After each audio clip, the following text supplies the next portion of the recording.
to go back to midnight again.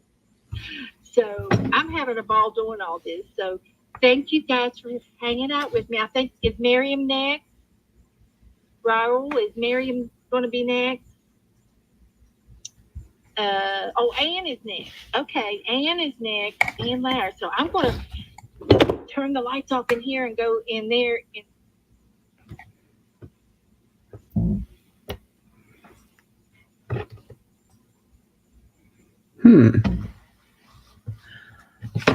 Hello.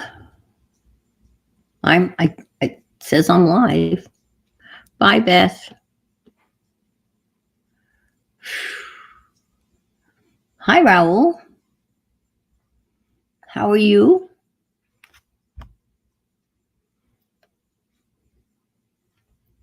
Yes, it's 3:02 a.m. here in Melbourne, Florida, not Melbourne, Australia. And Beth is still packing up. And it says upcoming. Well, there I am. Okay.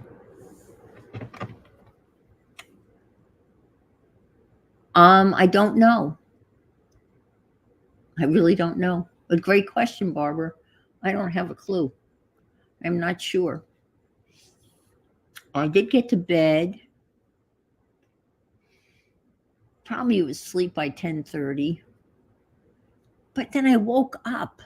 Hi, Renee.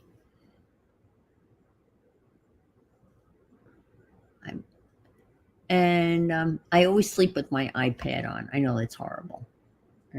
But I have it down really low. And I tuned into Beth. So I've been listening to Beth and watching her. Felt that's something that absolutely terrifies me. Be right back in 2 minutes. First iced coffee. Raul, I beat you to it. Here's my iced coffee.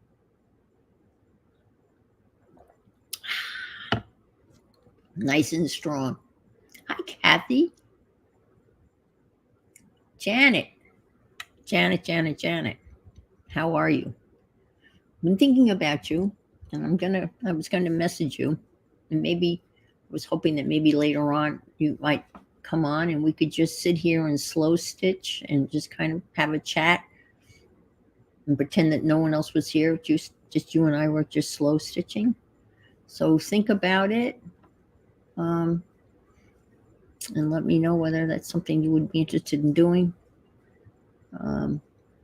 The first thing I'm going to do, kind of in honor of Janet, is, oh man, that's good. I watching Janet. Hi, Safia. Solidarity and support crew here. Yes, didn't have a chance to have breakfast. Didn't have a chance to have breakfast, but maybe I can grab a breakfast bar at some point in time. Watching Janet over these years drink her tea, and my friends are. Oh, okay, got you. Understood. Well, lucky Sam, he gets to spend the day with his mom. Watching Janet drink her tea, I was impelled to buy a teapot. My friends are Irish, and they drink tea. So I bought this. It's adorable. And my friend made sure, so when you buy a teapot, make sure it has a special type of spout, otherwise it will drip. And here's the little, we'll talk about adorable. I mean, this is just, to me, the most adorable little teapot. And it's perfect because it only makes like, I got the thing, the filter, and it's, so I do loose tea in it. And I normally drink, if I'm drinking tea, it's either Irish breakfast tea or English breakfast tea. And it's not too big. It makes like maybe 2 cups. I know. Talk about a color. And it's got the right kind of spout so it doesn't drip when I pour. And then I thought, oh, I need a tea cozy. So I had just recently bought from Johnny, Junk Journal Johnny. She put together, this must be at least 3 years ago. She put together a slow stitch kit. And she just filled it with all sorts of amazing goodies. So, and fabric scraps, and then you could buy an extra pack of fabric scraps. And I had never done any sewing at all, other than a really crappy job of hemming stuff, and didn't know anything. I could barely thread a needle, right? So I bought her slow stitch set. I'll put my little teapot away. If I'd gotten up earlier, I would have made some tea, but my alarm went off at 2:45, and I'm here. Let's see. I'll put it down here on the floor. So I bought her slow stitch kit, and it is, and it actually says slow stitch to go, and it's a good size box, and it is filled with anything and everything you could possibly need to start slow stitching. And I added some stuff, but this stuff and little trinkets. I mean, I added the bee stuff. There's some stuff I added, but this pretty much is it. And she got one of these pens. Yes. No, it wasn't Brooke. It was Johnny. Johnny and Brooke sometimes stream together. And it was Johnny that put the kit together, not Brooke. But good question. Yeah, because it's easy to get them confused. And it even had one of these, fabric pens that disappear, and a little glue stick, and some fabric, and some thread. And I mean, it's just chock full, right? Chock full of stuff. This right here, this fabric right here is original stuff. So I had this in my possession, and I had the teapot, and I thought, ooh, I will make a tea cozy. She stopped making them. I think she only sold like one round of them, and realized that what she was charging for them, she just was not going to make. It was just too much work, and it just wasn't worth her while. So as soon as I saw it, I jumped on it.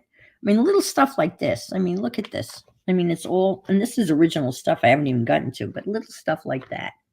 Little, all neatly put on these little thingies and tucked in here. So I don't know how many she made, but I got one. And it inspired me to start doing a little slow stitching. And I will be in this. I know, isn't it amazing? And it's all, I mean, I take this with me. When I went to Mo and Sean's over, a couple of weekends ago, I took this with me because if I wanted to do anything, I would have this with me and some stitching. But anyway, so I have that. I was going to show that for you. And then I had some scraps. I know, it's amazing. And I made this. Now remember, I don't sew. This is the first thing I ever made. And this is the tea cozy. And these were literally scraps that came out of that kit. And they were one of a kind, so I don't have any of this. And this was that was in there, and I sewed that on, and buttons. And 59 is the house address of my son. I was going to give it to my daughter-in-law, but I didn't. And then I was talking to Becky, and I'm going to make one tonight. figured it would be a nice thing to do. And if it comes out decent, it might be a gift to my daughter-in-law, who is a big tea drinker. I have nothing like this. I've got nothing like this. Again, this was in the kit. I didn't have any of this stuff. This was all one-off. I have some of this, but this was kit. Some Timmy stuff here. I threw in some buttons. But I was talking to somebody. I'm thinking I needed, some sort of liner in it to make it like a tea cozy, right? To keep the tea hot or warm. So I was told to get batting. Is that what it's called? Batting? So I bought some batting. And here's the inside of it. It's not finished. I didn't line it. No lining. I just sewed. I must not have sewed this directly onto this. I don't remember now. Or maybe no. I don't know. So this morning's venture may be a little bit. It looks like I sewed these pieces together. Thank you, Raul. I must have sewed these like pieces together, with the little thing. And then stitch it. And I have this little, I don't know, is this attached? Maybe it's not. Let's see. No, it's not. So that's what I did. But we'll do that. We'll try. I'm going to try to make something like this with, the scraps that I have. And I've got buttons, and I don't have any of this stuff, but I have rickrack. I never knew what rickrack was. I know what rickrack is now. You could that's what I'm thinking, Janet. I could, right? Why couldn't I? I wouldn't have finished. Well, I could have finished it so I can fold it over. Well, I don't know. But here I just stitched right directly onto the batting. Here the stitches. I don't know what and I stitched across the top here. I did some stitching. It's been a while. I don't think I used the sewing machine, but I can stitch right into the batting because you can see these stitches here. You see these stitches here. You're not going to see them. And I could actually, I could line. I mean, if I got done, I could line it. So the first thing I'm going to do is I still have the batting because I had to buy a whole bunch of batting, and I found it. I was tearing through all of my fabric stuff and found the batting.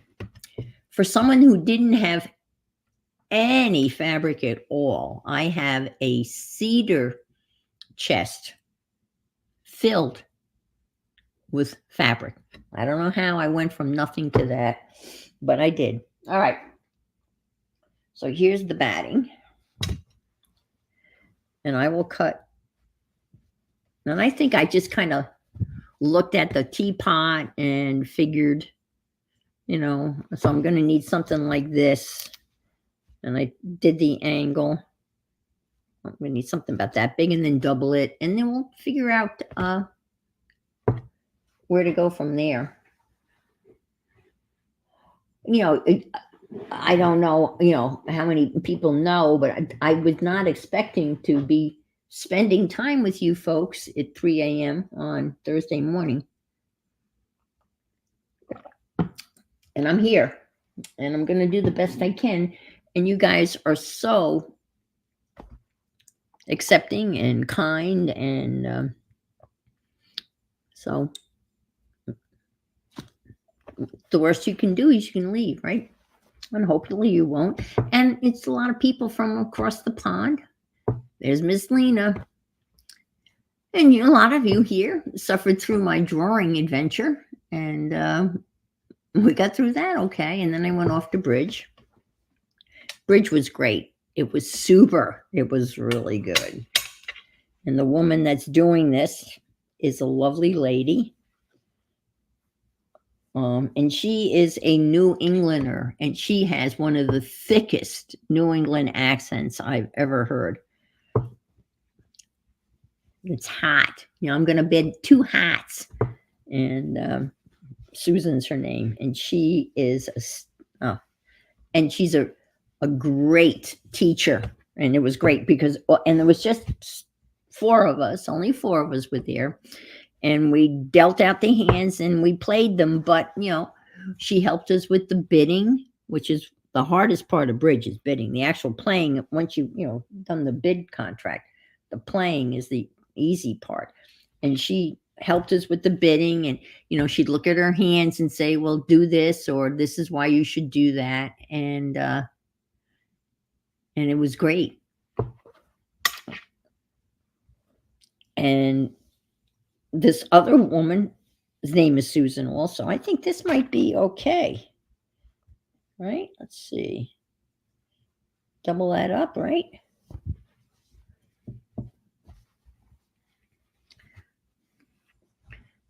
Okay, let me do this. And let me see if I can't zoom out.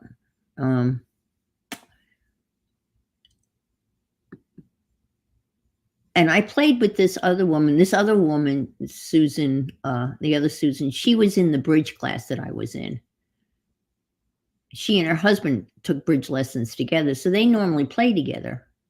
I don't have a partner, and to play duplicate bridge here, you have to show up with a partner, and I don't have one. So I've been just kind of picking up sub jobs. It's like being a substitute teacher, but I'm a substitute bridge player.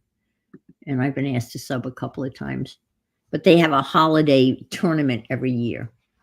And one is going to be for Labor Day weekend, which is coming up. My gosh. I can't believe that that's in a couple of weeks. And she said her husband was playing golf because there's a Labor Day golf tournament. And her husband's playing golf and she didn't have a partner. I went, I could be your partner. I could be your partner. So I have a partner for holiday Labor Day tournament. And I feel comfortable because she's, she was in my bridge class. So we're basically at the same level.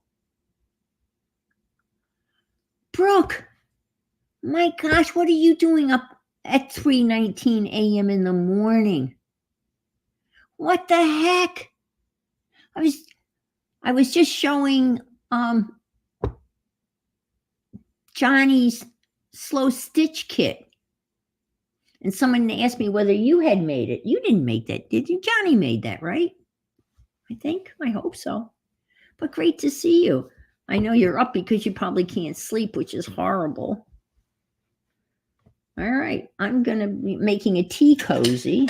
Get out my fabric scissors. But it's so good to see you. I pop in occasionally when Johnny's having a sale. I haven't bought anything recently. I usually end up buying my daughter-in-law's Christmas presents from something that Johnny has. She always has interesting stuff. So how are things up in Maine? I hope it's not as hot in Maine as it is here. Well, it shouldn't be. I know. Johnny's in the same situation that I'm in.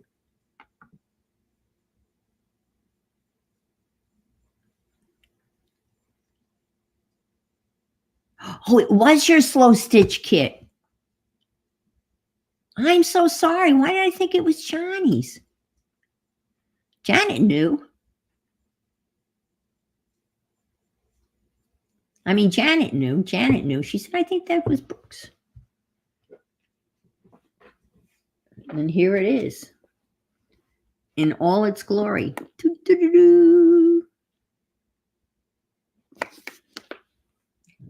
And it inspired me to start slow stitching and make a teapot cozy.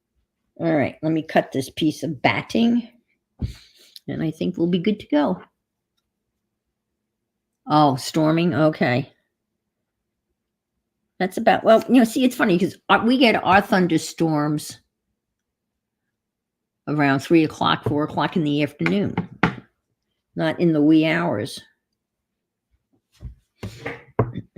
Okay. And I'm going to cut this right across here. Uh,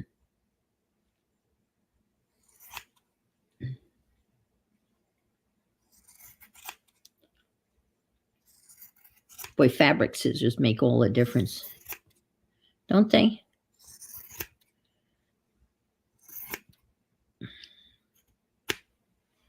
These are the scissors that Shannon Green recommended. And then I bought a pair of Guggenheimers. Guggenheim, not Heimer. All right, we can get rid of this.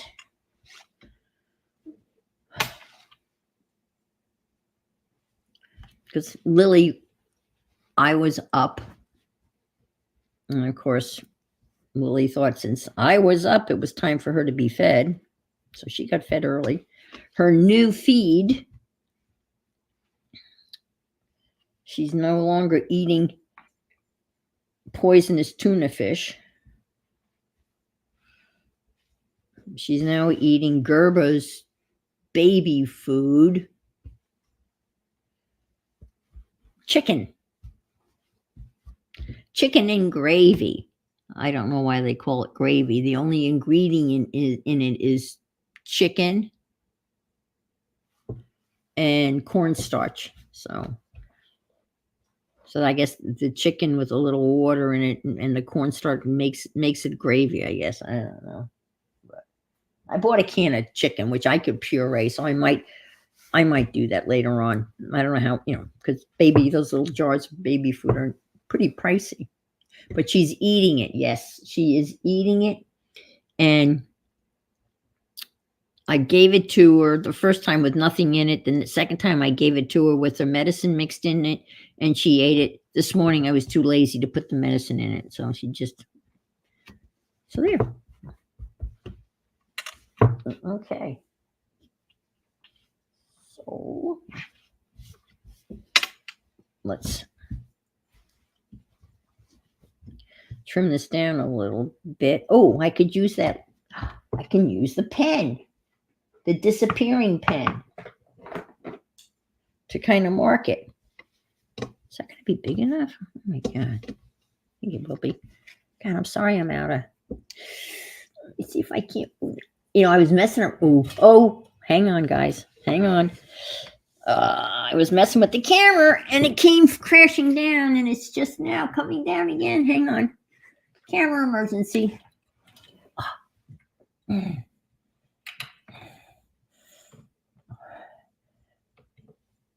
Oh. Okay. I got it. Let me see if I can't. I have a new rig for my camera.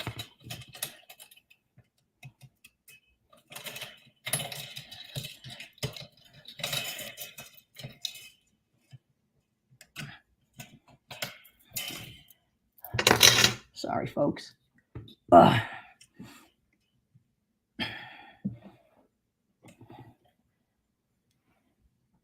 Oh, well, be good. Don't fall.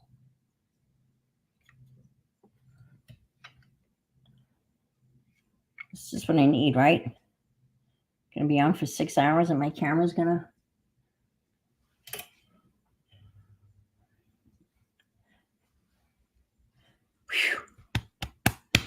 Woo!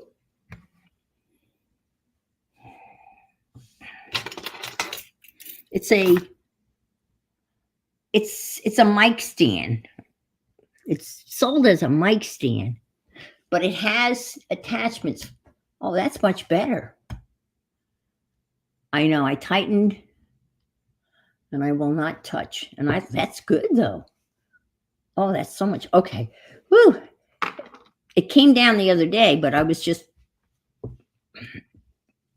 fiddling with it and no one was. I went, oh no. All right, this is because you're going to want to hem this up a little bit.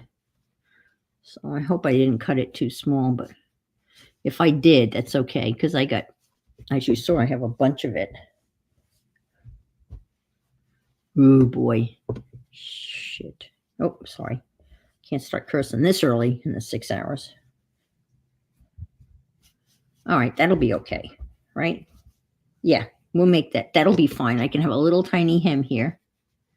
And okay, like that. Like that. Yeah. Okay. It'll be okay. It'll be a small one.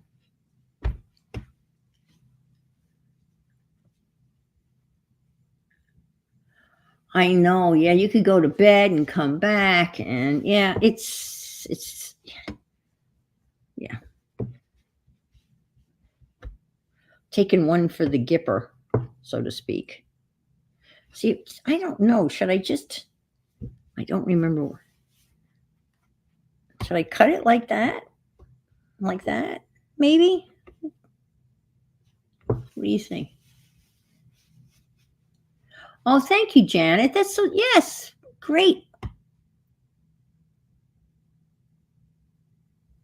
Oh, I'm so sorry. I mean, I hate that. I mean, thunderstorms, they never used to bother me, but they bother Lily, my cat. And so then, she's terrified. And so then that just brings the whole stress level.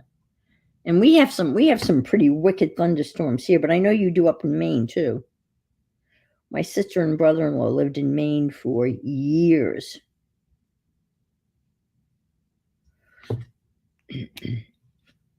They lived in the Lowell area. So I'm just gonna maybe kind of cut this down a little bit. Put a couple of dots here.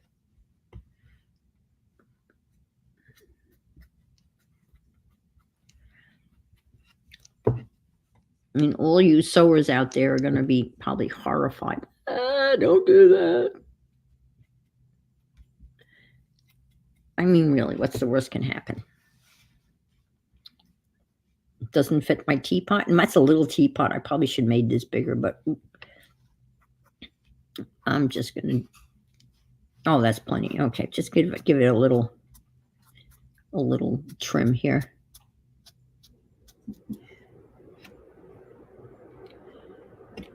Okay.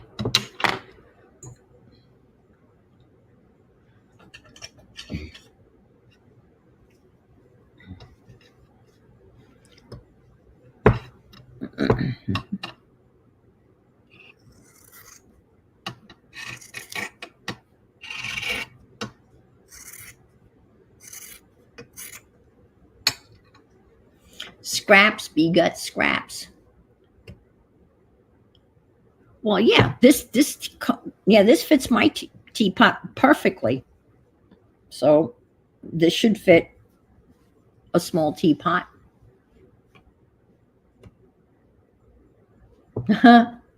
Yes. Distract Brooke. Hey, I was streaming on Sunday. Was it last weekend? 2 Sundays ago? I guess no, it was last. And it was storming so bad, and everyone hung in there with me and kind of. So I crafted through, and I even was able to turn my camera and show them out, my porch. Because I'm in a small little house, but from my craft area, you can see right out my porch windows, and they could see the bushes blowing and the rain coming up against the porch windows, and it was nasty. And I don't know, the thunderstorms here are maybe 20 minutes long, and then the sun comes out. I don't know whether that's Maine, they're short-lived, but here they kind of move through pretty quickly.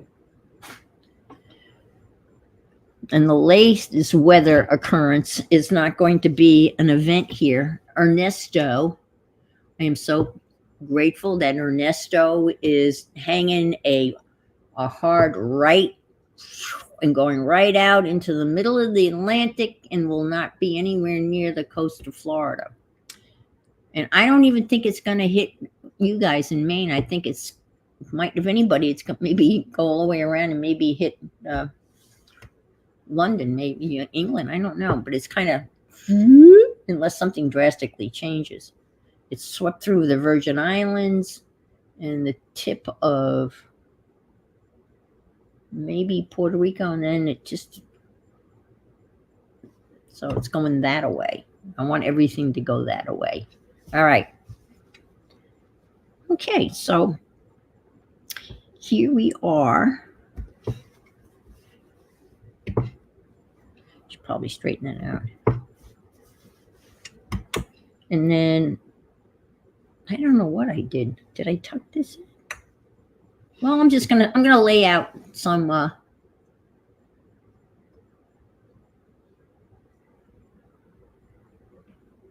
I don't know whether it's coming. I only know it's not hitting us. Isn't that horrible? And last year, the biggest hurricanes went over onto the Gulf side. Hey, I've been through my share of hurricanes. And as a kid, we had hurricanes up on Long Island. We had hurricanes. I can remember having days off from school and no power when we lived when I lived on Long Island. I grew up on Long Island. That's where I grew up from the age of 3 until the age of 20 something when, I got married and moved to another island. I moved to Staten Island, but I'm a Long Island girl.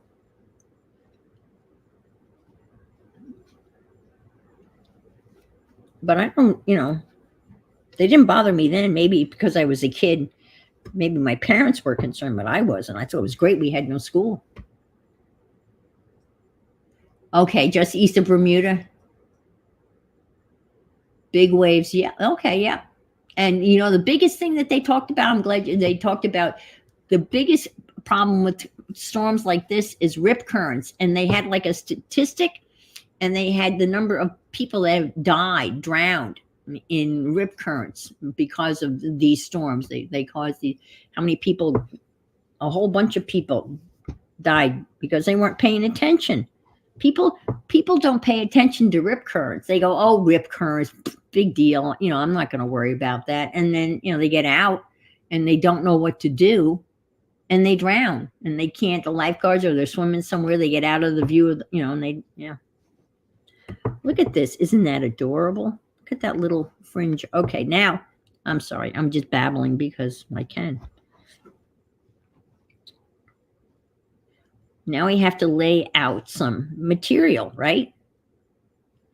And I can't really look at this because I love this so much. And I'm not going to be able to replicate this. And I know that because I don't have any of this. It's a wall. But let's go through the little. All right, let me just pretend, right? We'll pretend.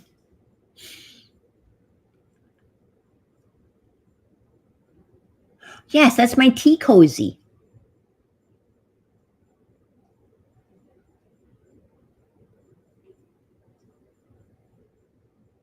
Oh, I bet. Isn't those also great? Man, we had blizzards out on Long Island too. I do have Timmy fabric, but I didn't bring it out, and it's in the other room. And I do have, but I have big pieces of Timmy fabric. And if I'd been giving it some thought, no, it goes over a teapot, Brooke. My little red teapot. See? My teapot. My tea cozy. To keep my tea cozy. Ta-da. Ta-da. Yeah, I can remember we would have, blizzards out on Long Island. And I don't know, they still may have blizzards out on Long Island. I haven't been on Long Island in years.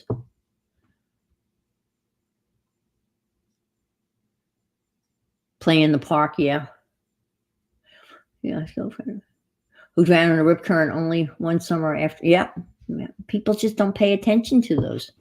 And apparently, if you get pulled out, the rip current itself is in a rather small area.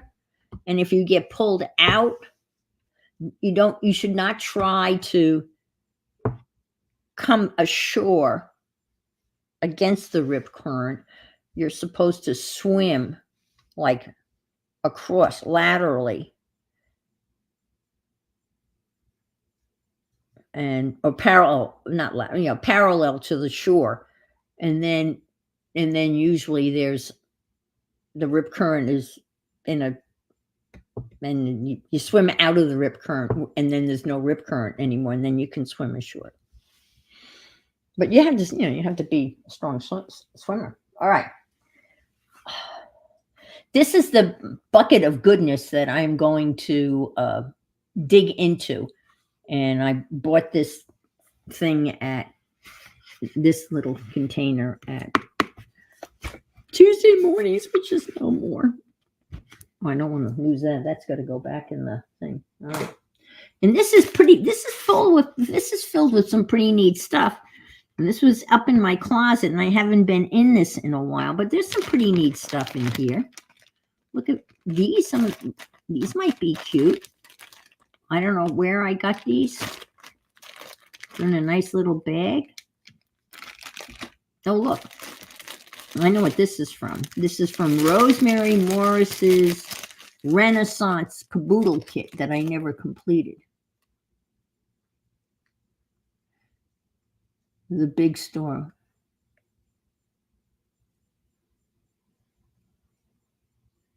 Oh, is that right? Is that true? There was a big storm coming, but there was no storm coming? Oh, wow.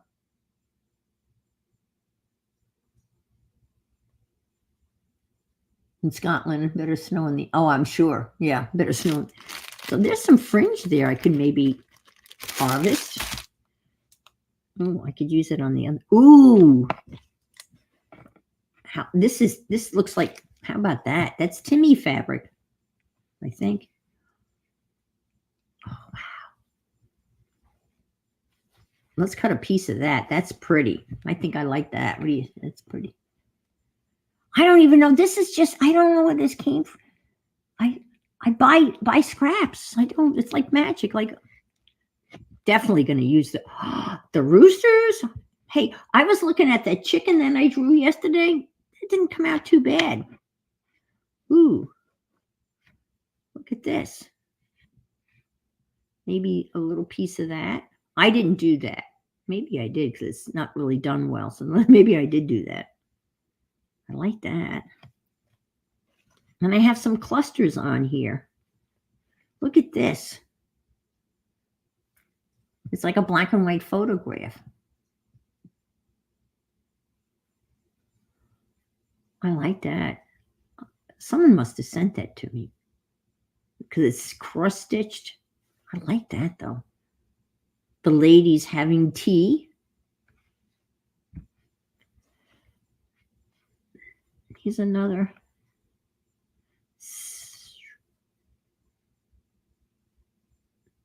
Yeah. Ooh. Oh, look at the mat. That's Madras. Isn't that Madras? Oh, I like that. Do you remember Madras when Madras was in? Everyone had Madras shirts and Madras shorts. Bermuda shorts. Got enough needles?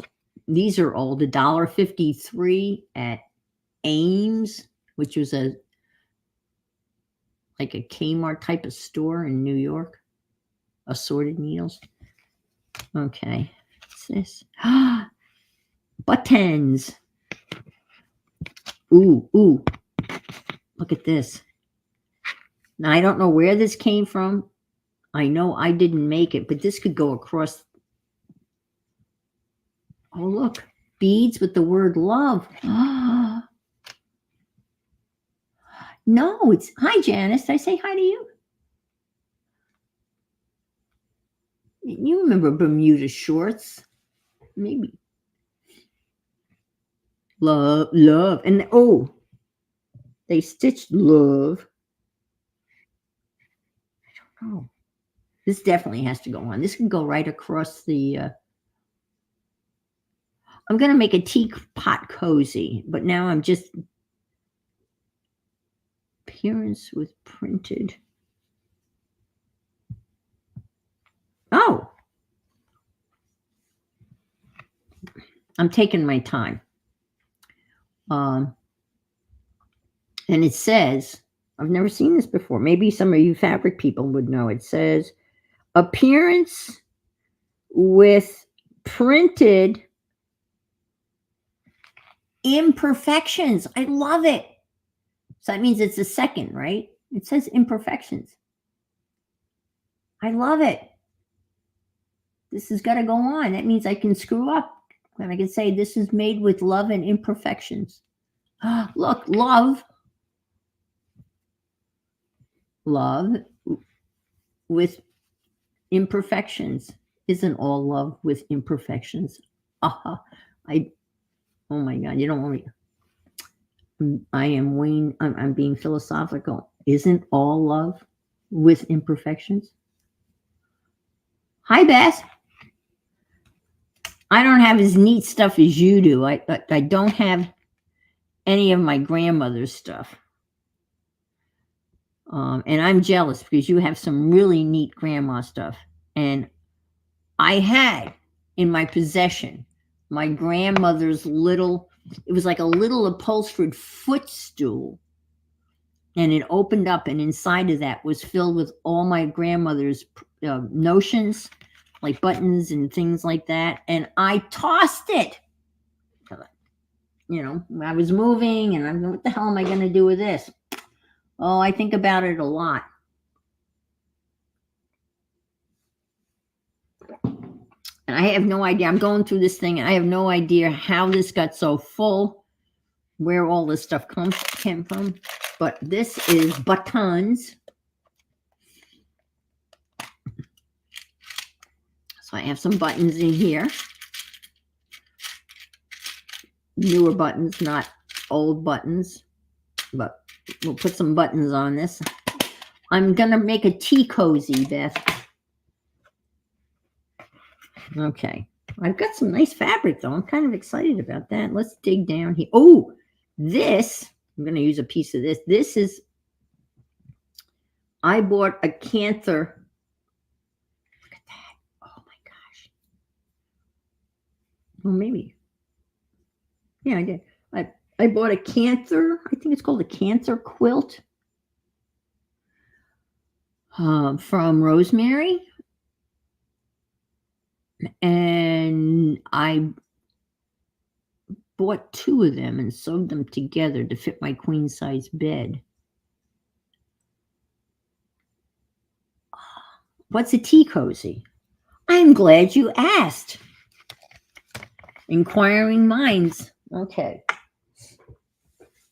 It'll only take me a second, folks. Okay. So if you make tea in a teapot, right, and you can't drink it all at once, and you want to keep the tea cozy and warm, you cover it in a tea cozy. And that's a tea cozy. And it's lined with batting to keep it warm. So your second pot is warm. Yeah, okay, a Cantor. Yeah, that's what, yeah. And so I cut it down, and I actually I had to cut 2 of them sewn together was too big. So I cut it down. And I was looking at the other day, and I probably could cut it down a little bit more and then hem it. But I actually made 2 placemats, and obviously had a piece of this left over. And these are made in India, and they're made out of scraps. Because so one side is always, the other side is different than the other side. Good night, Barbara. I'm so glad you were up and about for a little bit. Really? Okay. All right. I've never seen them with a hole for the spout, but that makes sense. Then you wouldn't lose. Yeah. But this is definitely going to be on that. And let's look at that. I don't know where that came from. I would never have bought pink. I'm not a pink fan. But I got some pink floss in there. All right. I hope you guys don't mind me going through this, because I haven't been in this thing for. Ooh, how about this? Nice texture.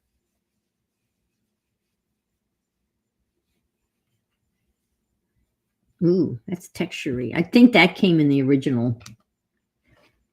Let's see. Ooh, oh my gosh, look. There's a big bag. I know I bought those scraps. But ooh, oh, look at this. Look at that. That's Timmy stuff. I love that. We'll cut a piece of this. Look how pretty that is. Oh, this is going to be. All right. Ooh, ooh, look at the bird. Oh, I know this is Timmy. Oh, it's getting better. I know, yeah, me too. Look at this, friend. I know that's got to be Timmy. And the class picture, I was laughing my butt off. After I got home from bridge, I went stopped in at Roseanne's stream. She streams Wednesdays and Thursdays. Oh, look, that's one of those things a little thingy you would put down on your. It's beautiful.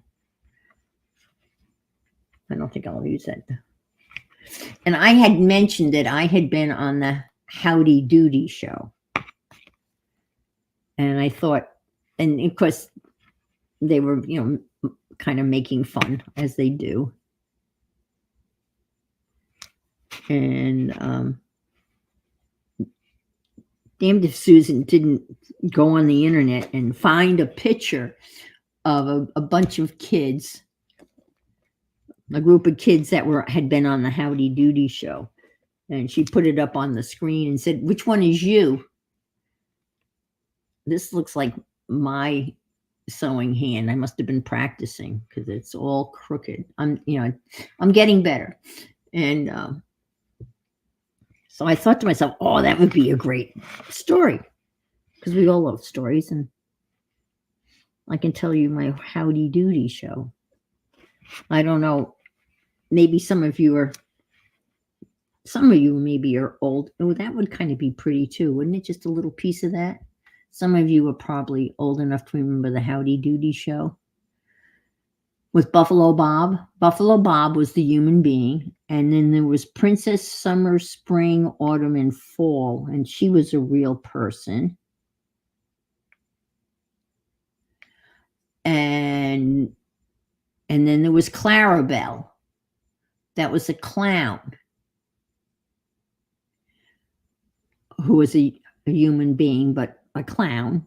And he didn't talk, and he had a little box, and he just squeezed a little horn. He was pretty annoying. And then there was Howdy Doody, who was a puppet.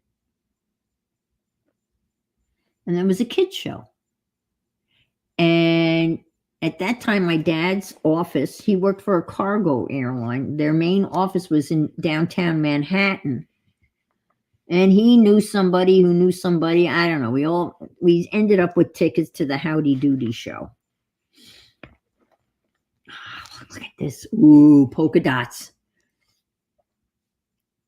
It's Howdy Doody time. That's it. That's right.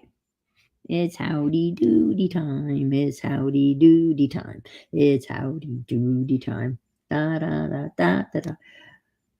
So he ended up with tickets. I think we need polka dots. I know. And Clarabelle, I guess, Rosemary just did. Well, Rosemary just did a circus caboodle kit. And she actually made it clownless for people that are terrified by clowns. But if you wanted creepy clowns, you could just ask her and she would include them. But the kit itself is clownless. And they don't bother me. But anyway, Mom and I got on the Long Island Railroad. Look at this. Is this not like the 1960s? Wow. Might have to make look at this. I don't know where I got that. I have no idea. Not a clue, but maybe a little piece of that. And look at this for all you medical. That's nurse. Oh, do you see the crayons down here? Oh my God. These may be from you, Brooke, because I bought an extra bag of scraps. Does any of this look familiar to these? Because these are nicely folded and they're all about the same size, and they would fit in this the to go slow thing. Yeah, wait a minute. Brooke's the one that does the creepy, right? The creepy baby book, creepy doll book. Is that you, Brooke? But you don't like clowns? It's pretty. I think this came from Brooke. But look, crayons. Woohoo! This is mine. I know this because I sent away for some cloth swatches. There was a company that sold, and free swatches. So when I saw free, I sent away for free swatches. Here's a piece of serious candy. I think we probably have enough in here, but if you don't mind, I'm gonna kind of take another look here. Let's see whether. Oh, that's a Dollar store crap. Buttons. All right, we don't want that. Okay, put that there. Oh, that's cute. Look at that. Someone made that. And I don't know who. And look, it's got French knots, which I have trouble with. Yeah. I thought so. Some are, yeah. All right. You recognize some of these? Okay. Because I don't. Ooh, see, I love that. That's mine. I have a beetle. I have a ladybug stamp, and I stamp some fabric. So that's my doing. But look at the John Hancock here. Look at this. This must be you, Brooke. This has got to be. Yeah, that's you. I know. I had wallpaper like that. Not that color, but like a greenish color, but that kind of like rural scene. Okay, this is mine because I bought all. Oh, look. I have that in the original. So that'll go in this one. All right, let's see. These are from I had a pair of slacks that I built ink all over. And I cut them. I cut them and made them into shorts. Look at this. Oh, this is you. Look at this. You did this. You had to have done this, Brooke. Look what it says. Oh my gosh. And hope you enjoy. Well, I am. Thank you.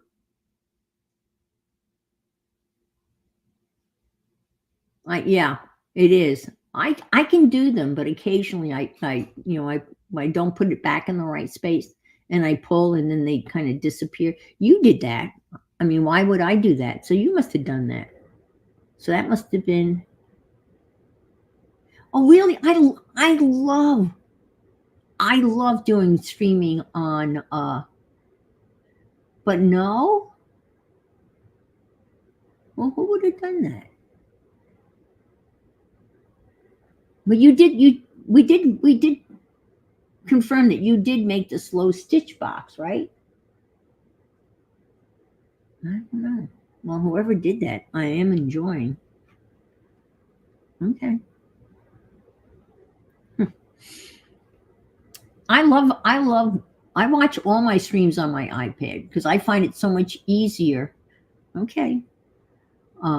To type in people's names because after you type them in, it recognizes them. You just have to type in the first couple of letters and all of a sudden the word comes up anyway, if you're not used to it. I guess someone who loves me, I don't know who. Well, I have 2 sons, so I doubt it would have been them. But, okay. And this is just my stuff, and I was stamping insects on, and I have a little I should have stamped some more of that. Okay. All right. Let's go. Let's stick this back over. All right. We've got one more pile. And look, I know I bought this pile and I tied it in a, oh, what is this? They call this, what uh, is that tulle? Is this tulle? Is that what they call tulle? I never knew what tulle was, but I think that's tulle. And I tied this. Ah, look, that's some nice beigey floss.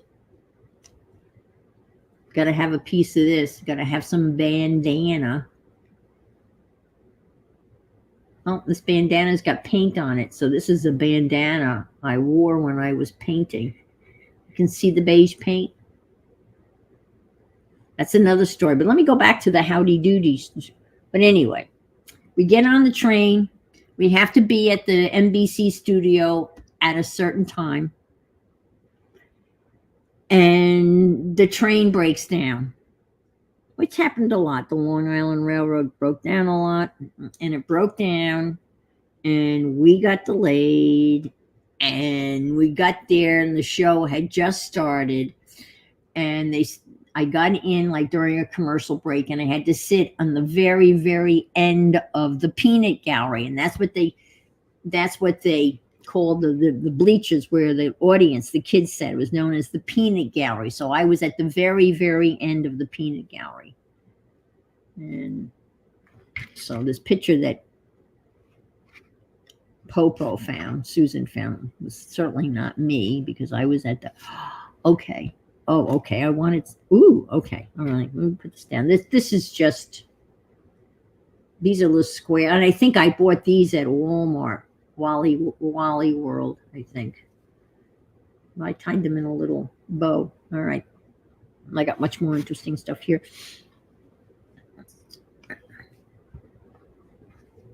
And I got some Indian. That's too, but this stuff I love. And I know there's a word for this. What do they call that? Is that serge?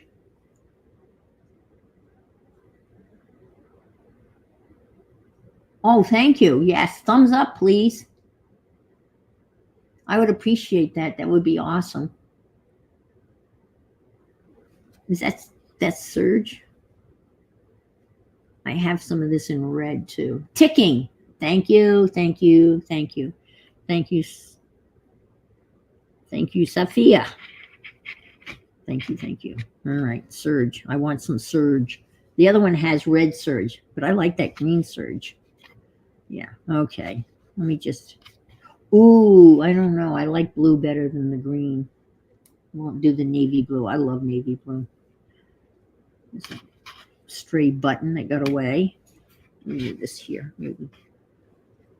Oh, I like that.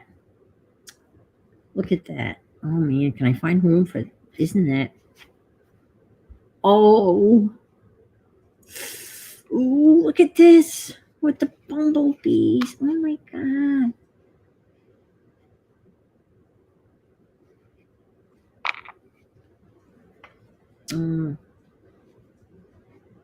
Look at this. Mattress ticking, yes. Yeah, I think that's what they would do the mat. Look at this. That's adorable, but it's too big. I mean, you really can't cut it down. I'll have to. I could cut dots out of this. Oh, deck chairs. You miss us. We miss you. All right. I think I have some of that on the original. Let's see. I found a piece of that. I've got the red ticking. Let's see. And I've got some of Timmy stuff like that.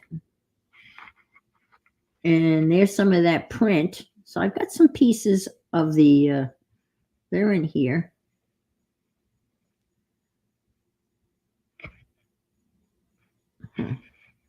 Okay. I thought I had some of this. Okay. All right.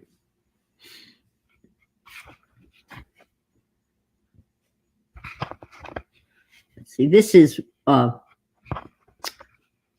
bought that. That's Amazon stuff. Let's see. Let me just pull this up here. Oh, that's a whole thing of gauze down there. All right, let me just do this real quick. Let's see if there's anything that's just drop dead gorgeous that we can't leave behind. I don't think so. This is all, commercial scraps, I guess, not people scraps.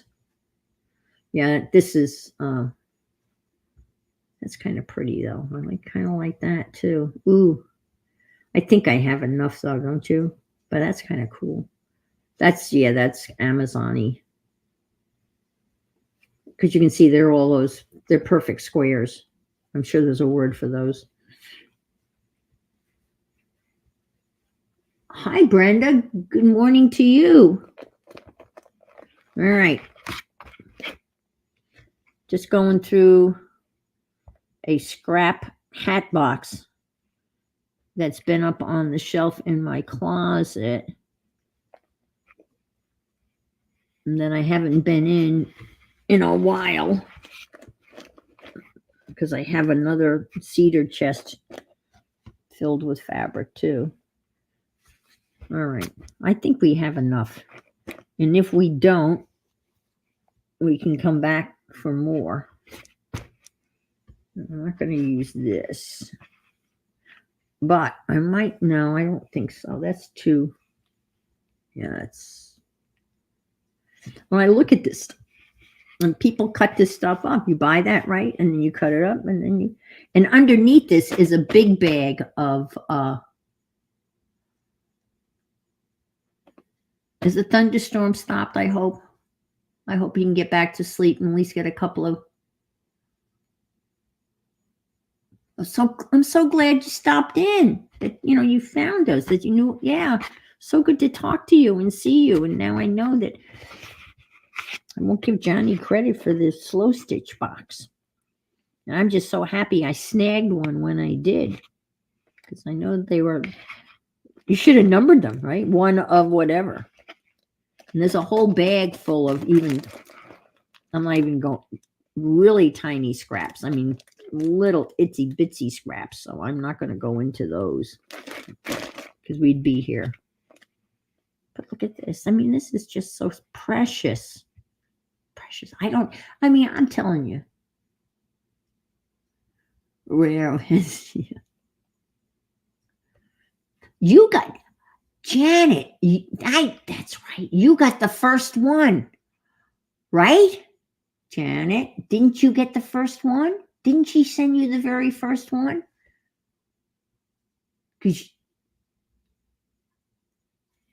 Janet, didn't you get the first one?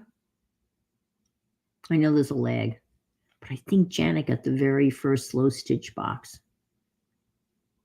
Brooke sent it to her because Janet was doing slow stitching before anybody.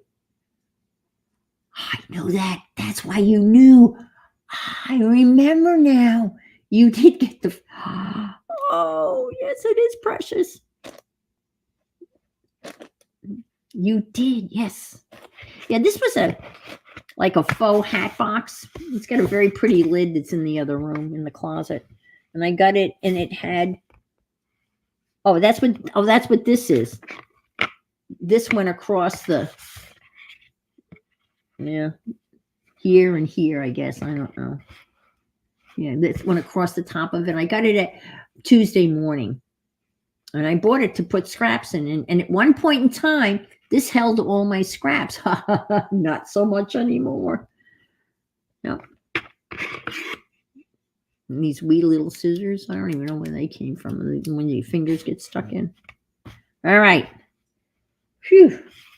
Thank you guys for being so patient. But it was fun going through that stuff. But I remember that now. You got the first one. I bet you still use it. I bet you go back to that. I can't imagine what it cost to mail that to you. Oh, my God. All right. So let's lay this out. Ooh, I don't want the buttons on the floor.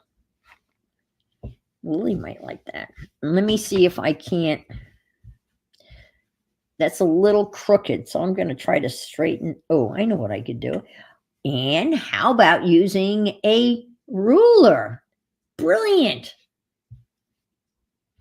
How smart is that? Use a ruler to get a straight edge? Oh my God. Sometimes my brilliance just floors me. Just cut that right straight. How's that?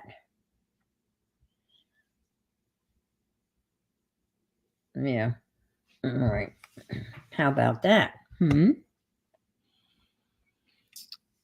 I could get up. I could stand up. And I could get the cutting thing. And I could get the little rolly tool, but I don't want to. So I'll just going to draw a line here, and I'll just kind of do this. Because I don't think I have a whole lot of fabric that I can afford to kind of. We'll just cut along this, and that'll be good enough.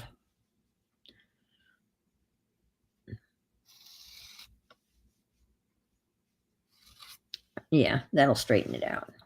Got a little fuzz on the end of this. And let's do the other side. Oh, wow. Cut that pretty straight. Huh. I know, a ruler. This is a Timmy ruler that, it's got the 0 in the middle. But the most interesting thing about this ruler that I discovered a while ago that I had no idea, it's got a metal strip embedded in it. So if you want to, because if you cut against the plastic ruler. Okay, Janet, thank you. Because if you cut against a plastic edge ruler, you end up nicking it, like I did here. Big nick. And then someone said, well, it's got a metal strip in it for that purpose. And there it is. I didn't know it was there. Embedded. Didn't know that was there. I've mentioned that a couple of times. There's been a couple of people who are going, no way, I didn't know it had a metal strip in that. I have that ruler.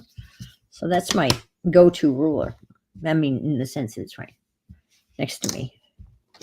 I can picture Janet out there watering. Bye, Safia.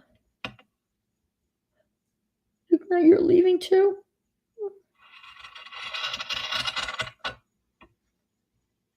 Well, I guess kids are getting up.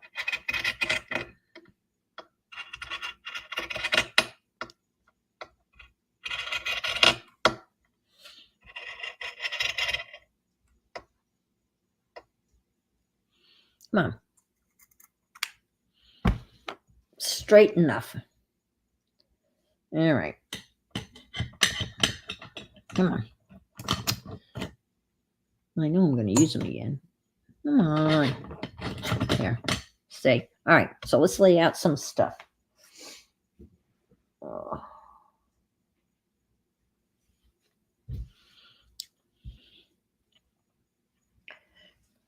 I'm just going to overlap stuff.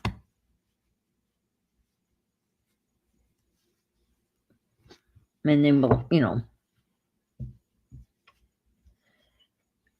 we'll cut it down.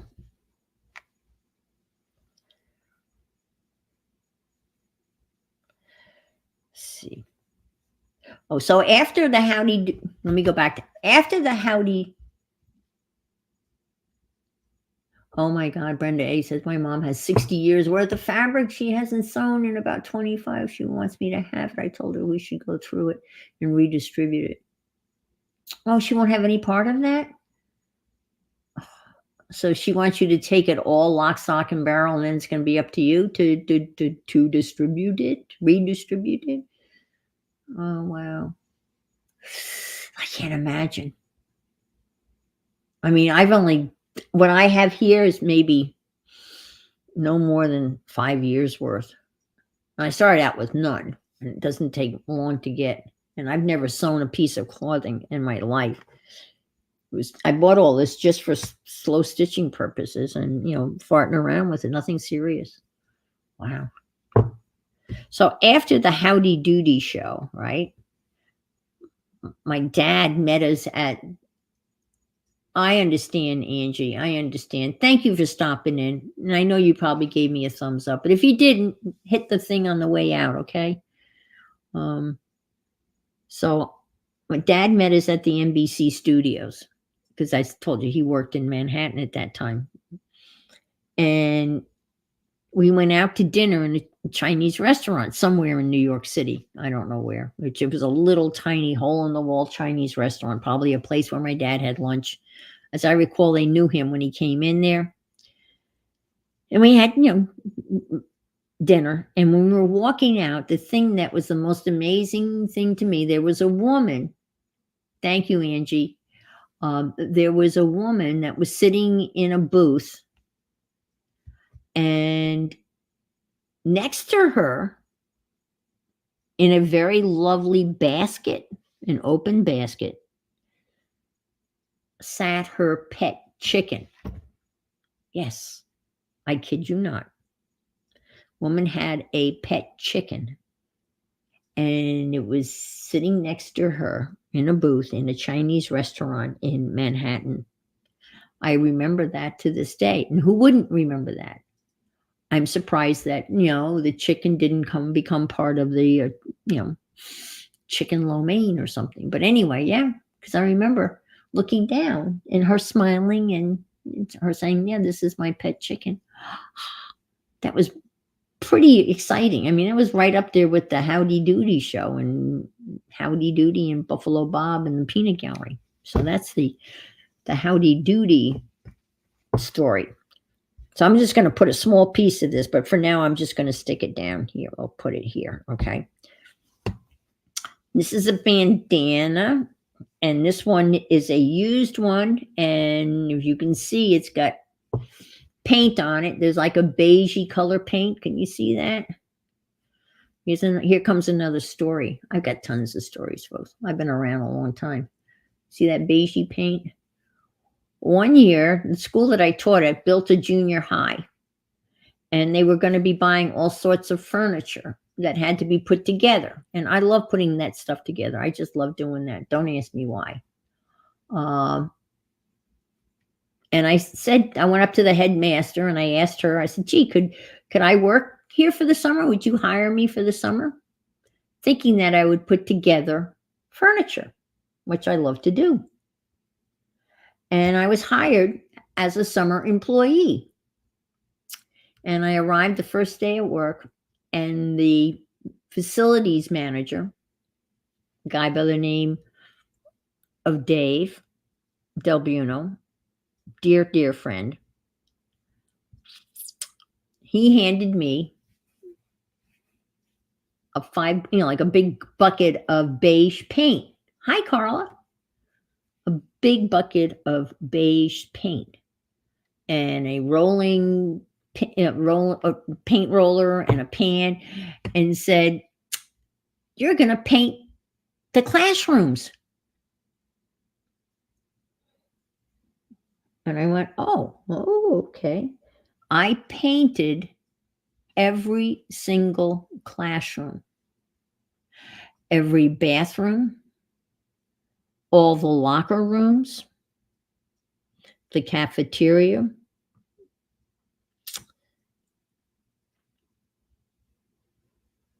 Yeah, that's what I did all summer. Painted the entire school, and it was one color, beige. And I had a boom box. Remember the boom box? I would take the boom box with me, and I took out books on tape, and I listened to books. Every classroom had a TV in it. I don't know. It wasn't a punishment. But was I going to? I asked to be hired, and they hired me. And Kathy must have went to Dave and said, "Hey, Aunt Laura's going to. What can she do?" And he said, "Oh, great, she can paint the school." I don't know.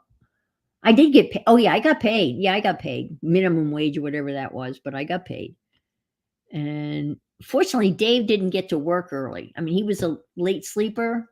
And so it wasn't like I had to be there at 7 a.m. in the morning. So we worked like 9 to 6, something like that. And I painted the entire school. I mean, even around the boys' urinals, yuck, in the locker rooms. And I went to bed at night and closed my eyes, and all I saw was beige. And I perspire a lot.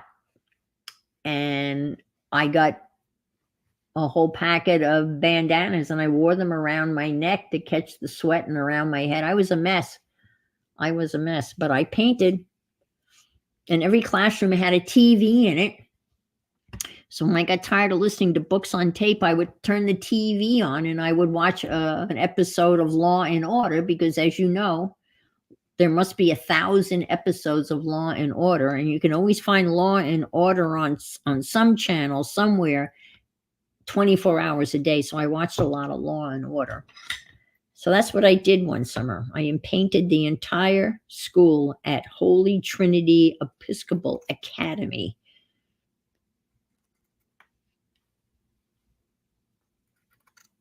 And then towards the end of the summer, the furniture started to come in. And I got to put some furniture together. And then Dave was building some stuff in the art studios, and I got to do that. So I did a lot of painting. So this is going to go right there. When I saw this bandana and I saw the beige paint on the part of it, and then I knew that this was one of the bandanas that and this is going to go right here, because that's where it is on the other one. Stick that here, right? And this is we're gonna cut that down. And this is gonna be this. Oh, I was gonna put Love Boat. I'm gonna put the love one here. This will go right across the top.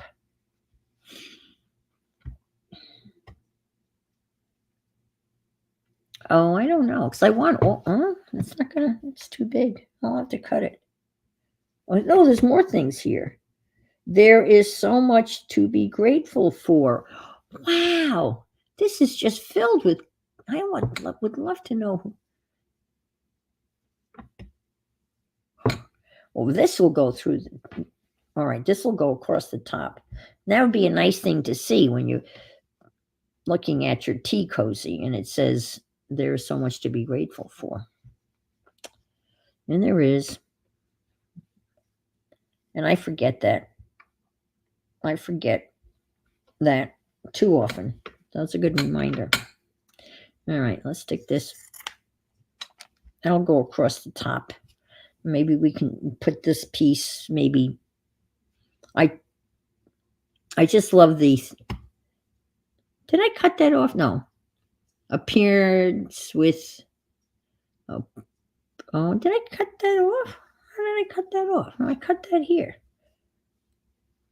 I'd like that appearance with printed imperfections. That's something that kind of tickles me. And I'll stick that maybe down here. I just like that. I think it's funny.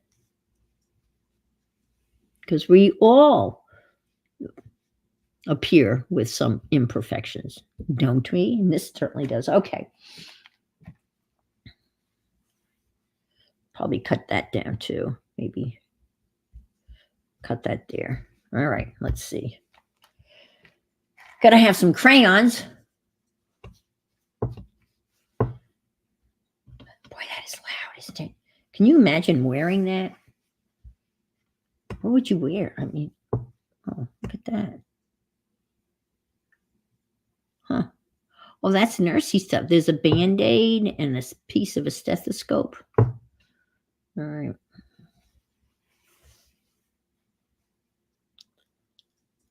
I just want a little piece of this because that's just really loud.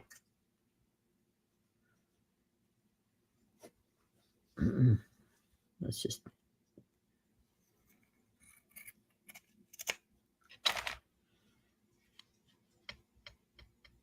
Maybe like that.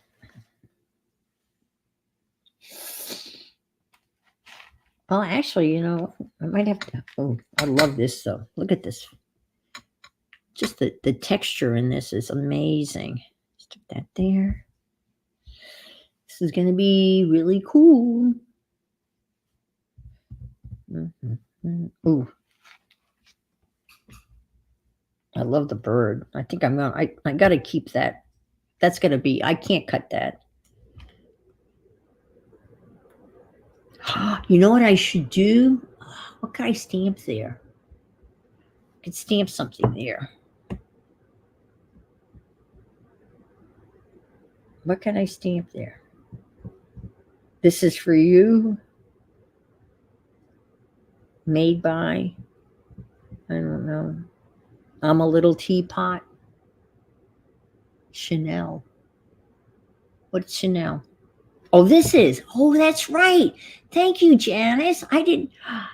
And they made bedspreads out of this, right? Yes, that I know that word. I know that word. Chanel. Thank you. Thank you very much. We don't want, we'll put a birdie over here. Okay. I love the polka dots too. Some polka dots here. The other one didn't make any sense because I didn't know. I didn't know to match colors, so I'm not going to bother trying to match anything because I don't really know. I'm bad at colors, but I have to show you something that I got to help me with my colors. Oh, I would imagine they would cut. I can't imagine how much cat hair they would catch too. I bought myself, and I don't think I'll have an opportunity to use it in any of these streams. Maybe tomorrow is. Again, I didn't expect to be here, so I am really winging it, and I'm very grateful that there's some of you here, and I understand that some of you are my time, and you haven't been to bed yet, so I understand. But going to bed, I bought myself a Baron, Baren, Baron, not Baron, from a guy by the name of Anthony Cody, and I learned about him on P&M Studios, and Dee Dee Willingham had one. And so I Googled him, found his website, and he happened to be in P&M Studios. And I said, "Do you have any more Barons?" And he said, "Yeah, I will have some in a couple of days because I wanted this Baron, a Baron that he has put on." This is the most beautiful thing. This is the Baron, handmade by Cody Anthony. And look what it has on the top of it. It's got the color wheel, and this moves.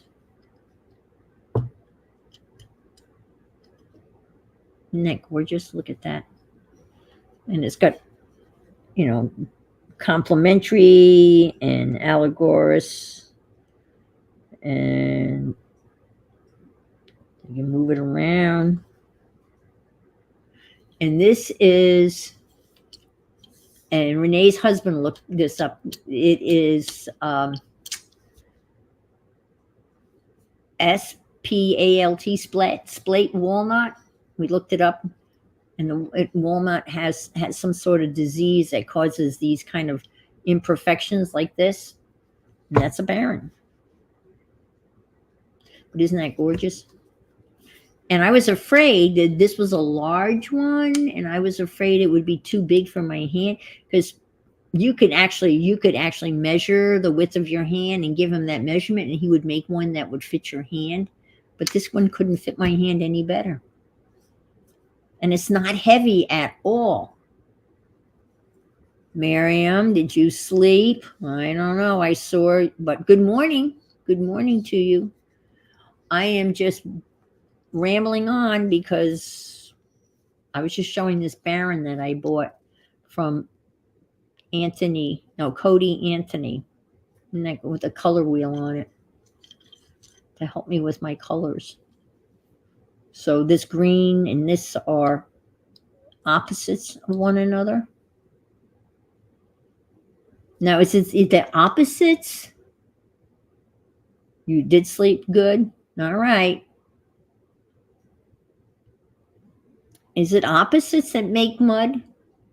Or is it the ones that are next to one another that make mud? I can't remember. See, I just can't remember that stuff. I don't know why that stuff just will not stick in my head. So much other crap sticks in my head. But this color stuff just doesn't stick. And it annoys me. All right. I'm making a tea cozy.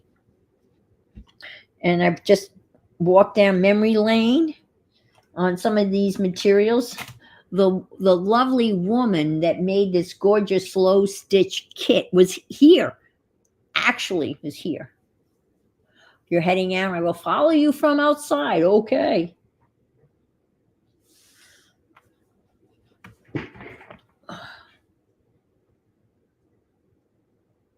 What was I going to get? I saw something. Oh my gosh. Yeah. The mattress. Gotta have the mattress. Madras. Right? Madras.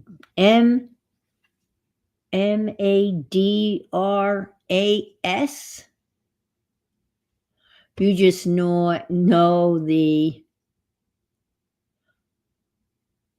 what is that? Red,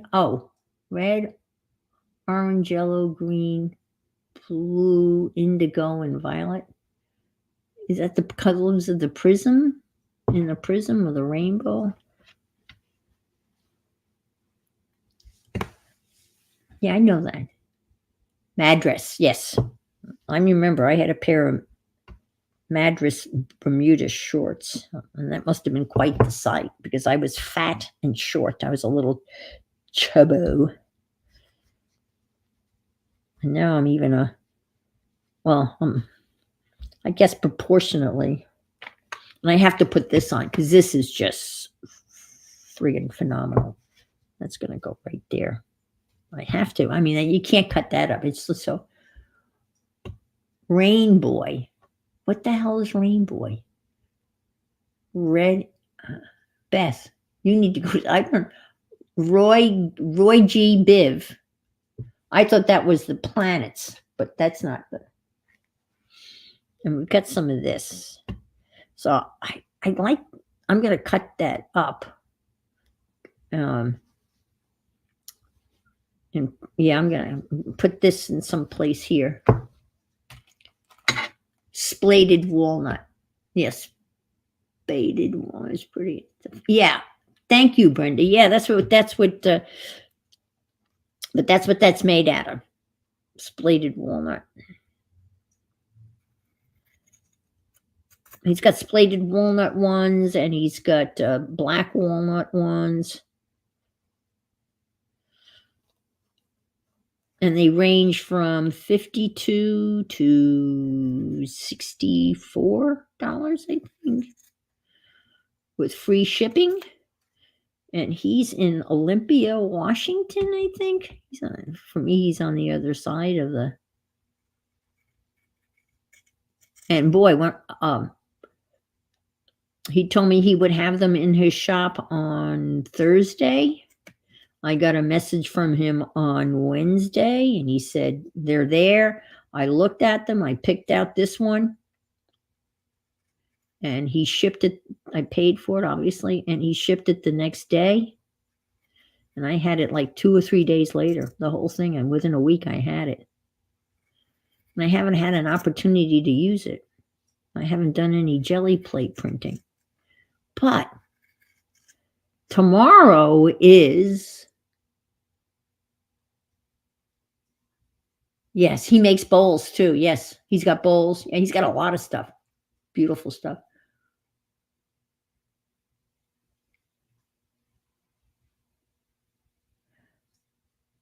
Nope. Brenda says she just puts colors together. Yeah, but I mean, when you're mixing paints, and all of a sudden you have mud. That's what I'm talking about. I just.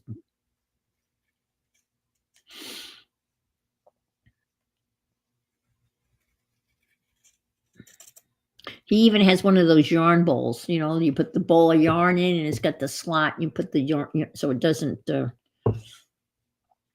I bought one of those from another guy, from my daughter-in-law, for Christmas one year. She's a big knitter, and now she's a potter. She is making pottery, and I have a couple of her off pieces where they have I call it their children, because they have no children. They decide not to have children, but they bought a house in Cape Cod, so I referred to that as their child. It's a house in Cape Cod. There's a pottery, a kiln, like a community kiln, that she can bake her stuff. Put this over here. I don't know. What do you think? Yeah, that can go there. So I have a couple of her pieces that she's.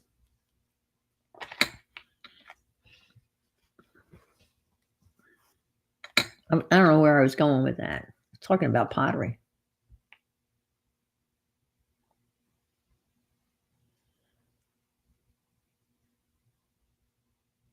Yes, you missed the story. That is a head bandana that I wore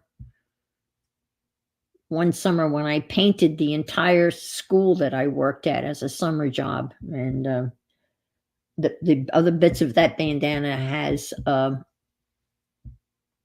paint on it, beige paint, because I painted beige. The whole school was typical. Every classroom, the whole school. I mean, they had a music room that had a 20-foot ceiling. And the guy, the one music teacher, what he did was he made stars, like big stars, about yay big. All right. And he put the kids' names on it. And he thought it would be great if he would just cover this one wall with these stars. Well, I had to remove all of those stars. And sometimes when I removed the stars, it removed kind of some of the sheetrock covering. And then every star, after I removed it, had to be spackled and then sanded. It took me days to do that room. And I was on I don't know, 15-foot ladder. And I'm up there removing these effing stars and then cleaning up. Oh my gosh. Guy was such an idiot. Because he didn't ask anybody, can I basically destroy this whole wall? He just did it. So, friend, I think I'm going to cut that. And these will be 2 pieces.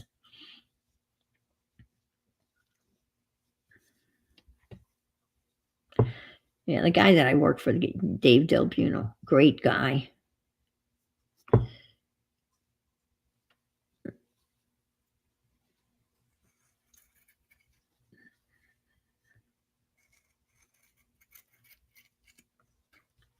And he was the official announcer for all of the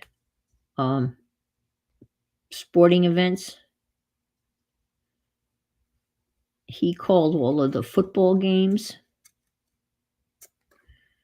And I would operate the scoreboard for the football games. And I would spot for him. Meaning he would be looking at a play and I would be looking at a play and say number 58 tackled number 62. And I'd have the roster and I'd say, I would point and I'd say 58 and point to the guy's name. And he weighed 58, John Doe, tackled 62, Sam Smith or whatever. So I would spot for him, and he didn't announce the game. And then I would operate the scoreboard.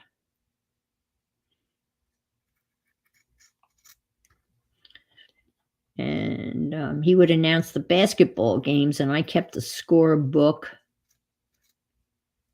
for the basketball games. I did football, basketball, volleyball, big track meets. I did a lot of games. I did that in New York too. I still have the mechanical pencil I used to keep the scorebooks for all of those sports. I did baseball too. Baseball is the most complicated, to believe it or not. Baseball seems like a simple game, but the scorebook for baseball is by far the most complicated to keep baseball scores. But it's fun. I don't know whether I like that. I mean, it's okay. This is a dartboard. It looks like oh, no, it's a roulette wheel. Isn't that an odd combination? That's a roulette wheel. No, it's not. It's not a roulette wheel. Because maybe it is. I don't know what that is, but it's odd. I don't know that I'm going to use that. That's not singing to me. All right, I'm going to put that over here. I got other goodies over here. Look at this. Is this not gorgeous? I know. I was terrified, and I just wasn't going up. I had to go up there and kind of move and scrape stars off and spackle in. I got to be pretty good at spackling, though. I'll tell you that. I think I'm just going to cut. I'm going to cut these guys out.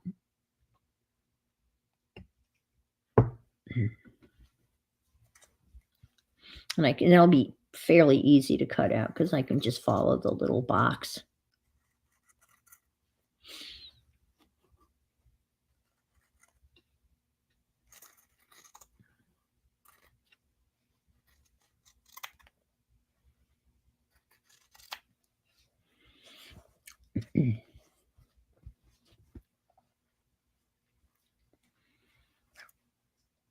So I told you the Howdy Doody story. Didn't know I was going to tell the painting school, but the bandana brought back those memories. They had a great maintenance staff at Holy Trinity, and Dave was the facilities manager. And he saved them so much money because there was nothing that this guy couldn't fix. I mean, he was just that type of guy. If something would break, he would fix it. A lock wasn't working on a door, he would replace the lock. The only thing he really couldn't do was like if the air conditioning crapped out, he'd have to call Able Air to come and handle the air conditioning if there was a problem with that. But pretty much everything else, he maintained that. He and his staff did a beautiful job maintaining this campus. Look at that. I love it. I love it. And then we got a new guy who became the headmaster. Oh, I love this stuff. I know there's a name for this, for these numbers. I love those numbers. I'm going to cut the numbers and use those. And he decided, isn't that gorgeous? Yeah. And I drew a chicken yesterday too. I was chicken and I drew it. So we had a new headmaster come in. And that guy decided that it would be more cost effective if they, and to this day it annoys me. He decided that it would be more cost effective to eliminate the maintenance staff. Eliminate them all. Fire them all. Fire them. Give them notice and severance pay and everything. These guys were so loyal to Holy Trinity.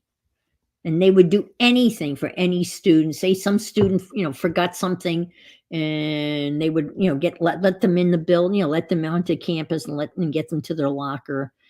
Dave fixed everything, and they fired a lot of them, every last one of them, and to save money. And they hired an outfit that came from Orlando. Orlando's an hour and 15 minutes away. And that staff had nothing, no investment in terms of Holy Trinity. They came and they did a minimal job. And one guy,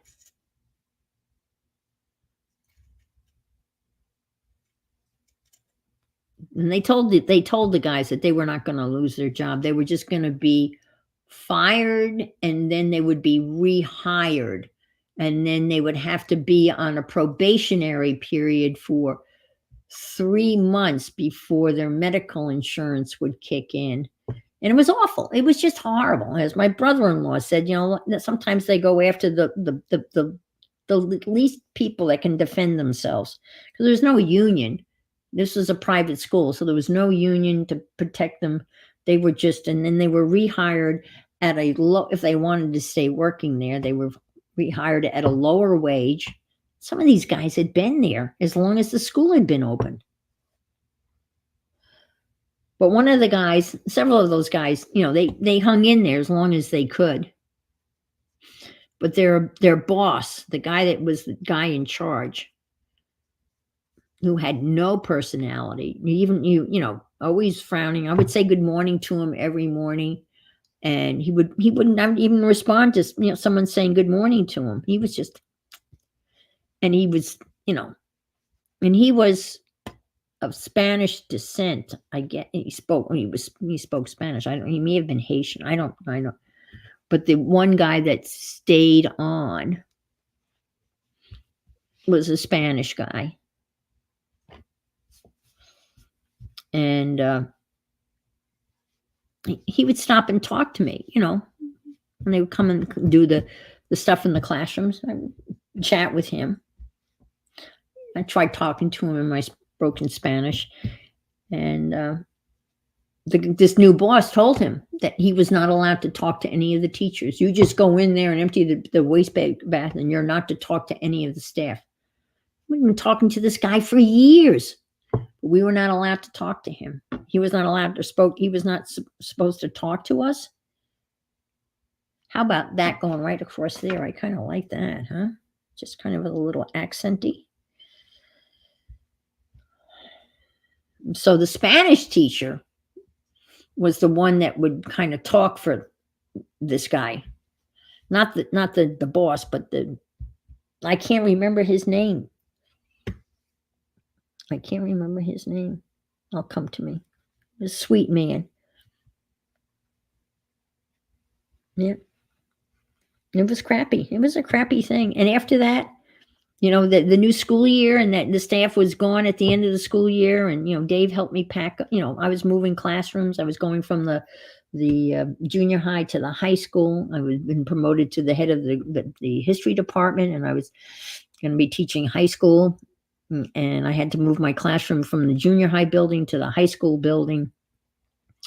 And Dave was, at that point, Dave knew he'd been, fired.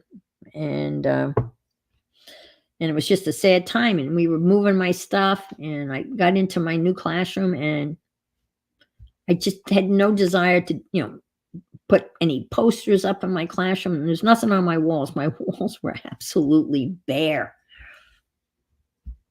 And finally, it was the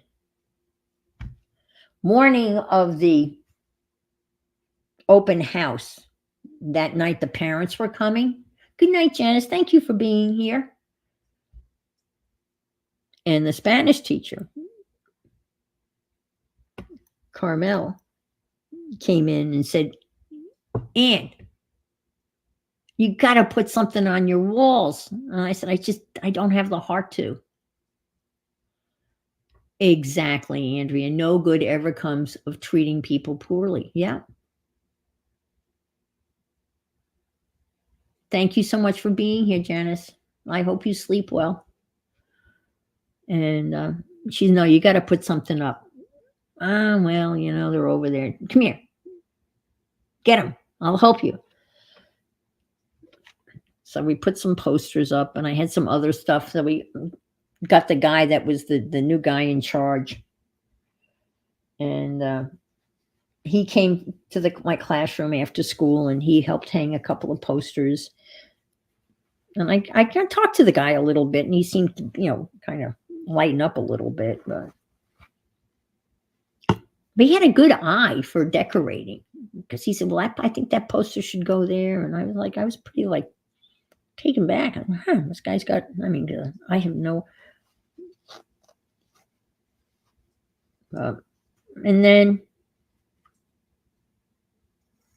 Dave started his own handyman business, because again, he could fix anything. And then sadly, oh my God, he ended up with brain cancer and died. Oh my God. So friggin' sad. And of course, he had no insurance at that point because he was working for himself.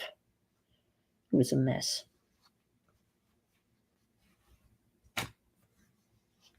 How about that there? Oh, that looks like two. I'm seeing two boobs and legs, all of Picasso. Maybe it's because I haven't had much sleep. Where should we put, you see the boob, leg? I'm all right. Where we put the boobies over here, maybe. Okay. It's getting there, folks. It's getting there. People are hanging in. I appreciate you being here. I've lurked a lot, especially in the wee hours of the morning, because again, I have my iPad on and I'm just in the bed. All right. Okay.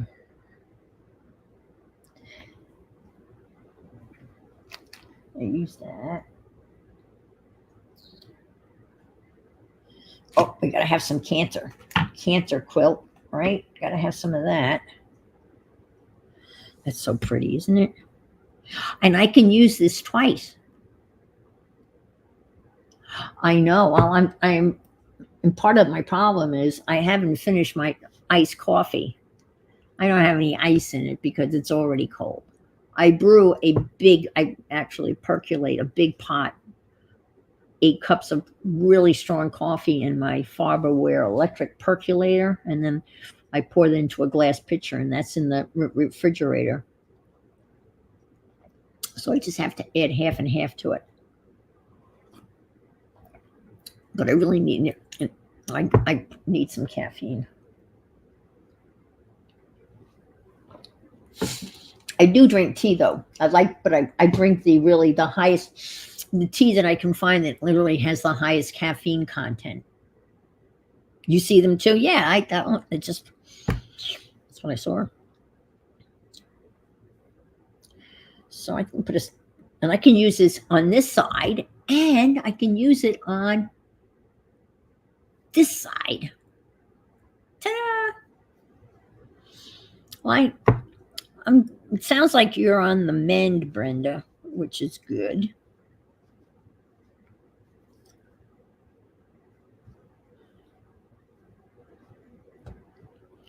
Yeah, they kind of fit over there. All right, let's do that.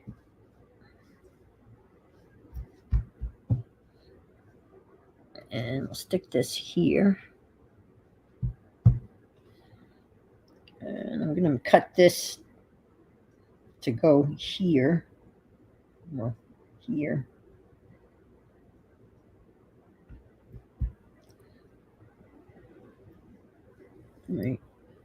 Right here.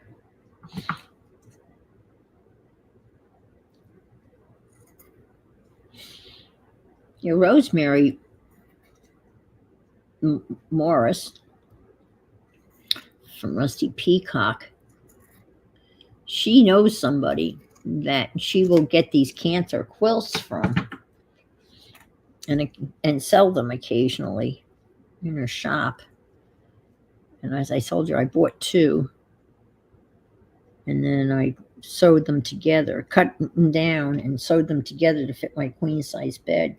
And they're perfect for Florida because they're so light. Even though it's 2 layers of cloth, they're very light. It's a perfect covering for Florida. And the Indian ladies, they sit there and they all, I guess you can tell they're that type of quilt because they're 2 layered and they have that type of stitch. I think that's they're kind of the mark of a cancer quilt. I can go over here. I'll stick that. That seems to fit there better. All right. And I'll cut a smaller piece for here. I got a little carried away with that piece. My measuring wasn't, I was just going to go square on. Whoops. Come on.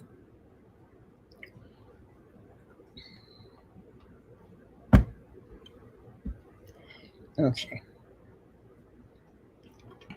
Ooh, I like that. Okay, it's going to go like so.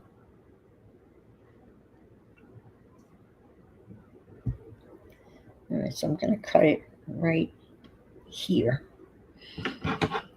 I'm eyeballing it.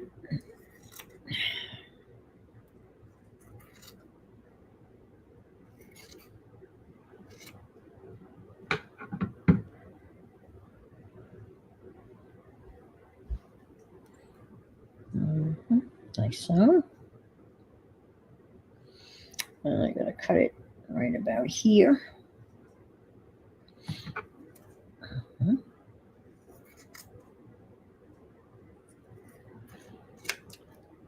And scraps begut scraps, right? That's true with paper and with fabric. They multiply. They just get smaller and smaller. You have a cancer quilt for the summer? Yeah, they're great for the summer. Looky there. It's getting there, folks. Look at that. I am loving it. I need 1 piece here. And I got this. This is going to be an accent piece. Oh, I got this too. That'll be an accent piece. Oh, maybe. Well, that could go there. That's cute.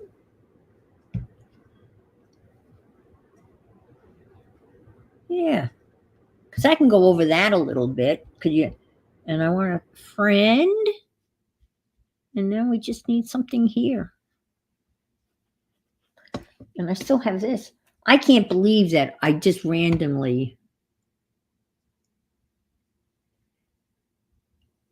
Oh, cancer. I said cancer. Cancer. Not cancer. Yeah. I have a cancer quilt. No, it's a cancer. Cancer. Must have been my Long Island accent. I got this. And this looks like, well, I know it's Timmy. Oh, look, Peter Pan.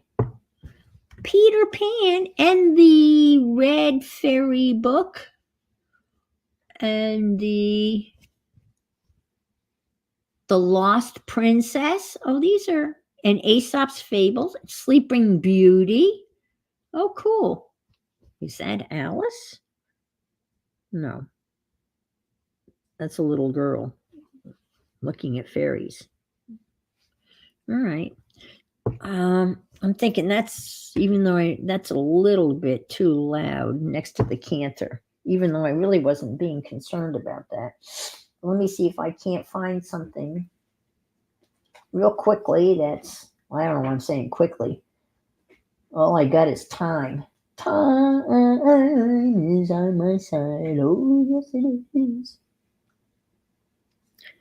Maybe Ooh, I like that.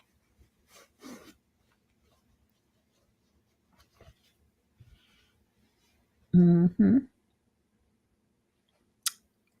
I like that. I like this kind of color. It kind of like,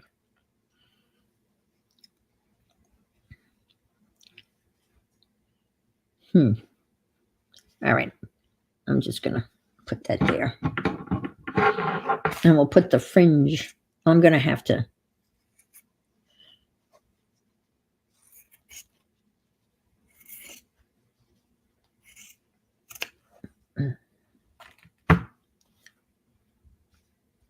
I almost cut that too short, folks. Stick that back in the little bundle. I can't, I tied that up, I guess. Yeah, that can go. Let me move this over here so I can, we'll tuck this and we'll flip this around. So that's there. And then that can go here. And this can go here. And this can go here. And then I'll just fill in that. All right. Here we go. Do, do, do, do, do, do, do, do, do, do, do. What do you think? So that's one side.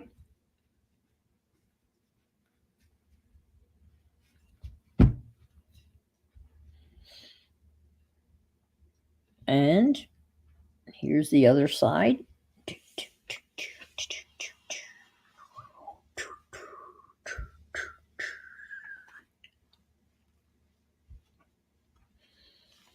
Huh?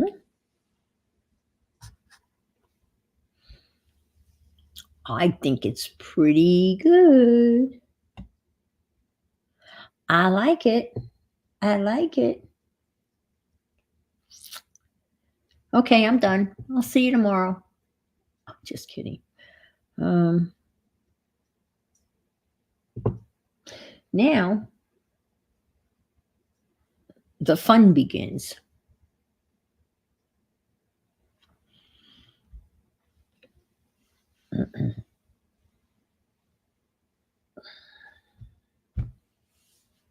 Gotta sew it.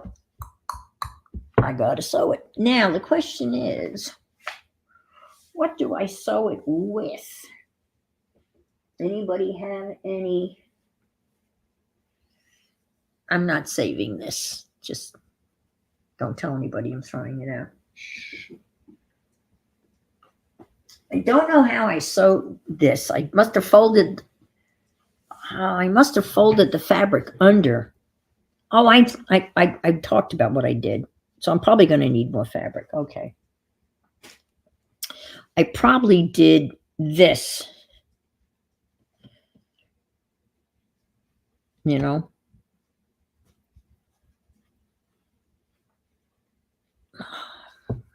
I sewed it like this. And then opened it. Like that. So that's what I'm going to do. And then obviously it's going to.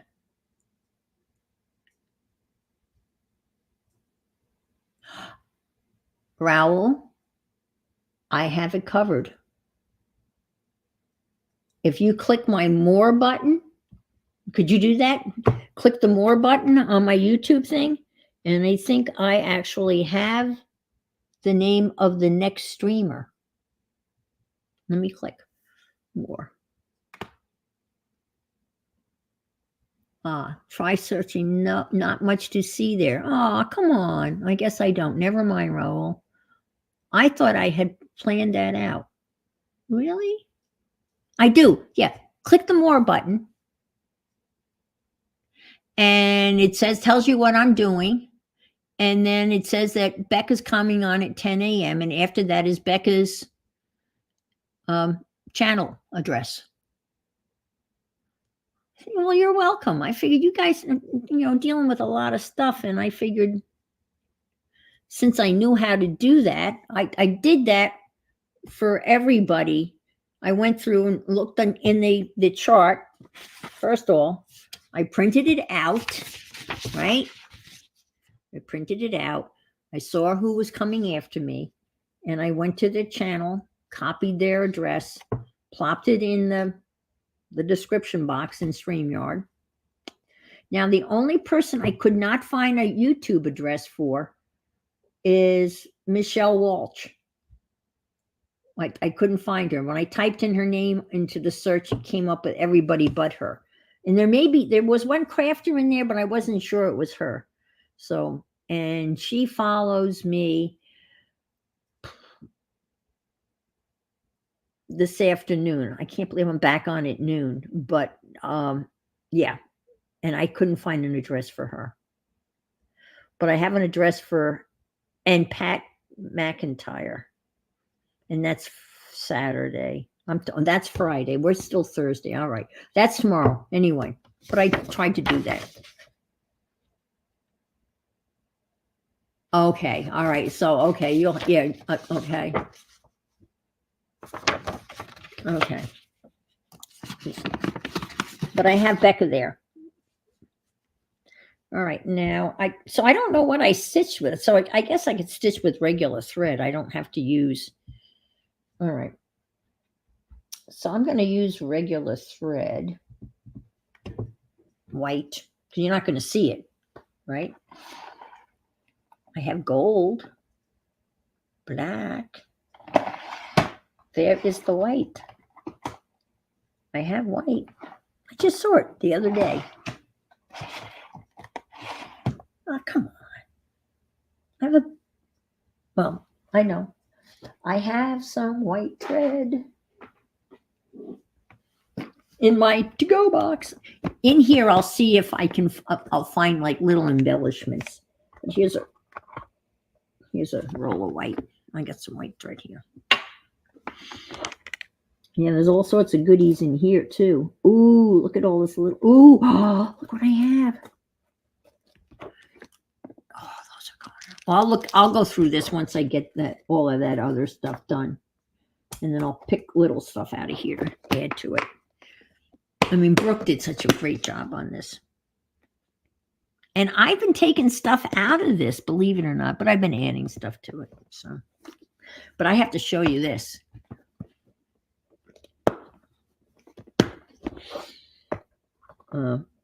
This was the coolest thing. She included this, and it was chock full of all sorts of little goodies. Isn't that neat? And they unscrew.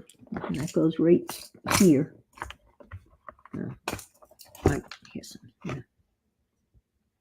Okay.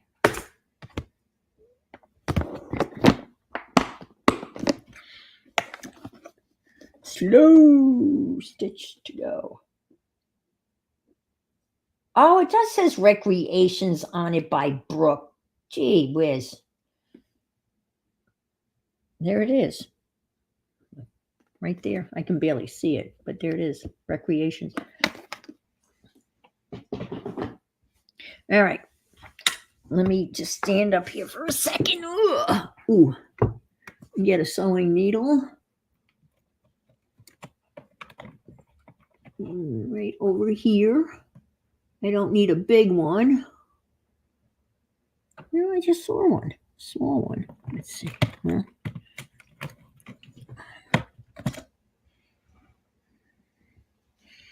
Let's see. I made this pin cushion. Look at all the French knots I made. I did that. This was a wooden top to a candle. And I drilled little holes. And this is a piece of sponge or something underneath here. And I was practicing all these stitches. I've got some beautiful stitch books that I'll show later. And it was just all these French knots. And I made it into a pin cushion. Perfect size. Yeah. Oh, that's got gold thread on it.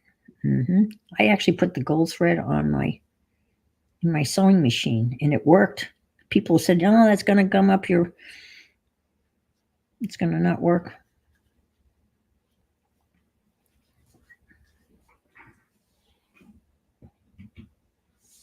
I did crewel work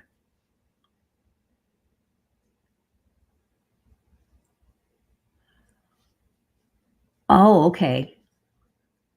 All right. Well, I can write that down and then I can add that later. Okay.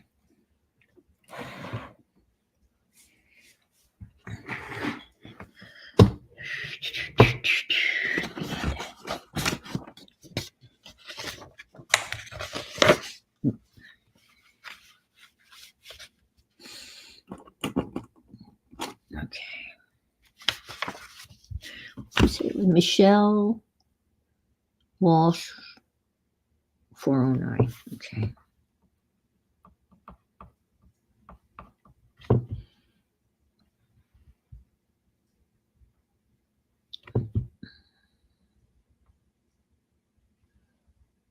Thank you.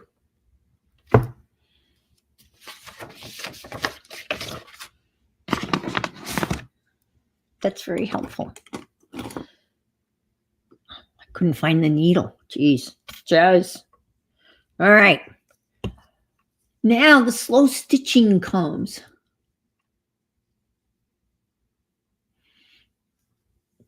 Dun, dun, dun, dun. I know you're not supposed to make your thread longer than your arm length or something like that. Okay.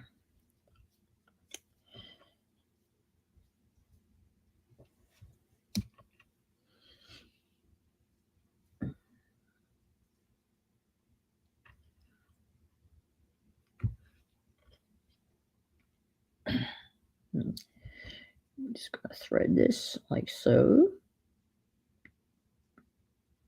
Like so. I can still thread a needle. And we'll double that up like so. So.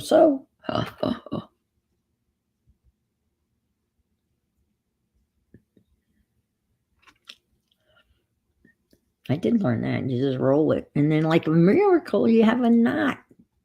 That always works. Okay. Here we go. It's like I feel like a surgeon now, right? I don't know how this is going to go, folks. But I'm always game. And I learned from the ladies, my sewing buddies, my mentors, because I would screw this up so many times, that you put the two sides, the good sides face to face when you sew the fabric together. And I learned that from Becky, Aunt Bex, and Deb Farrell. Two wonderful seamstresses, sewers, crafters.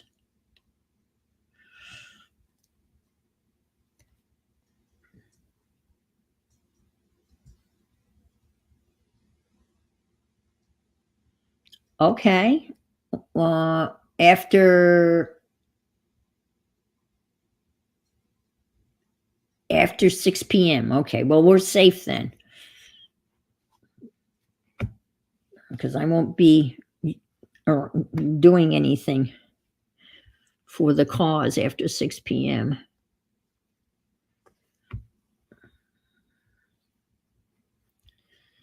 And this is going to be really tedious. I'm going to put myself to sleep. I'm trying to think. Oh, gosh. Stories. So many of them I can't tell. No, I'm just kidding. I can tell.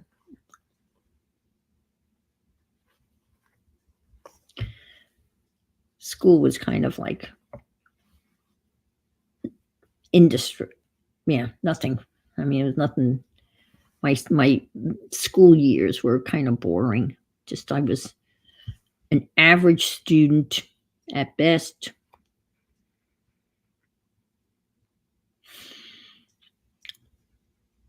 My parents didn't seem to be too interested. At least that's my perception as a kid growing up, or at least my perception now as an adult. They never got too excited about my report card. You know? I mean, I didn't do poorly, but I was a B student. at best. Occasionally there was an A that would pop up, but they never seemed to get too excited. I don't know. Or at least I don't remember them getting really bent out of shape. I mean, I never got in trouble or anything.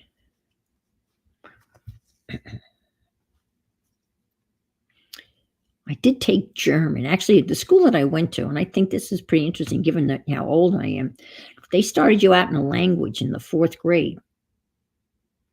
And the year that when I was in the 4th grade, the language was French. Parlez-vous français? So you would take French from 4th, 5th, and 6th grade. And then in the 6th grade, there was some sort of exit exam or something to see whether you were good enough to go on and take French in middle school or junior high. And since I was dyslexic and had all sorts of problems with reading and had to go to summer school, reading school in the summertime, I didn't make the cut. So I didn't take French in 7th and 8th grade. I guess I was in a reading class of some sort. But you needed a language back in the day. I don't know whether you still do now, but you need a language to get into college. See, that looks nice. Look at that. Hi, Terry. Welcome to the early morning show. And so now I'm in 9th grade, freshman in high school. And they offered German, and I decided, why not take German?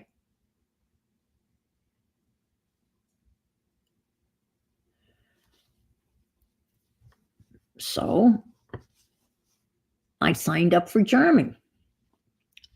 Now you'd say, German, my God, why German? Let's see, I always believe it can't be questioned. I think that's pretty solid reasoning there, Andrea. I would have to agree with you. Uh-huh.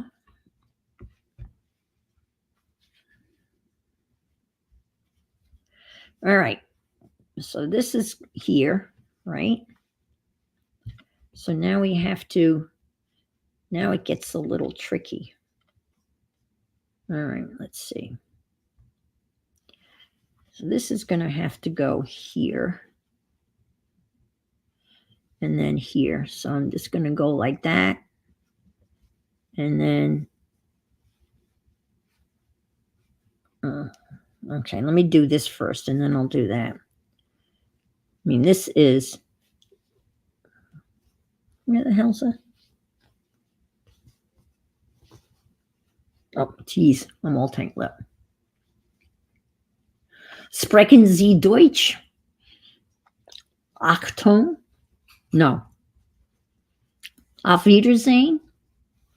Well, the reason why I signed up for German was because my grandfather lived with us. My father spoke German before he spoke English. He grew up in a German household. My maiden name, I kept my married name because it's Lahr, L-A-H-R. My maiden name is Horenberger, Horenburger. And I figured as a teacher, let's stick with Lahr. And my ex had no problems with me keeping my married name. Anyway, so I signed up for German because my grandfather lived with us. And of course, he was fluent in German. I figured, well, he could help me with my German. And he did. And the German teacher was a real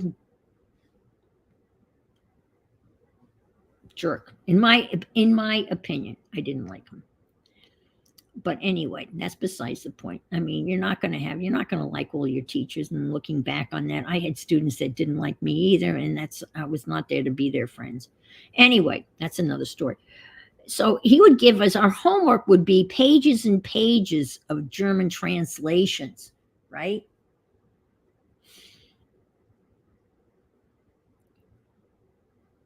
So I would approach my grandfather, go, grandfather. No, I didn't say grandfather. I don't know what I called him. Grandpa, I guess. I don't know. Don't remember. Would you help me with my German homework? And that translated into him literally, I would literally sit at his feet. He would be in the living room. And I would, in his chair, and I would sit down at his feet on the floor. And I would hand him my German textbook, and he would just start reading it. Hi, Aunt Bex.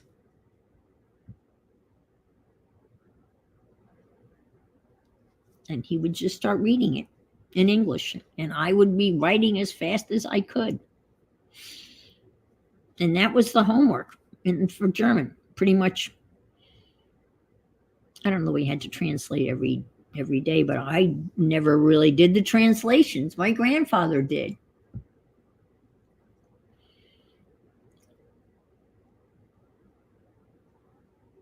And then test-wise, this is how creative he was. And this was good for me.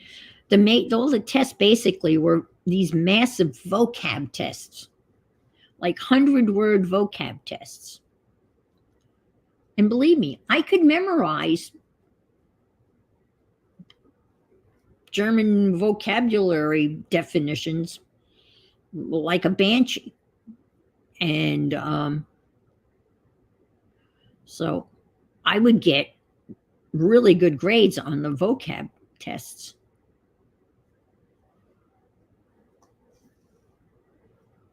But then when there are other tests, I would bomb. I would fail them because, and I could memorize 100 words or whatever, but don't ask me what those words were the following week. Anyway, long story short, I failed the German final, but I passed the class. So I had my 2 years of language, German. Went to college. Spoke to the German professor at the college, and I guess he must have looked at my transcript, and he said to me very nicely, honey, I think you should take Spanish. So I took Español. Hablo Español. Hola. Buenas noches. Tardes.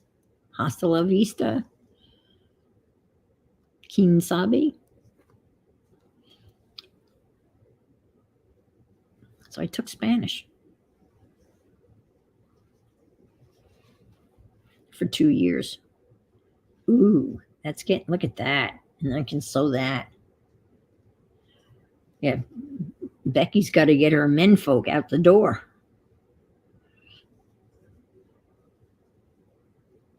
Now,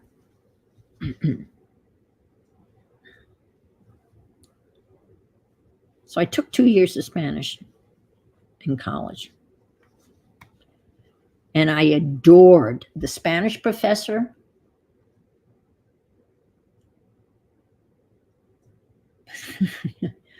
Let's see, in life, something in Spanish, in El Paso, my past, is that in the past?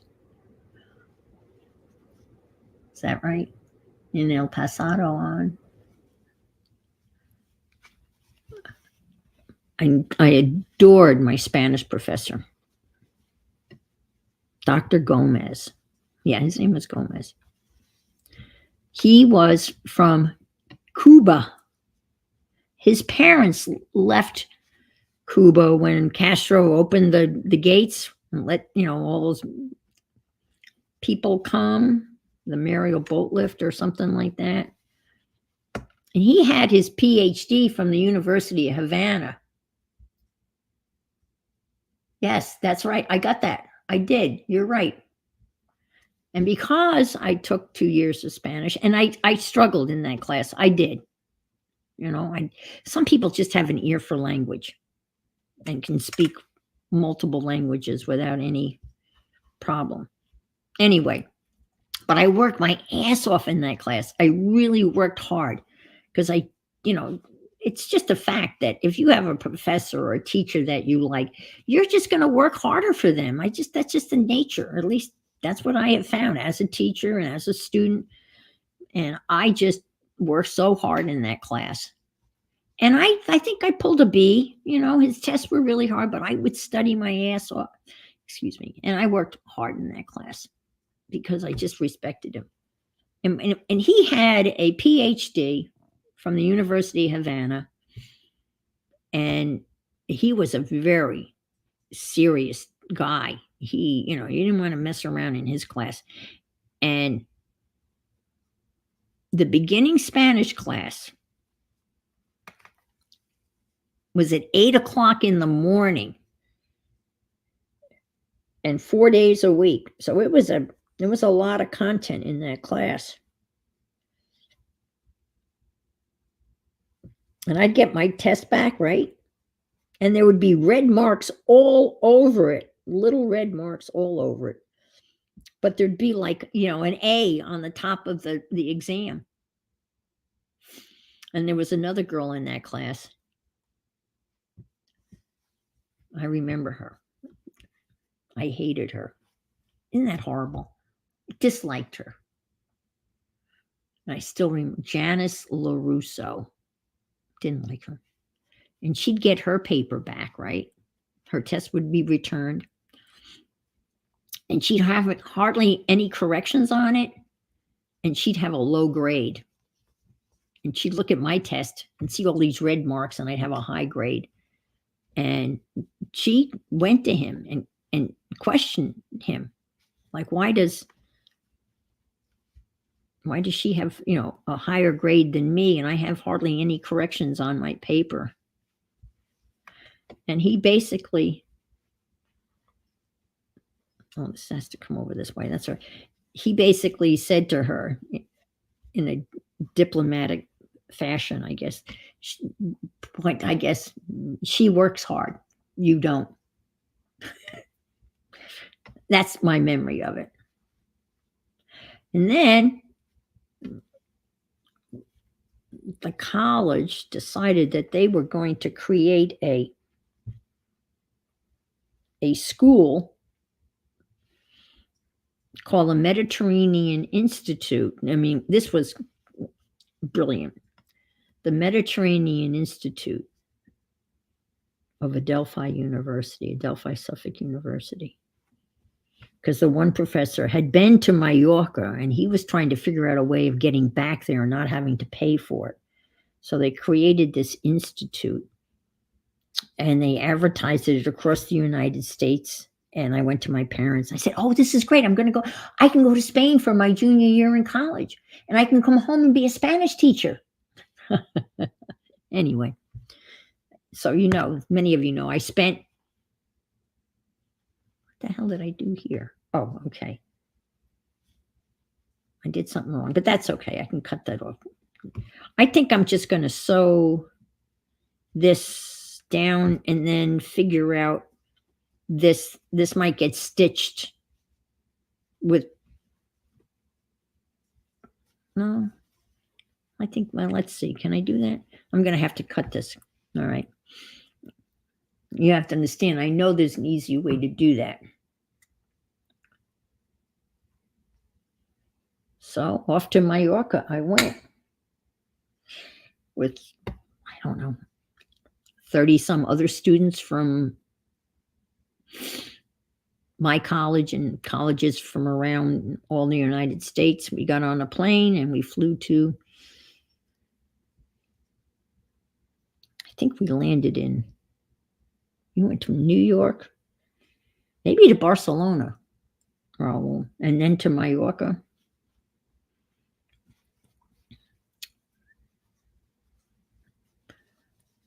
What an experience. What an experience. But Did I come home speaking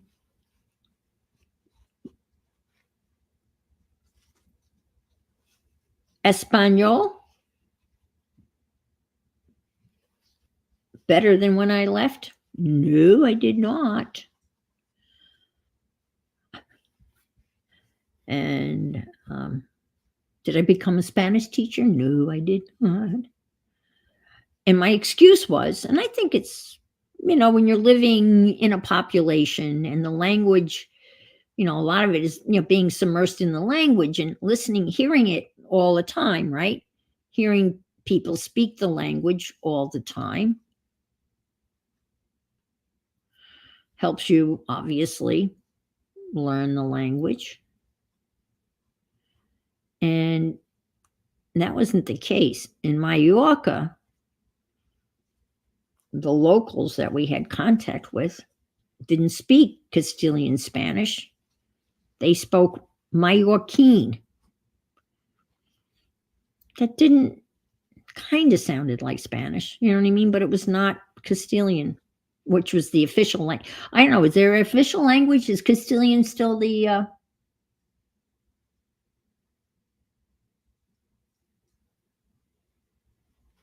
was Castilian still the official language? Because when I was in Spain, Franco was still in charge. So the kids, the little Mallorquin children learned Castilian and Spanish. So they would understand us when we went to, order something. Honestly, I don't know. I don't remember, Raul. We were only in, Barcelona passing through. And I was only there. And I lived the whole year in Mallorca, where they spoke Mallorquin. And Mallorquin is a separate, it's like a subset, obviously, of, but they've studied the language of Mallorquin, and the closest language that Mallorquin resembles is medieval French. I read that somewhere, I don't know. But anyway, I came home and I was not obviously destined to be a Spanish teacher. I wasn't destined to do anything school-wise. I just wanted to get out of college. So I took some summer courses, graduated in 3.5 years, and didn't become a teacher until much, much later in life. I have had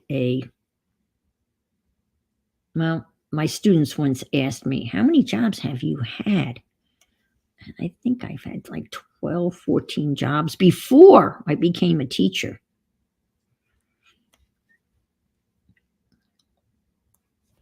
But Mallorca was quite the experience. A little bit, probably too much partying, just saying.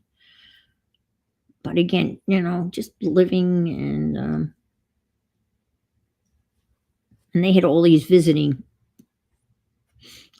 authors come, and they would have a writer in residence. They had a house for a writer in residence. There goes the first workman here. That's the guy that's going to mow the golf course at 5:30 in the morning. Oh, wow. Bali. Oh, wow.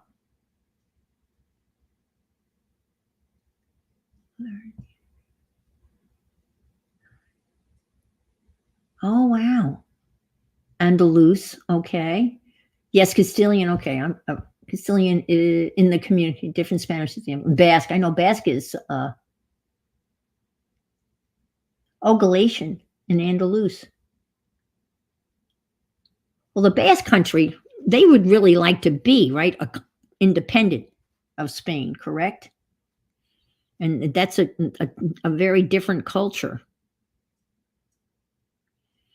That's up in what, the Pyrenees, and that the Basque region is up like in the northern part and borders like France, doesn't it? As I recall, my geography is awful. And your mom was a cook, okay.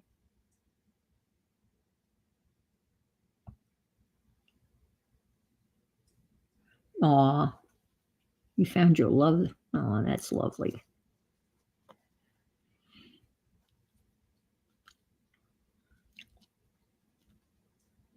That's great.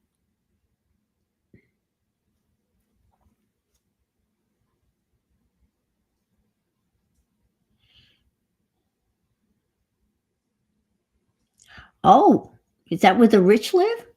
I thought they lived on Mallorca. I'm just kidding.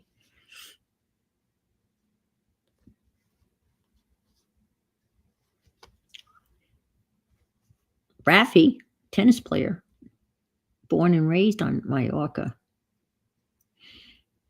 Rafael, not Nadal.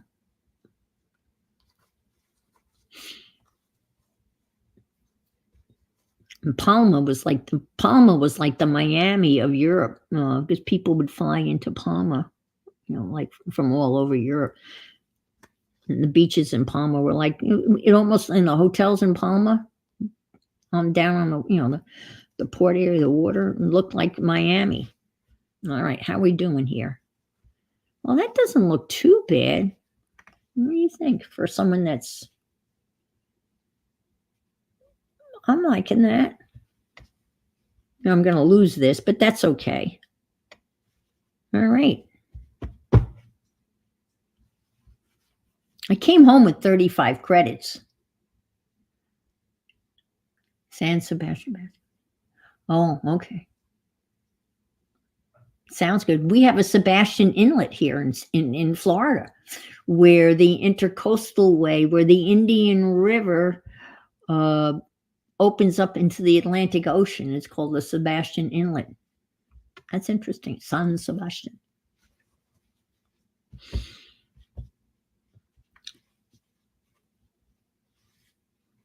But I came home with 35 credits. In what? I don't know. It was pretty relaxed. They started with okay, Andrea, thank you so much for being here. I so appreciate you supporting the us and the marathon. It is like a marathon, the streamathon. Thank you so much. I will see you out and about on the internets, I'm sure, as time goes on. All right, I'm liking that. Now let's kind of figure out how this is going to go. And that worked okay. I sewed this across and then came back with that. Let's turn this over and maybe probably stitch that. I'm going to cut that off there. Okay.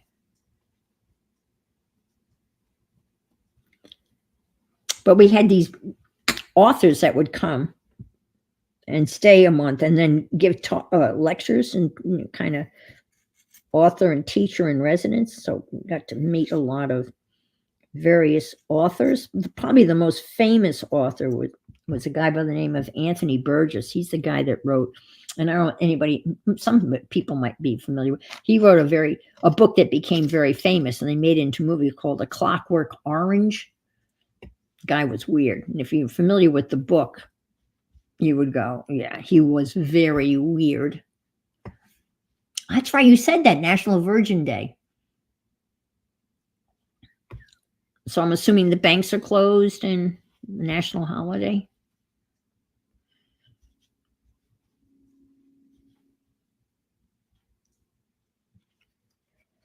Spain now is what? It has you have a king, right? But he's doesn't have any.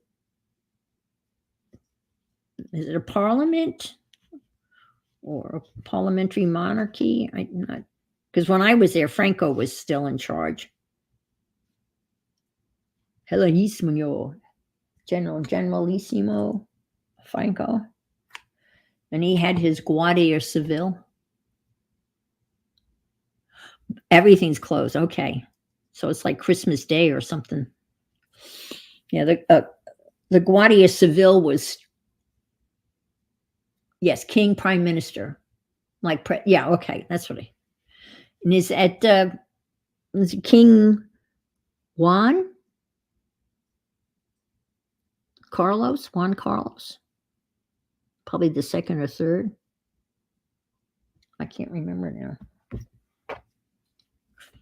Juan Carlos, maybe? With a number after him?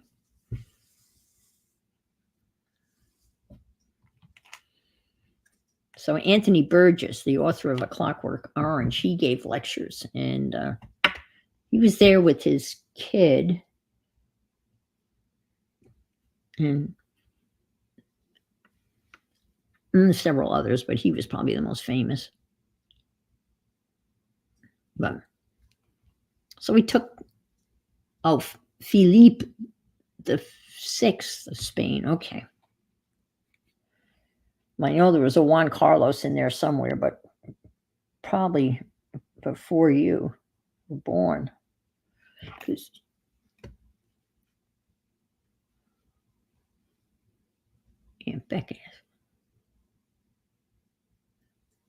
Aunt Beck looked it up.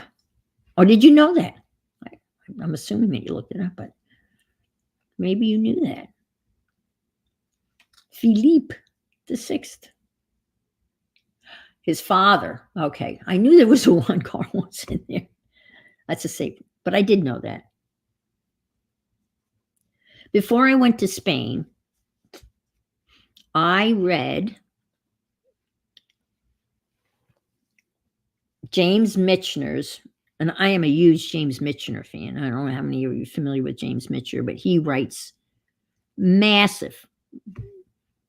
All of his novels are like around 1,000 pages. I think I'm going to let that go. Like, I'm afraid to cut that. So I think I'm just going to, maybe I'll sew it this way. And no, I don't know. Aunt Bex is probably going to, Jesus, what the hell. Anyway, maybe I'll sew it this way and then figure out.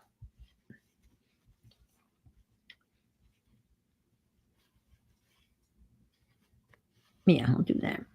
And then do it across. But I'm going to put it on the right. Oh, I do have it on the right side. So I read his book, Iberia, which is, of course, the history of the Iberian Peninsula, which includes Portugal, before I went to Spain. So I knew a little something. I think I'm going to do this across here. That's probably wiser, and then do it come down. Okay. I'm sorry, folks. I'm a fiddling here because I don't really know what I'm doing.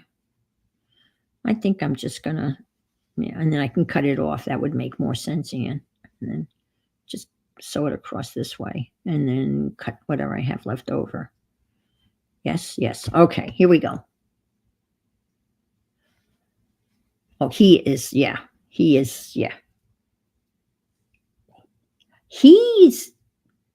Well, I still think Miss Allie is the youngest, but Raoul would probably be the second youngest in this group. And I don't know whether he even knows Miss Allie. Miss Allie is in Wisconsin, I think. 30 going on 31.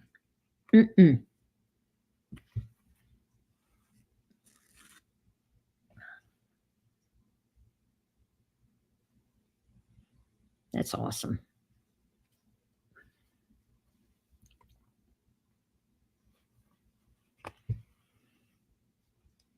Well, I don't know. I think Miss Allie didn't. I think she may have just turned 30. I'm not sure. I don't think you would. I don't know that you would know her.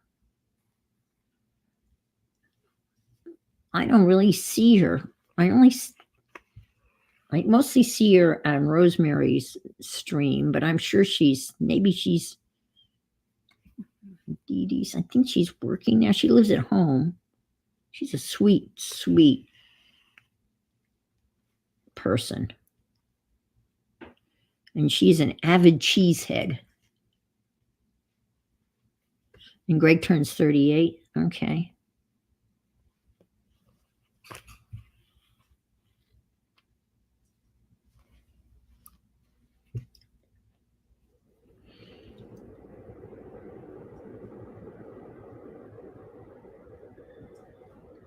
My son is,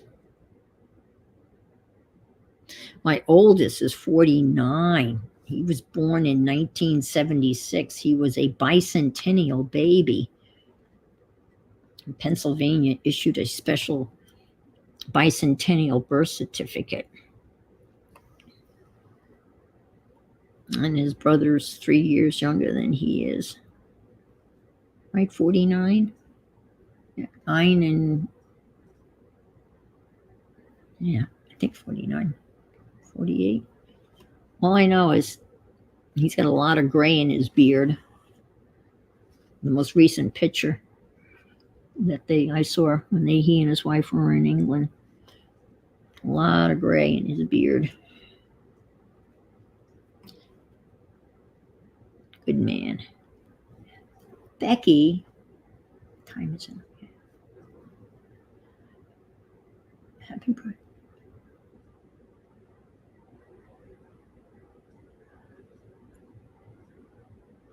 Oh, I like that. I like that.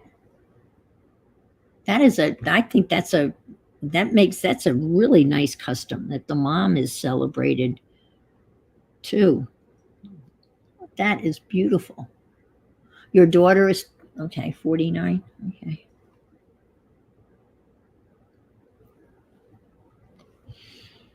Yep. Time goes on. Kids grow up.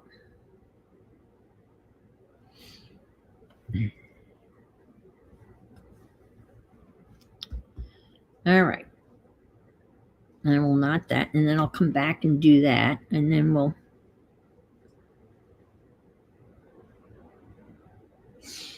Lily walk by. Okay.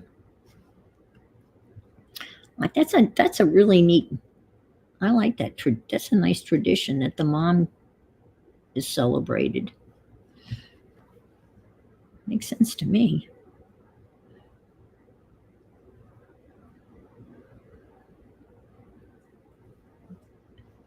Okay, that's good enough. It's not going anywhere. I know, don't they? Oh my God. They just fly. I can't believe it. It's like we're halfway through August already.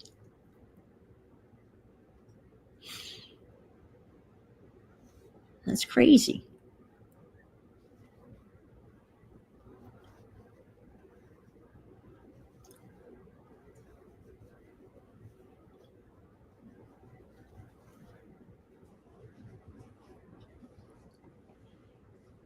Okay, let's see.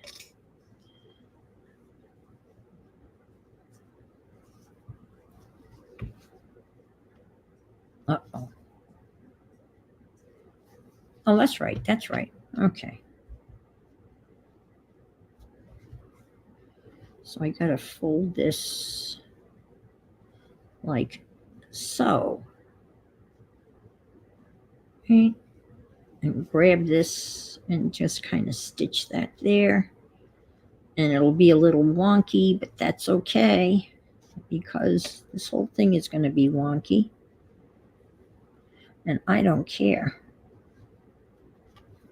The wonkier, the better, right?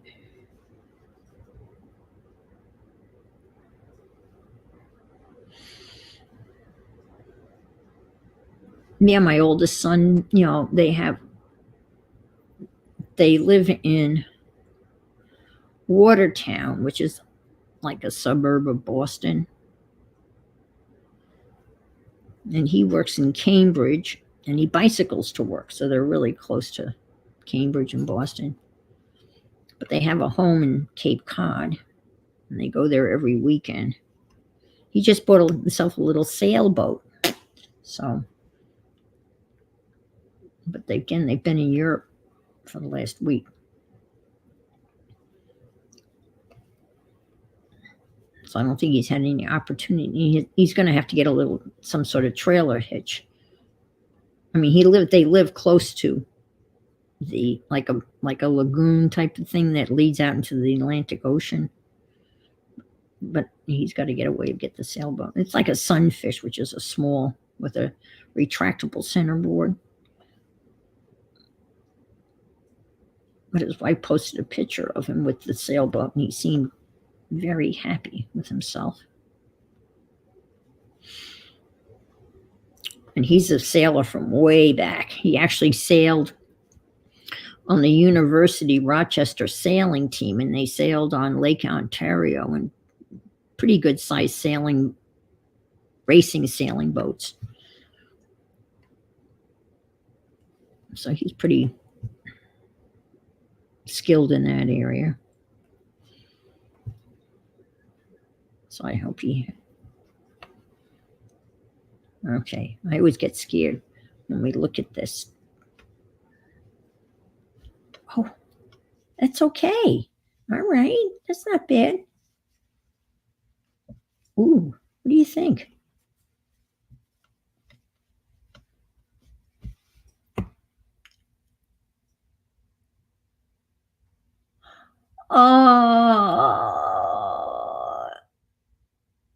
Oh, and they make such a racket. Oh my God, I know how noisy they are. They are. Thanks, Renee.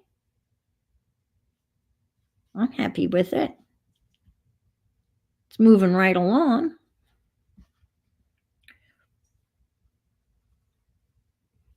I don't know whether it's going to, I might, yeah. I think it was the perfect thing because I was racking my brain. I didn't know what I was going to do since today is stitching. And I knew I wasn't doing any tatting, that's for sure. Poor kitties, yeah. But they make oh God, I can just picture that slimy, dirty pool. They are so disgusting.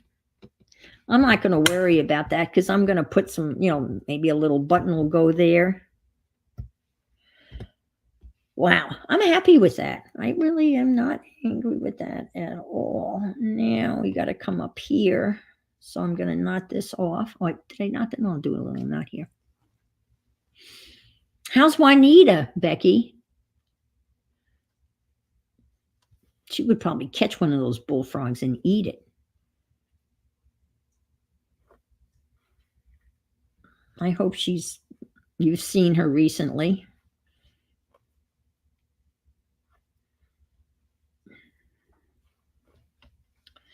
Becky, in her kind soul, took in this kitten that belongs to the neighbors who are irresponsible pet owners and basically captured Juanita and took her to the vet and had her spayed. She'd already had 2 litters. Oh, yeah. Well, you did take her to the vet. But you're the lady with the good food, so hopefully, she'll come back but she's not really, yeah. I wonder how long she'll hold that against you.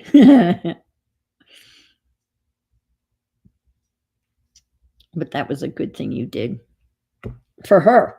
And the neighborhood certainly doesn't need more kittens, but just for her, poor little thing.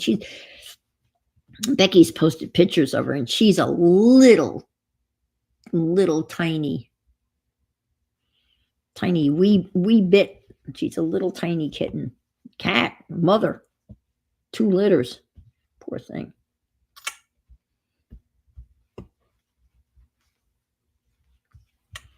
I'd like to have a word or two with those people. All right, so this is totally, all right, I'm gonna just fold this. You know what I'm gonna do? Just so I don't think I'd forget, but I'm just gonna take a quick picture of this because, Becky, I'm making a tea cozy, Becky. Remember the one I made before? And I figured this would be a great activity to kind of do. With limited amount of thinking. I have to do some thinking, but and I went through all these scraps and was like, don't even know where I got half of them. I'm going to take a picture of this. All right, my phone's in the other room. I'll be right back, folks. Look out, Lily. I don't want to roll you over. As I set my alarm on my iPad and I set my alarm on my phone because I wanted to make sure both of them went off, and they did. What is that? Oh my God. All right. I thought that was puke. No puke.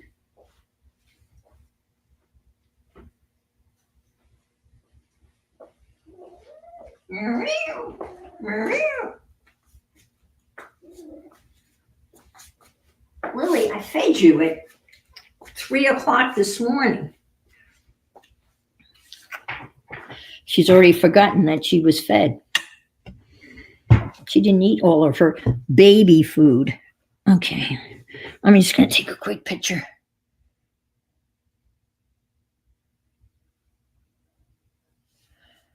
All right, let's see. Come on. Come on. God.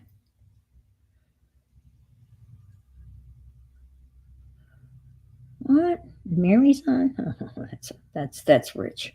That is rich. Oh my God, that is so friggin' rich. All right.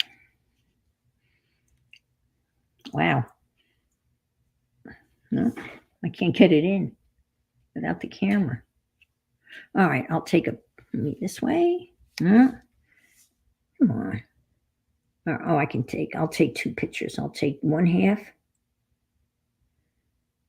And I'll take this half. Yeah. Okay. I'm just afraid now I can move this around. Yes, she is.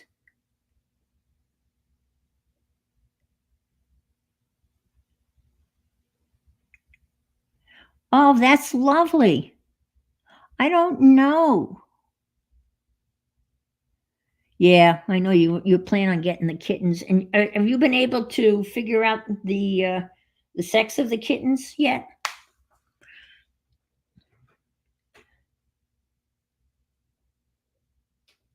Oh, okay. That must be an older. Okay. All right.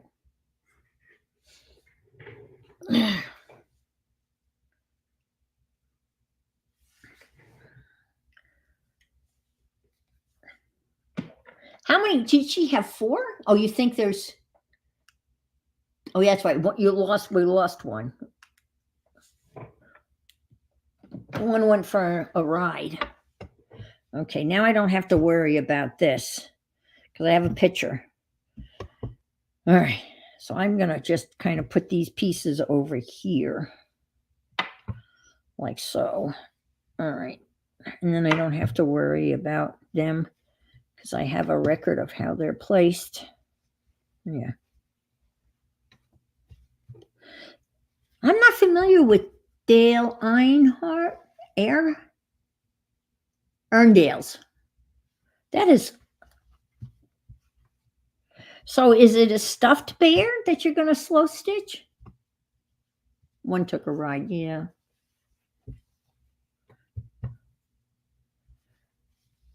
This goes here. Put that there. Well, let's see, put this here. And I'm going to take these 2 down off over here. Stick them there. And I'll take the polka dots and the bird. Because I figured I would stitch. Oops, sorry, I'm not in frame. I figured I would stitch across. You don't touch that, Ann. Don't touch it. I'd stitch across here, and then come up and do the ones across here. That was my thinking, which I don't know whether it's sound or not, but that was. So I'm going to move this over here. And this is, I got to cut this down. I mean, I just put that in here. Ticking. Mattress ticking. I just love this stuff. I have it in red and blue and green. I chose the blue.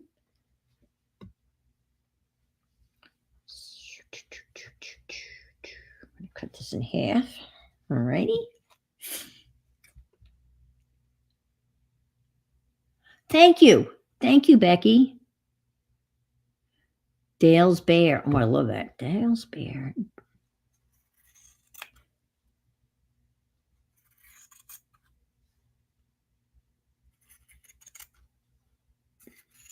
So are you making the bear? It's a pattern for the bear, and you make the bear. Okay.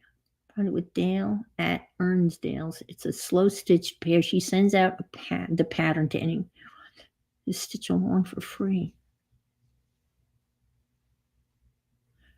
Okay, he's gonna make a stuffed bear, and then you're gonna hand stitch. Okay, I'll have to check that out. I still have a lot of stuffing left from the doll I made.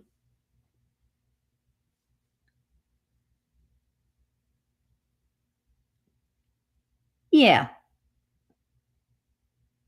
And it's a non-jointed stuffed bear. Okay.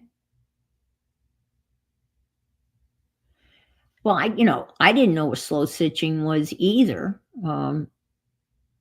But I did crewel work.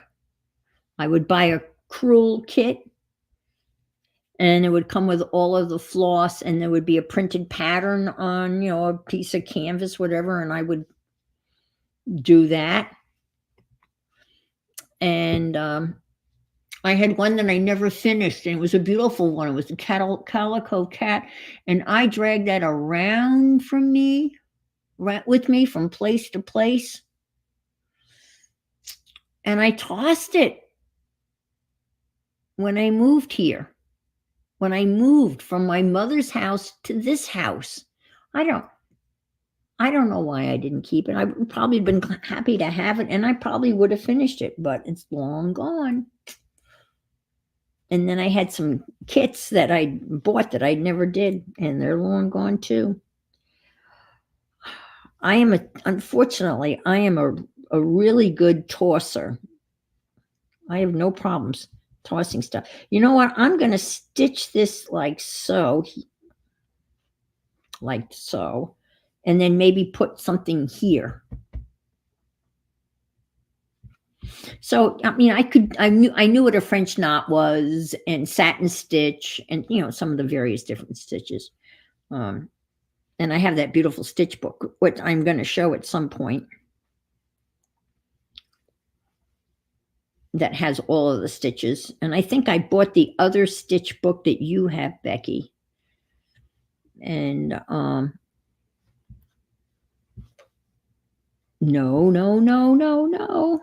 Well, I almost screwed up. Oh, I saved myself. Print side to print side. You guys taught me that. I would have been so mad if I had to take that out. Yeah, that's true. It's much more organic than I almost screwed up. Caught myself just in the nick of time. Oh, I would have been so angry at myself if I had done that. It's one thing if you're zipping it on the sewing machine. It's still a pain to rip it. But, okay. Whew. You got to pay attention.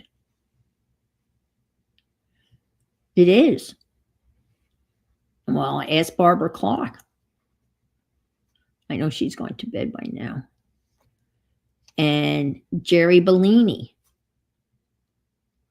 Jerry Bellini was sewing scraps together and had a video on 7 different ways of 7 different stitches to sew squares of scraps together. And now they're sewing dots, which are big circles. And Aunt Becky is done a beautiful piece of squares of scraps, and then done a lot of embellishment with embroidery stitches. And Carolyn McDonald is another stitcher. I mean, there's tons of them out there, but these are the one people that I know that. I mean, I saw you saw my little pin cushion. That design that came out of that one stitchery book.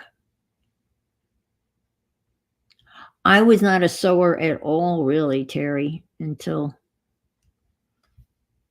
I did the cruel stuff, and then I put it down. I didn't do anything with that for a long time. I made a little. I did the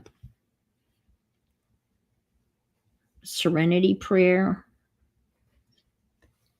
with embroidery on it. I've never done what's with the graph paper? Needlepoint? Is that what the graph paper is? I've never done that. I have a beautiful little needlepoint that a teacher made me. Okay.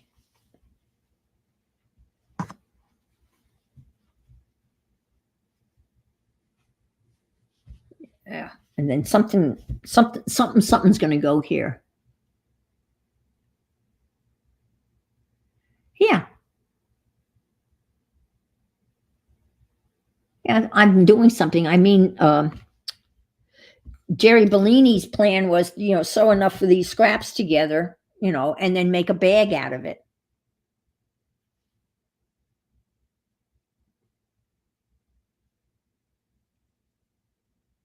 I can't. I'm not going to say I can't. I can't. I can't knit, and I always add the word yet, because yet is such a great word. If you add yet to the end of a sentence, and if you start out the sentence with I can't, end it with yet, and that leaves the possibilities open. And so I can't knit yet, and I can't crochet yet, even though Becky and Mary Lou tried to turn me into a hooker, but they weren't successful. I tried, and I haven't mastered it yet. That's not to say that someday I will learn how to be a hooker in the sewing sense of the word, obviously. Okay, now probably don't want that much of that, so I'm going to, I think this goes here. I hope. I think this goes here. So I'm going to cut this down about here. I'll mark it with my finger.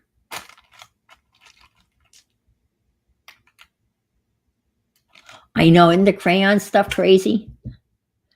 I don't know who gave that. Maybe Becky gave me that. I don't know where that came from. I don't know where. I know I bought some like generic scraps, and that may have been, remember in that slow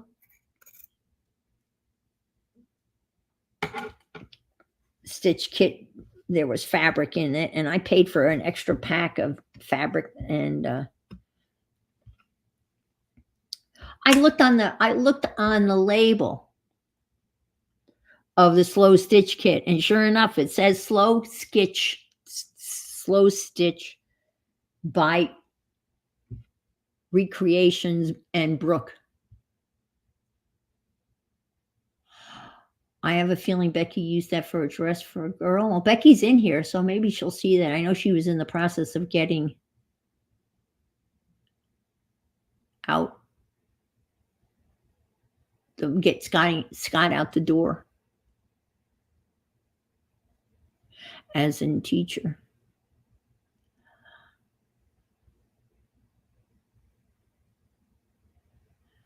You stick to your paints and pens, and that's it. Yeah, but and that's true. I learned about using that. I'm not going to argue that because I learned about that.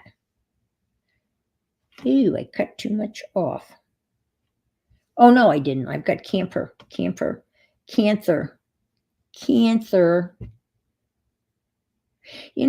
I think. What do you think about this? To stitch this, creating fabric from scraps. Yeah, Janet does it all the time. What do you think about me stitching this with floss? Like a little frame around this. Because I kind of like that.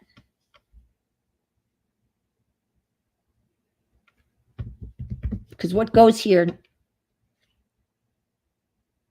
Oh, I am so glad I took a picture because I've already forgotten what goes there. I think the polka dots go in there too. Oh man, I'm so glad I took a picture. Let's see. Walt Disney, memory from 2020. I want to see my... Oh my God.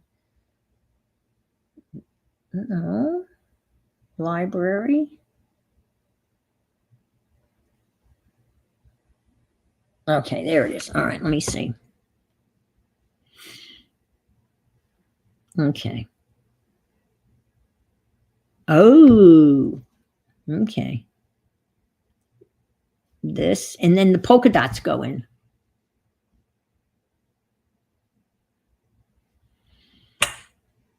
Yeah. I mean, they were thrifty folks.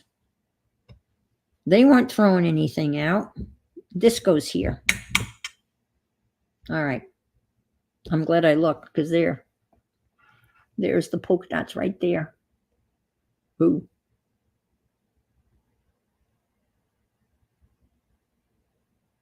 All right. Okay.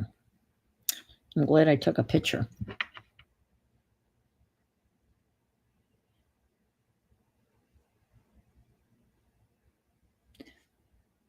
I know. Isn't that adorable? Isn't that so cool?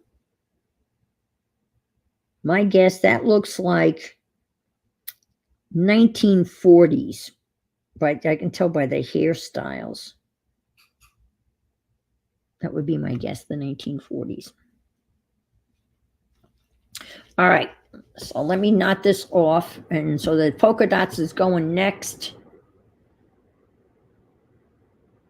All right, throw another little stitch in, and then we'll move on to the polka dots.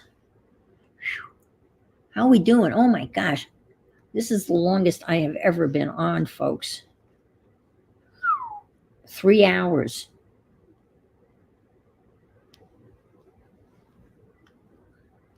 Three down and 3.5 to go. Woohoo! Thank you so much for being here, popping in, hanging out, listening to me ramble on. If anybody wants to come on, I'll be glad to send you a link. I figured it's a little early to be. Feed sack, yes. That's right. Can you imagine how coarse and itchy that must have been? Because the feed sacks were made out of burlap, right? Hi, Michelle. Good morning. I'm going to take a sip of my coffee.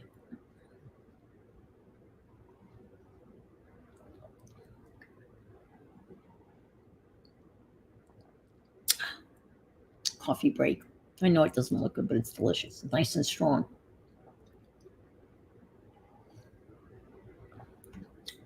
Well, it's dark here. I just have my two, camera lights on. And the only activity on the golf course was the guy that went by at 5:30, and that's the guy that mows the golf course. They got to get the golf course mowed. before the golfers come out.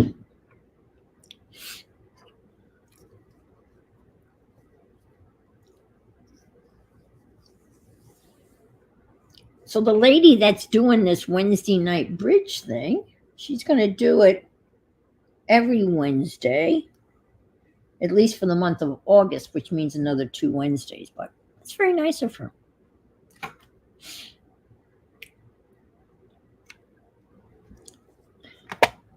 And she's, oh my gosh, I told you earlier, she's got one of the thickest New England accents I have ever heard. It is thick. Very, very thick.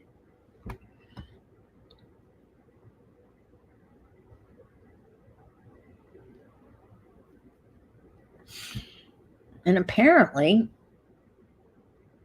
her 2 sons live with her. As we were playing bridge, we heard some like noises. Yeah. And the one woman that was there, for the bridge class or tutelage or whatever you want to call it, she turned to the woman that's teaching and, ooh, I could take this little piece here and put it over here. I think maybe the little pieces I'll stitch like on the outside. But anyway, so the woman that was one of the like me, the students, right? She said to the instructor, whose name happens to be Susan also, she said, wow, Susan, your house has a lot of, weird sounds. It's a very noisy, And Susan laughed. She said, well, that's my 2 sons live here. And so we laughed. No.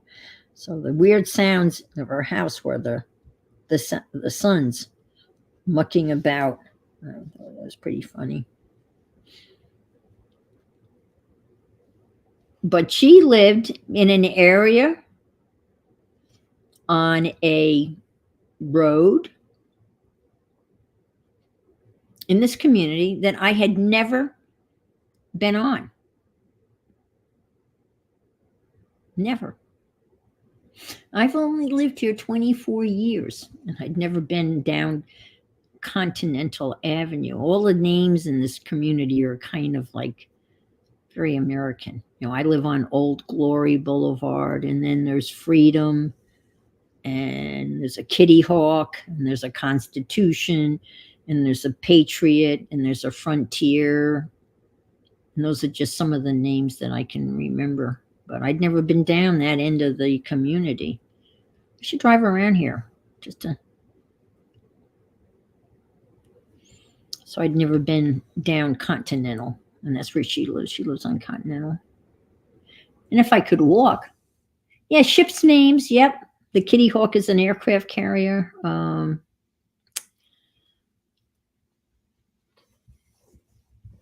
I Googled it, right, to get a directions. It was so funny because it's like, I don't know, it's less than a mile from here. And if I could walk, if I were able to walk, I could easily have walked there.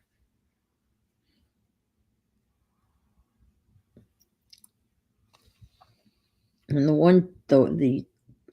the student, Susan, she came in her golf cart. And this other woman, lives next door at the 99-year-old's house. And she lives there, and I guess she's there. She lived with my roofmates, lived at my roofmates for a while.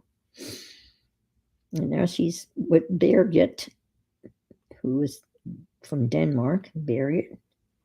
And again, she's 99, and it's, I guess the deal is that, she's there because in the middle of the night, if something happens, it just. Oh, that is interesting.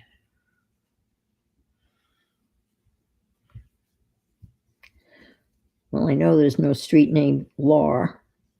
Lahr, as in Bert Lahr, rhymes with bar. I know a lot of people say Lair, but it is Lahr, and I don't really care. It's like with me screwing up Safia's name. And now that Yolande Devon gave me the trick, say Maria and then Safia, that's the correct saying. I've been calling her something else. Close, but not. So now every time I want to say hi to Safia, I have to say Maria in my head, just like I have to say squash before I say gouache.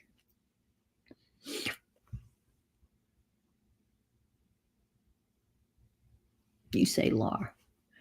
Cole Street, yeah. Well, there is a town in Germany named Lahr, and I don't know whether my ex's family, you would assume they came from Lahr, but that's, who knows.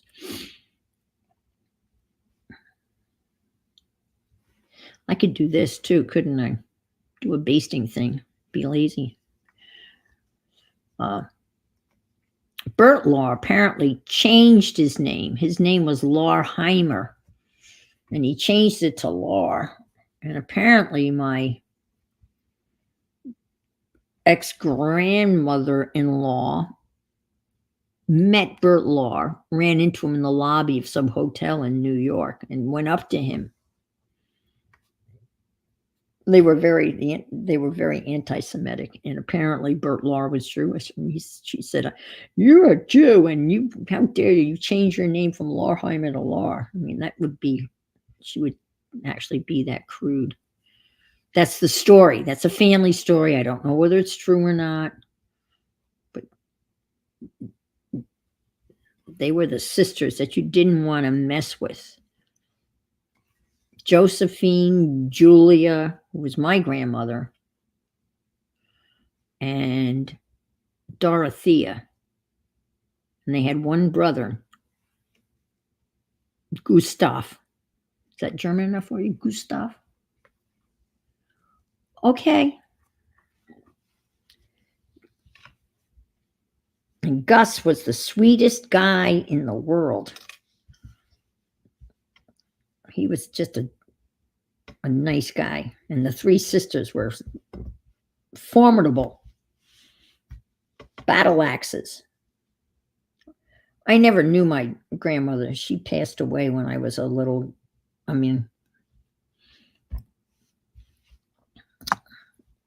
was younger, maybe two and a half, maybe, when she passed away. All right, so we got the polka dots. I'm liking it. All right, and now the Cantor, not cancer, Cantor quilt is going in. Whoops. And that's going to go here, like so.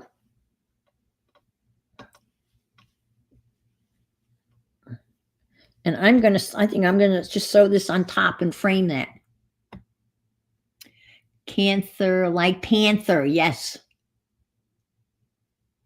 I know, isn't that is so vibrant. And I have a strip of it, and I don't have much of it. This is it. This is all I got. And I cut a little piece off of it, and that's it. And it was folded like this. So I'm thinking it may have been one of the scraps that came with the slow stitch kit, because that would fit. I don't know. When Becky comes back, we'll have to ask her. Yeah, I mean, I'll do floss, floss thread. Just try to get the stitches around it. Maybe I don't know, it's black and white, so maybe I should do it I don't know, white or black. I've got black and white floss. Just bought some more. Or I don't know, red, because I got red here, a nice little red. I don't know.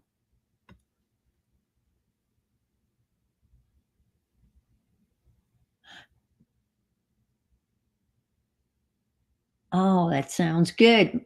Leftover spaghetti sauce, spaghetti noodles, fresh spaghetti noodles. Ooh, chorizo. And your famous lemonade with honey. It's 12:30 p.m. there. Well, that's not an early lunch. I think an early lunch would be like, I don't know. I don't know whether that would be considered an early lunch. What do you think, folks? I think that's pretty much the I want to know, what time do you eat dinner? Because when I was in Spain, we didn't have dinner until, I know the fancy restaurants don't really even open until 9 o'clock at night, because you have a big lunch and then you take a nap.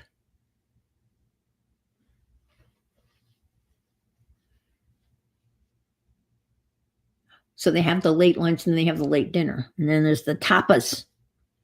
I love the tapas. Those are my favorite. A little tapas bar, a little aperitif. Well, back to Mallorca. So when we got there, right, in college, I had Spanish class was at 8 a.m. in the morning. So they set up they had a whole curriculum. I don't think I took Spanish. That probably wouldn't have been a good thing. Oh, that's right. 10 to 11. Yeah, that's what I remember.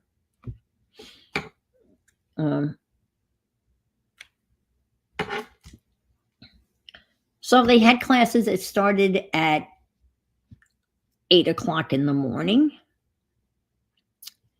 And no one was really showing up because we had been partying the night before. No one could crawl out of bed at 8 o'clock in the morning to go to class. And they figured this 8 o'clock in the morning was not going to fly. So they changed the whole schedule to kind of accommodate somewhat the culture and the students that were being irresponsible, I guess you would say. So what they did was the first class was not until 11. So we had classes from 11 until 1. We had lunch. We had a siesta. Then classes would start up again at 5. We'd have classes from 5 to 8 and then dinner. And that's, people showed up for their classes when it was, and that's how the school year went.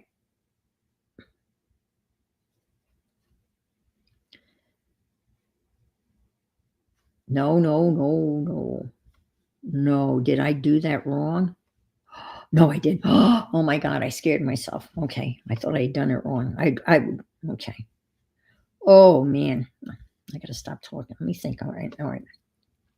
I want that here. So I need to do face up. Okay. All right. Stop talking. All right, here we go. Almost.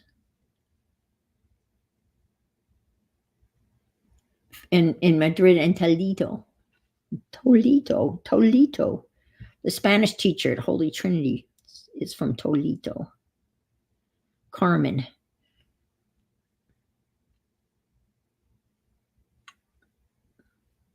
Sweet lady. Oh my God. She retired the same year I did. And the French teacher, Giselle, she is from Quebec. Quebec, a Quebecian.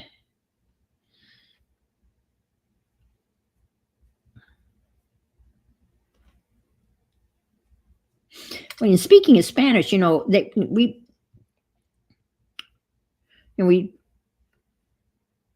it's Castilian, but the Spanish that my Cuban Spanish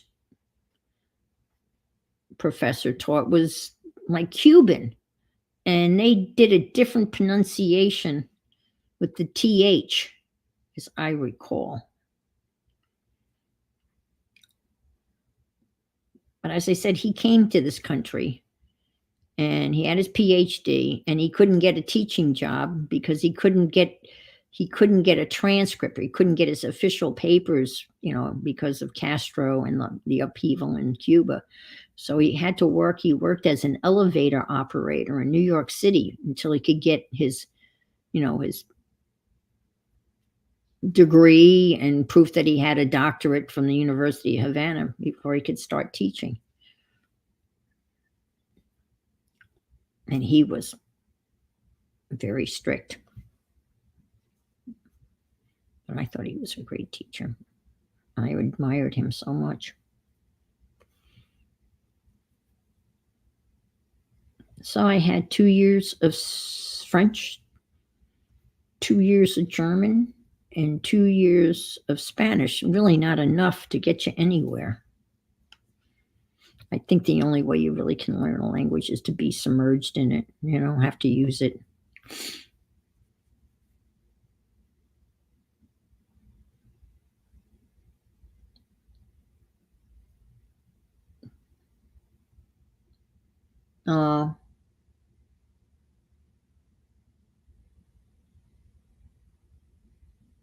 Oh, I know.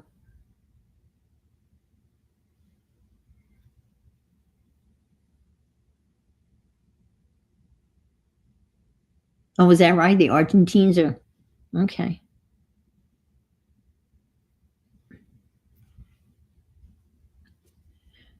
Oh yeah, and the double L, isn't that the double L has a rolling R sound, as I remember?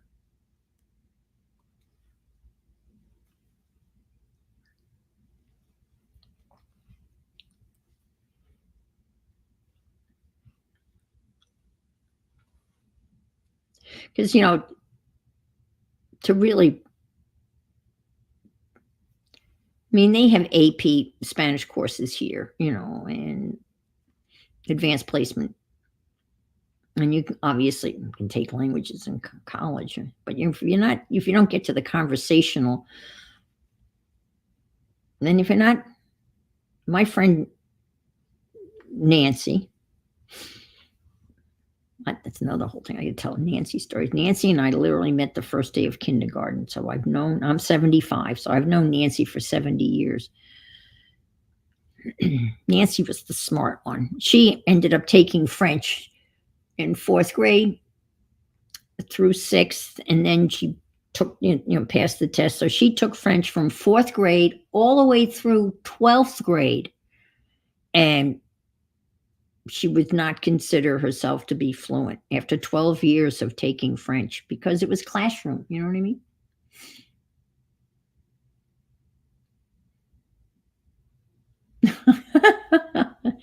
That's an interesting description, Raul. Oh, Miriam, is that your description? I'm holding up. We got 21 people here. And so it's been a beautiful ebb and flow of wonderful people. So I figured I could maybe stretch this out. I don't know. I'm going slow. I'm talking a lot of just talking stories. I got lots of Nancy stories. Oh man.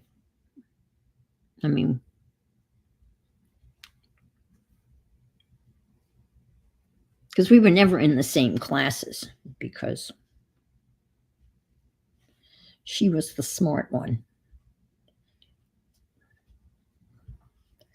When I was in school, they tracked you and you knew they don't do that anymore. So I was in a lower track, and it was because of my dyslexia. But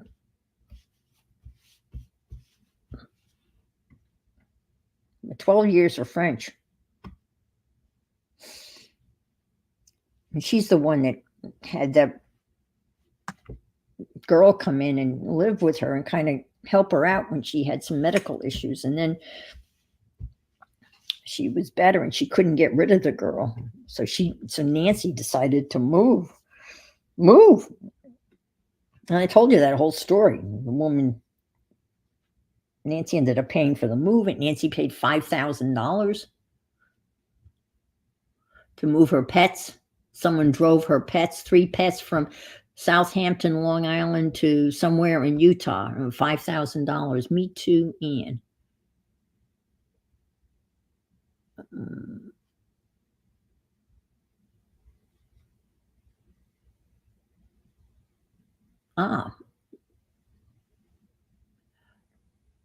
Burger King over McDonald's there. Okay, all right, interesting. Oh, okay, yeah. Somehow turned out okay. I managed to get through college. I have to admit, the junior year in college was a little sketchy. Everyone got A's and B's. I think everyone got A's, but I managed to get a master's degree. I got through that.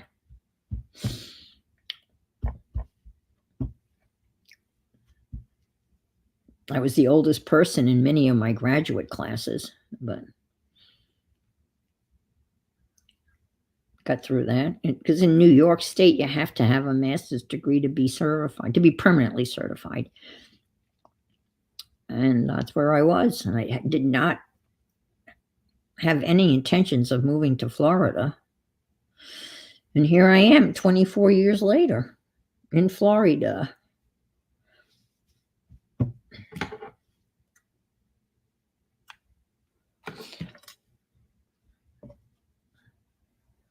That's where I was meant to be, I guess, right?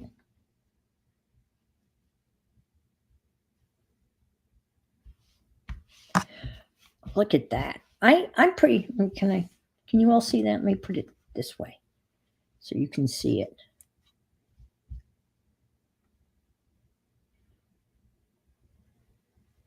I am pretty darn happy with that.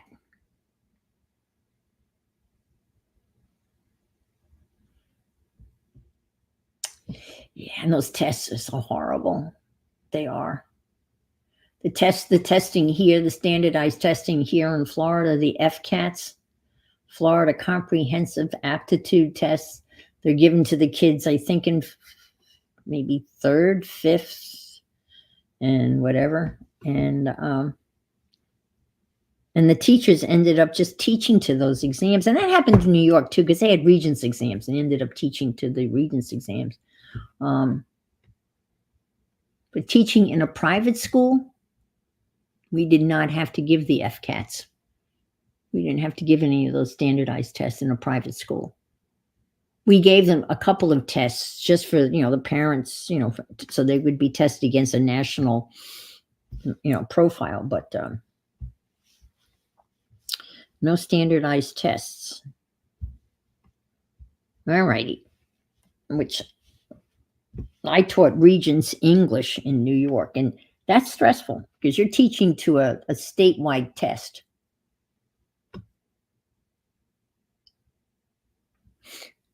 Oh, wow. You had an exit exam. Oh, wow. We didn't have that. I went to school in New York. That's interesting. We had Regents exams, and you could get a Regents diploma, or you could get a regular local diploma. I, of course, got a local diploma. And now apparently everyone has to take Regencies. Even the kids that are special ed, they have to pass a math Regents, and it doesn't matter. It just has to be one. It may be Algebra 1, and if they have to take it 3 years in a row to pass, so be it. But I know in Europe they have, and in France they have massive exit exams that the kids are so stressful. I only took the only Regents course I took, because people probably don't know. Regents are standardized tests that are given in New York State, and I think California, maybe, and Ohio are the only states that have them. And it's the same exam. So every single student in New York State would sit down at the exact same time at their school, and they would open these Regents exams, and everybody, Becky would be taking a Regents exam in biology, and if we were the same age, I would be out on Long Island taking the same biology test that she was taking. But you passed the final. I did too. I failed the biology Regents, but passed the final because that was two different things. And I failed the chemistry Regents, but I passed the exam. Very close, like 60, 62, very close. It's light out. But the one Regents, I ended up taking Regents typing. You could get a Regents diploma in business courses back in the day. They had a Regents typing exam, a Regents shorthand exam, a Regents bookkeeping exam. But I wanted to take typing, and the only typing that was available was Regents typing. And I got an A on that. And so that's the only A I ever got on any Regents. And I didn't get a Regents diploma. Yep. All righty. So let me look at the picture. I'm really happy with this.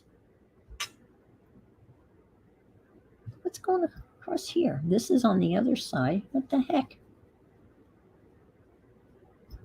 Well, look at the picture, Ann.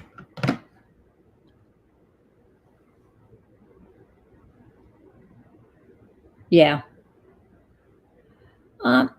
Yeah, I mean, I understand it.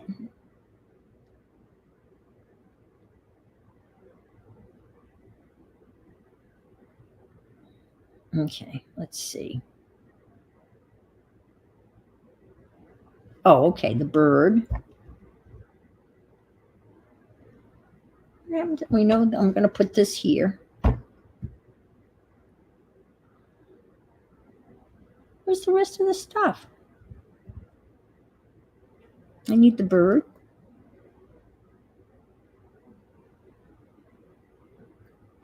What the hell? Uh-oh. Oh, okay. Oh. What did I do with that? Oh. No, that's all the stuff that goes on this side. Where's the chenille? Does anybody see it? What the hell did I do with that? Oh, come on. Really? How could I lose the stuff that goes across there? All right, let's go. Because all of this stuff I have over here is all the stuff that goes on this side.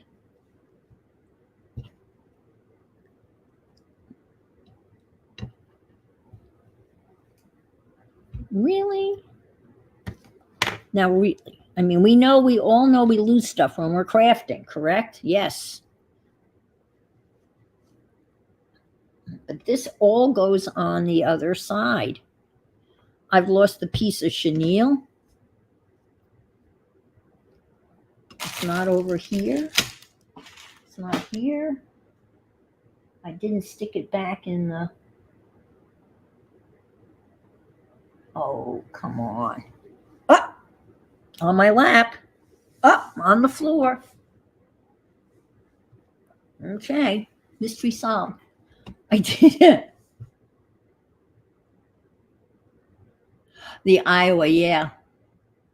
The Iowas are a pretty famous exam. I'm familiar with the Iowa.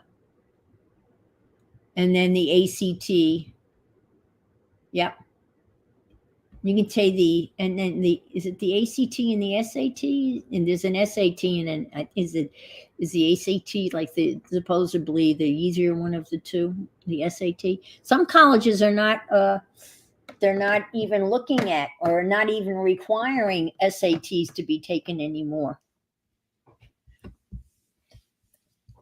And when I was a kid, I guess maybe, okay,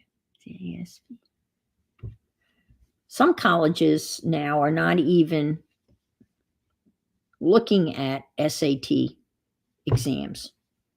And the reason why, and it makes perfect sense, is why should a kid's college future or future be based on a 3-hour exam on one day? A 3-hour exam that is one day. Maybe the kid was sick. Maybe the kid had to go to the bathroom. That happened to a friend of ours. Oh, the Air Force kept calling my grandma's house. Okay.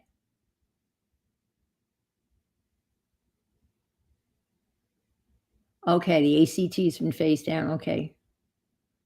And that had a different score. That top score on the ACT was a 30, where the SATs is 800 verbal and 800 math.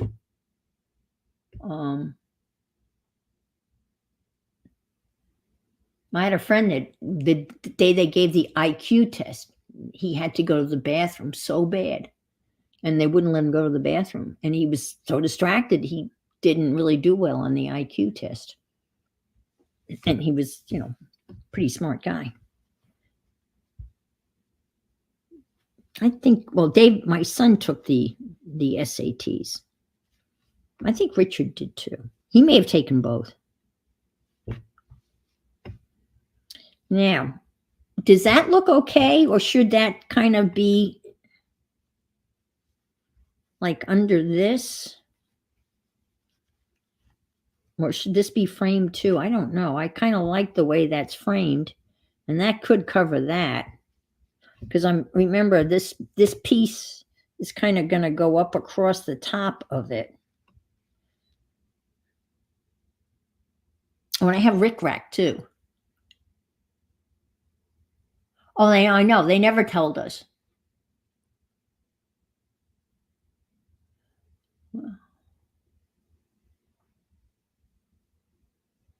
I know.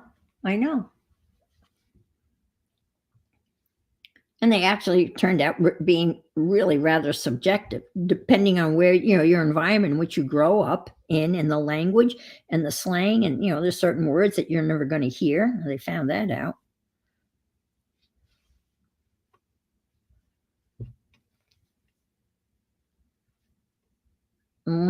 What do you think, folks? Should I just... I hate tucking that under.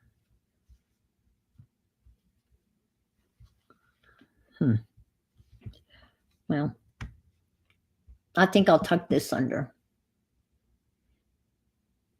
Not underneath at all. Yeah.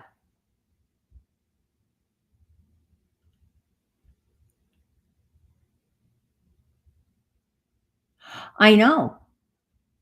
Yeah, I think I'll do this one under, but I think I'm going to leave this one out. And I'll do a little piece over here or something. And we're going to frame this. And I'll do small. Should I do beige?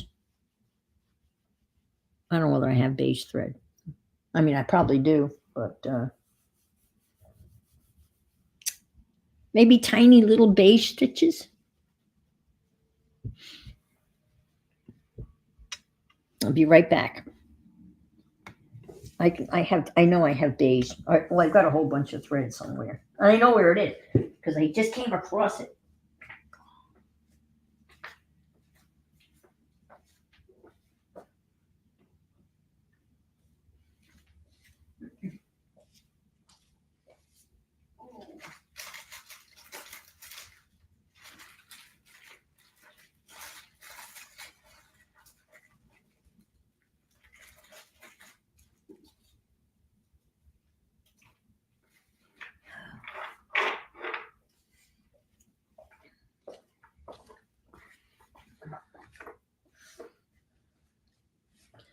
Another one of my cigar boxes.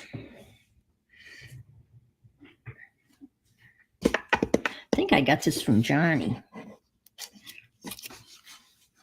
But in here, ta-da!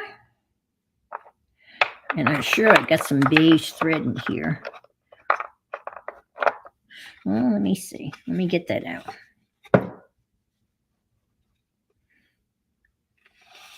And these are going to be feet in my little assemblage because I can't use these bobbins on my brother.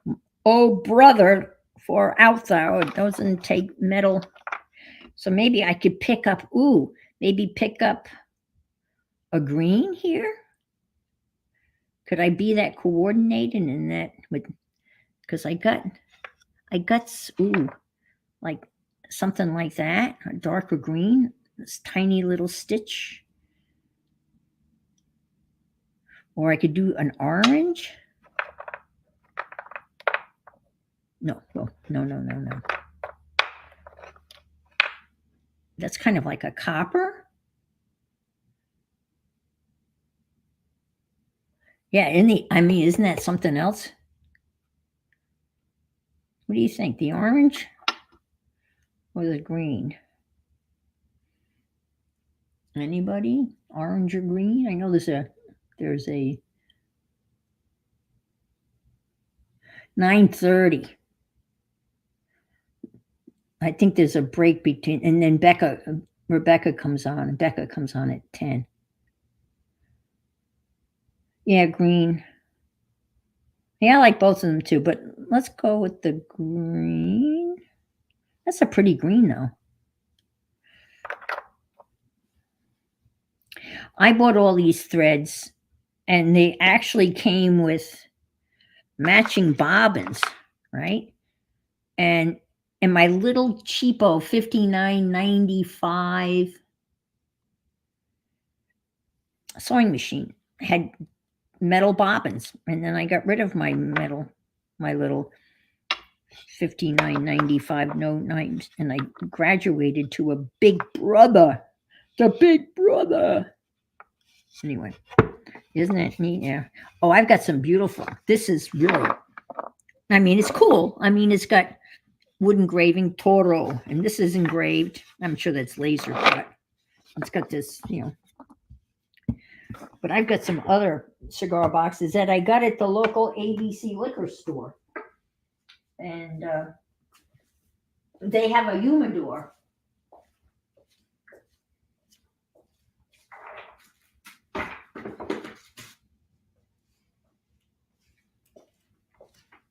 A walk-in humidor with hundreds and hundreds of cigars. And the cigars are all in these beautiful cigar boxes. And occasionally when I go in there, I ask them, do you have any empty cigar boxes? And sometimes I score a whole bunch of beautiful cigar boxes. I haven't recently been lucky, but I have so many of them. I gave a couple away, and the people I gave them to, they paid shipping. But yeah, I'll just take a little short break. All right.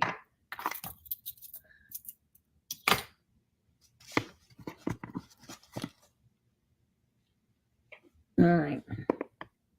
These are some that I can get my hands on easily. Look at this cigar box. Is that not gorgeous? And that's not on there. Thank you. I stuck that on there. That was stupid. And this is, I don't know if you can see that. There's an engraved, and I added this, but look at this one. And it opens this way. Havana Legend.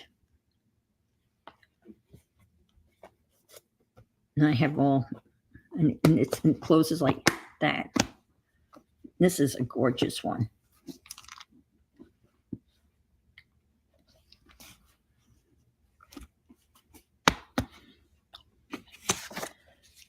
And then there's this one. All Timmy stuff. Isn't that gorgeous? Look at that one. This is all my Timmy stuff. And then there's another one over there that's buried. I can't pull out. There's another one over there that's buried. These ones I have right next to me. Handy. I got them stacked over here. I know. And then there's, no, it's too far. But I've got others, but that's my cigar box collection. And I've got another two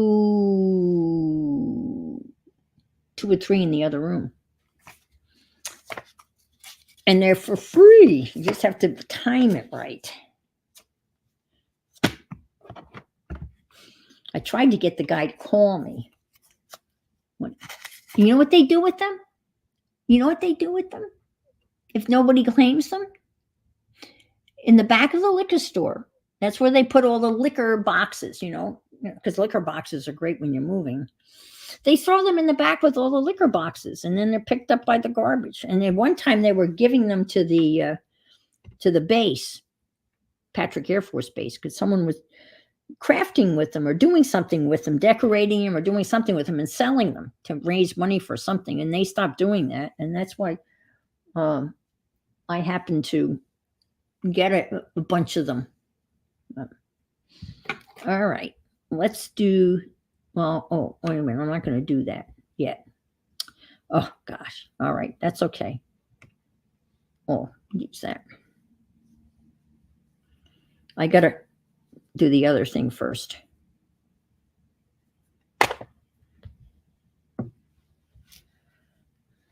All right. Let me put the chenille.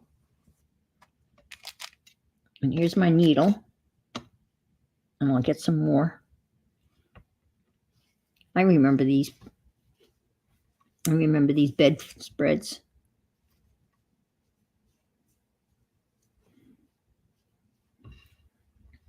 It's very old-fashioned-y. This looks like both sides are the same. No, I guess this side's bumpier. So that would go like so. All right, we'll sew that. And then we'll flip that over. And then we'll work on the other thing. All right. You hanging in there, folks? Yeah. Thanks for being here.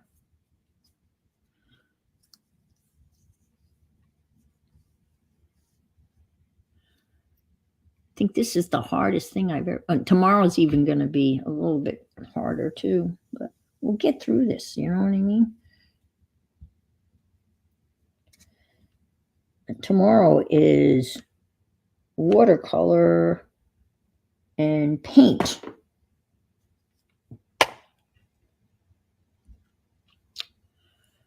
And I might mess with watercolor on my, okay, yeah, I'm going to need to do that too. I'm going to maybe mess around with watercolor on my gel plate tomorrow so I can use my new Baron. I don't think that would be cheating.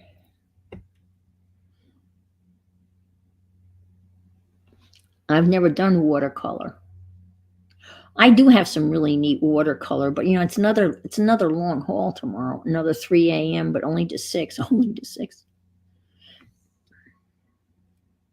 We'll get through it. Yes, we will. All right. So this is going to go here, like so. And we're going to pick this all up. I can't believe this is one whole piece now. Woohoo! We are smoking now.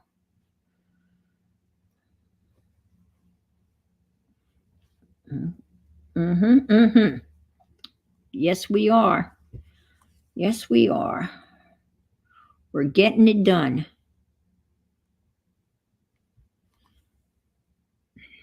Yep.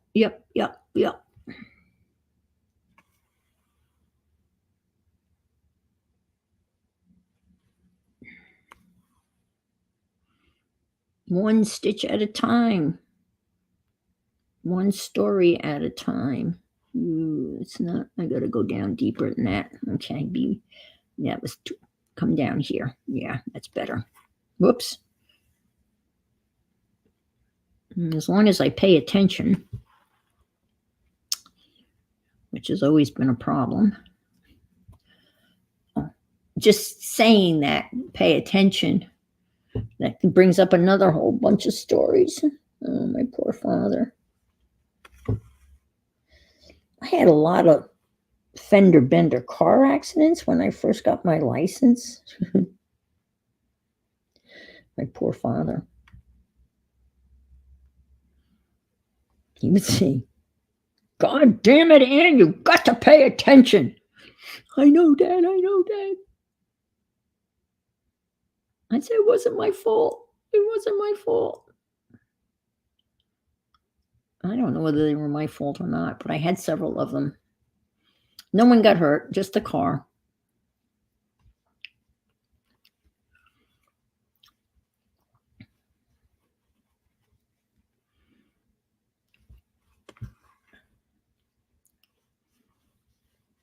He was speaking in German. My father cursed at me a lot in German. So he called me Dummkopf a lot, which I think is dumbhead or something. I got called Dummkopf a lot.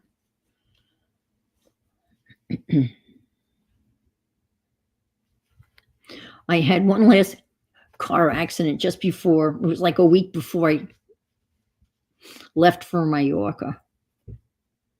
And my father said, "Whatever you do, do not drive in Spain." I didn't.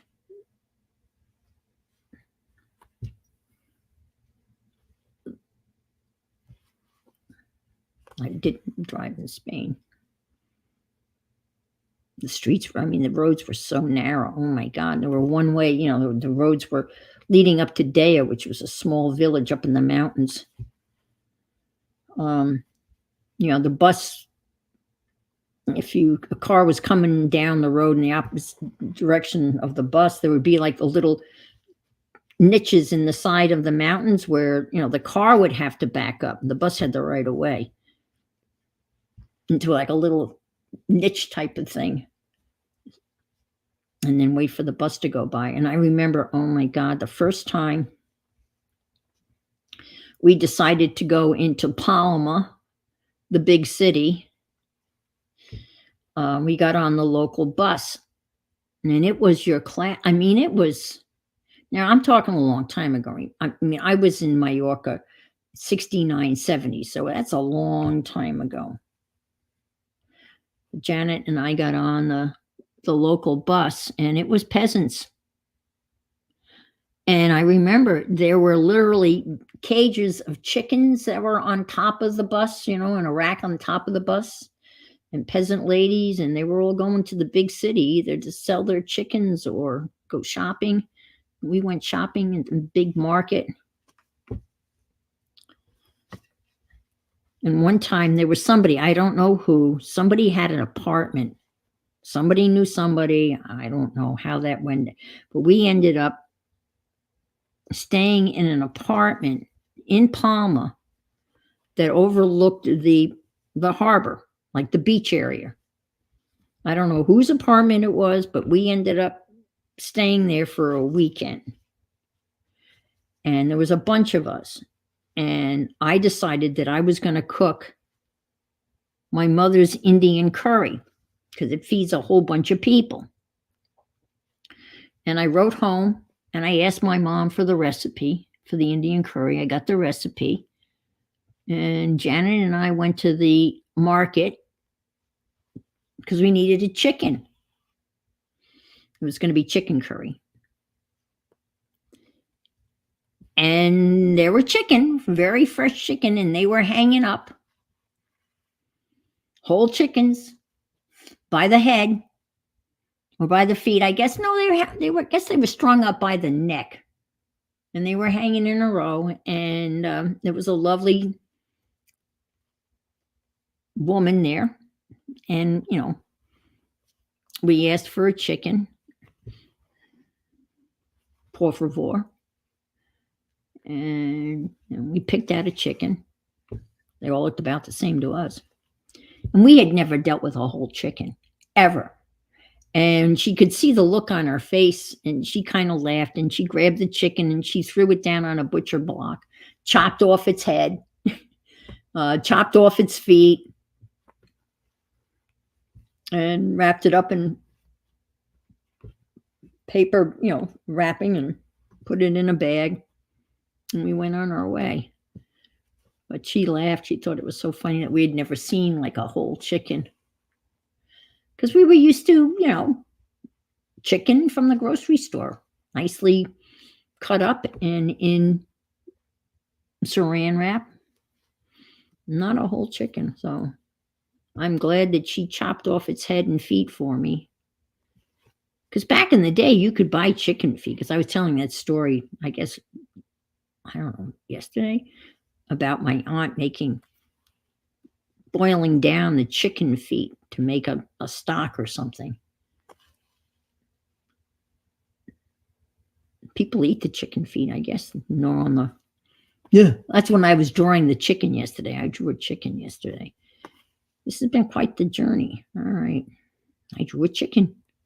Actually, I looked at that drawing. I'm not happy with the upside down drawing at all, but I'm happy with the chicken. The pecking chicken came out pretty good from that.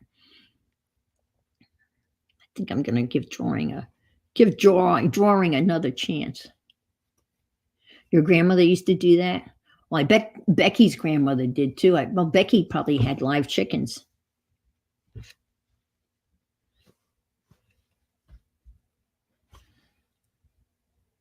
And I found out the chickens do run around with their heads chopped off. I thought that was a myth, but it's not. With blood spurting everywhere.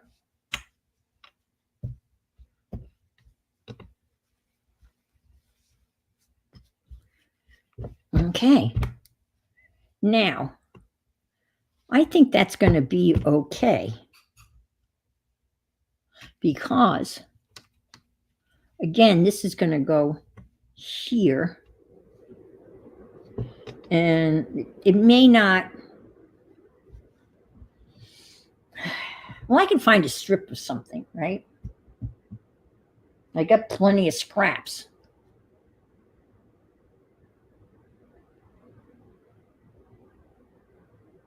Yeah, that makes sense. You didn't. We put them in the chickens in an empty oatmeal containers to keep them from flopping around and bruising, like a Quaker oat container. You just put one chicken in one. Anyway. Was that a better way than? I guess it was easier to chop their heads off than to wring their necks. I don't know. Having never. Quaker oats. Okay, recycling, right? See, that may not. I could put a little piece of rickrack here, since I know what rickrack is. I didn't know what rickrack was. I had no idea what it was. And then there was some in that kit. And then I wanted to get more rickrack, so I went to I went to Amazon. Yeah. Faster. 100 chickens at a time from the freezer. Oh my God. 100 chickens. My God, you must have had a lot of eggs too. Fresh eggs. So I have a lot of rickrack because I had to order it on Amazon. So I could rickrack the whole thing. All right. I talk too much. And you're probably thinking, shut up and sew. All right, let's do this. So we agreed that this was going to go here or here. Okay. I'm going to stick that. Damn it.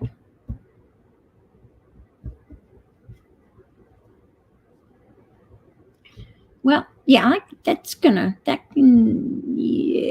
just gonna, I'm just like short that much. A little niche. I know I could do maybe a bunch of, like a strip of buttons down here.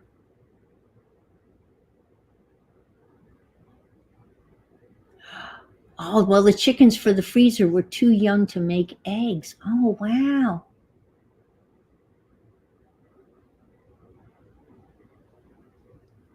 Yeah, I didn't, and I don't know where I got this. I have no idea where I got this. I did not do this, and it's lovely. And it's got really neat sentiment on it and beads, and I did not make that. Someone else did.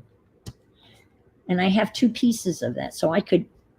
All right, I'm going to stitch this frame like here, and then we'll worry about this little thing here, at some other point. Because I've got plenty of stuff, and I got plenty of rickrack. I had to buy every color under the sun, and even if I stuck a little piece of rickrack there, we can do that. All right, let me thread up the green thread, and we'll move on. You guys have been so patient with me. Now I lost the needle. It's got to be. I didn't cut it off, did I? No, there it is. It's still attached. Okay, here we go.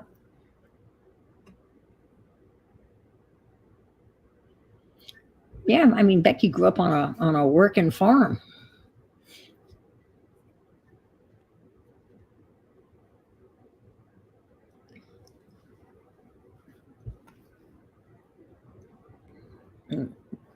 And Becky truly lived in upstate New York, because I would consider Binghamton truly upstate New York.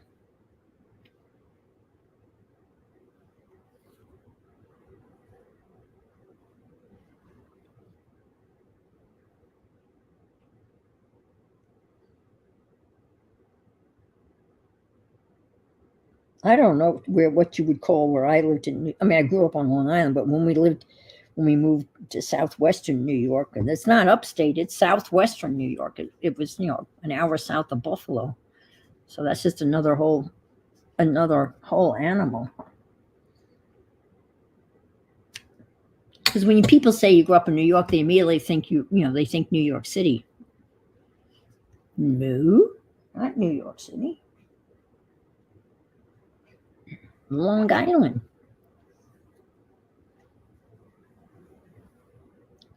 And I never said Long Island. Some people said Long Island. Brooklyn people said Long Island. I never had the New York. I guess I have a New York accent. I don't think I have an accent, but I guess I do. My students thought I had an accent. I didn't think I had an accent. But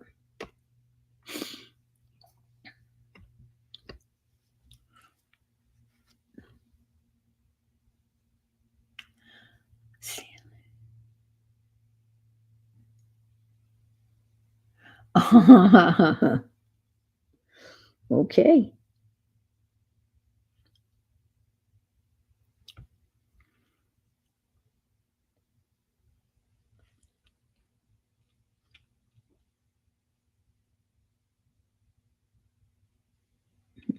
Northern Country, New York. Oh, that's interesting. Oh, well, yeah, I guess that's that part of New York that's way up there.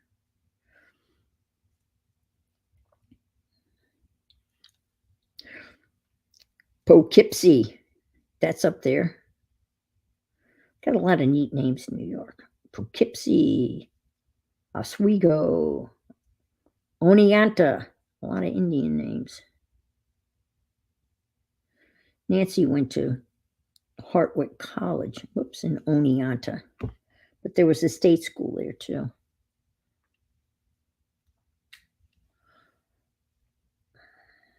I'll try the other end. Sorry, folks. I was lucky with the.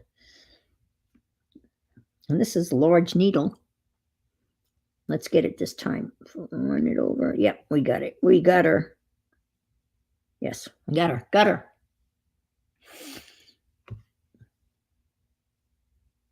Ah, you did.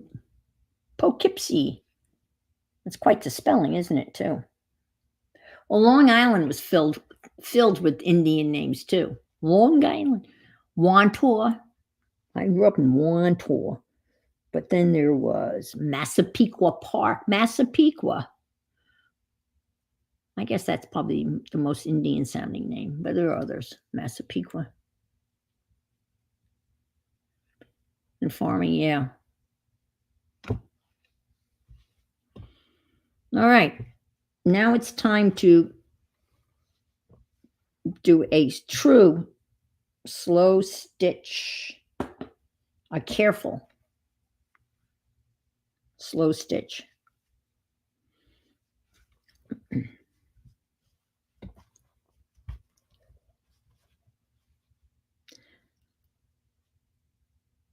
Oh, that makes more sense, doesn't it?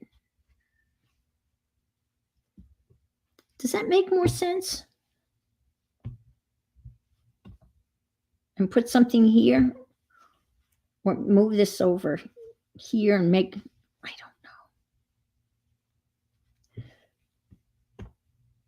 don't know. I like it, excuse me, I like it more here. And then worry about that there. This goes over here. It did make it over there, didn't it? What the hell? Did this shrink while I wasn't? Is there another piece that has to go in here? Oh, never mind. No, it goes this way. Duh, never mind. I lost my. Okay, Teresa. Hi, Teresa.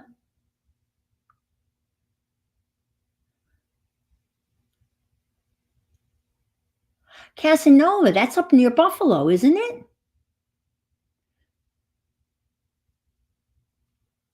I think that's up near Buffalo, Casanova.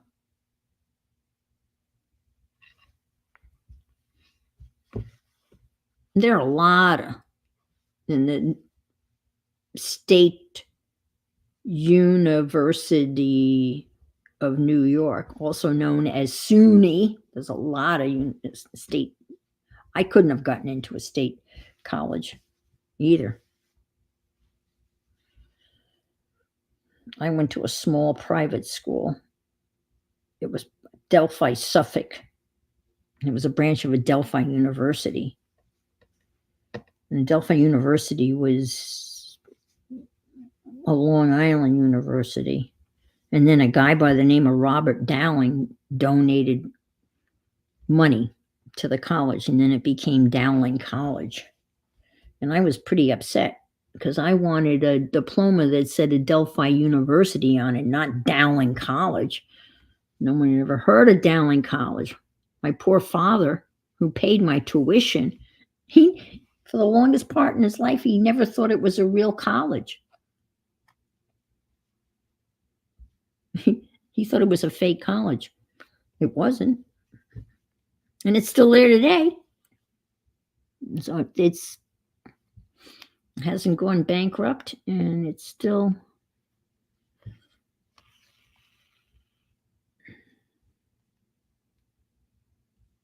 I hope I can do this straight. I'll try to do it straight as I can. I think that's going to look nice, though. Can you see that? I'll hold that up. It's going to look pretty. All right. Nice and straight. You guys, let me turn it around this way. Yeah, okay. Yeah, Dowling College was tiny. About 900 students. That's small.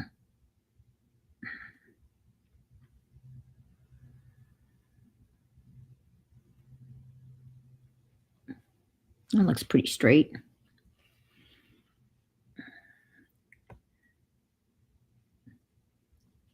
Well,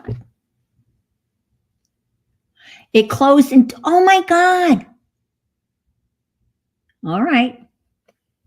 In 2023. Oh my God, Becky. That's just last year. Thanks for looking that up. Wow. So it closed in 2023. And they built, I mean, it was a small campus. The campus actually was on an old Vanderbilt estate, Cornelius Vanderbilt estate on Long Island. The main building of the campus was their mansion, and the classrooms were the bedrooms. The student lounge was the library. It had marble fireplaces. I'm a little crooked there. I got too excited about Dowling College closing. My poor alum is no longer. Well, I guess I'll have to take my Dowling diploma down off the wall. My diplomas are in the garage.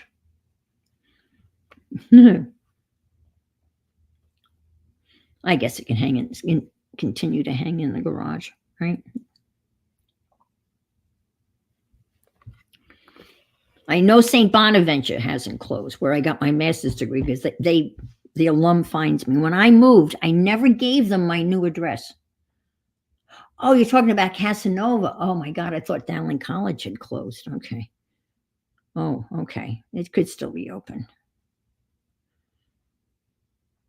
But it was interesting. I mean, and it had this beautiful, grand, spiraling staircase. It was nice, stained glass windows, a beautiful courtyard, like an underground passageway from the main building to the conservatory. Colonel Mustard in the conservatory with the lead pipe.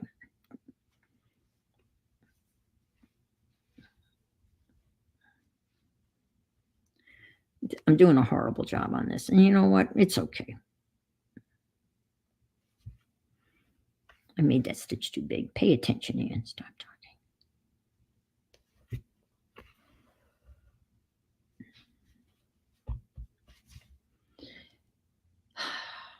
I'm not going to worry about it. I can't.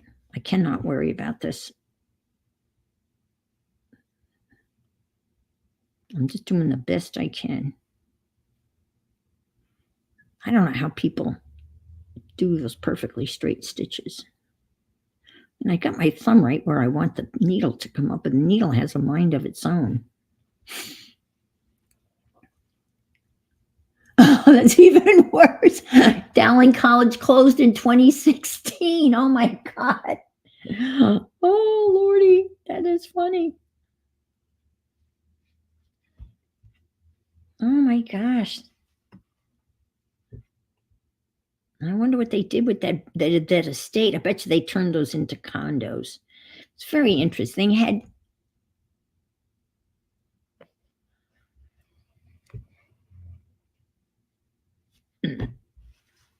again, Vanderbilt Estate. And then the estate had a carriage house.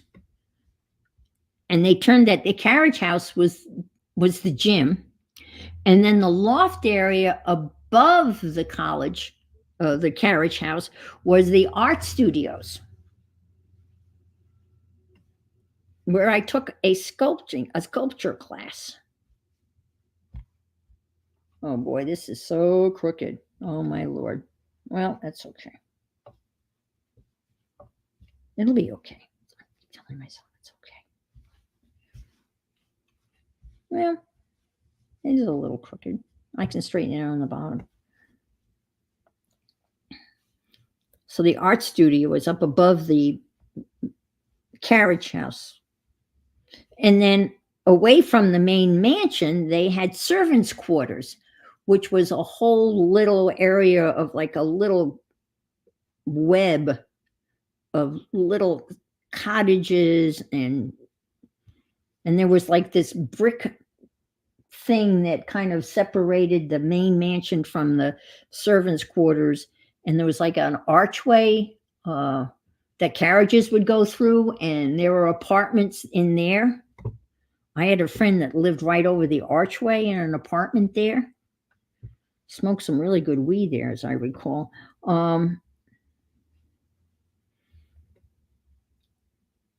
But the college had, before it became Dowling College, it had been owned by, at one point in time, it was owned by a gangster, Dutch Schultz. Anyway, that's interesting. 2016.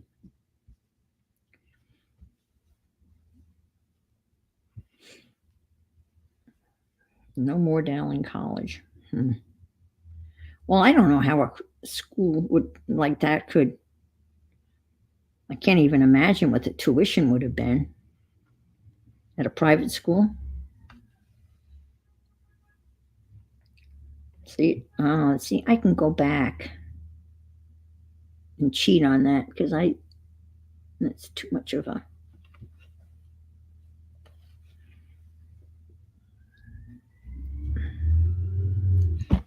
Here come the garbage trucks.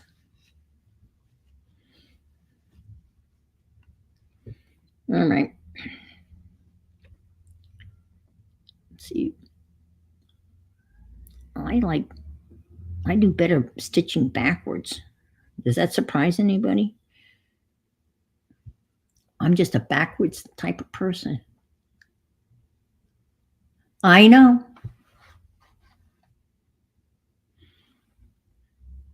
And they had a beautiful courtyard. And there was a promenade that you could walk around. And a beautiful courtyard with a beautiful fountain.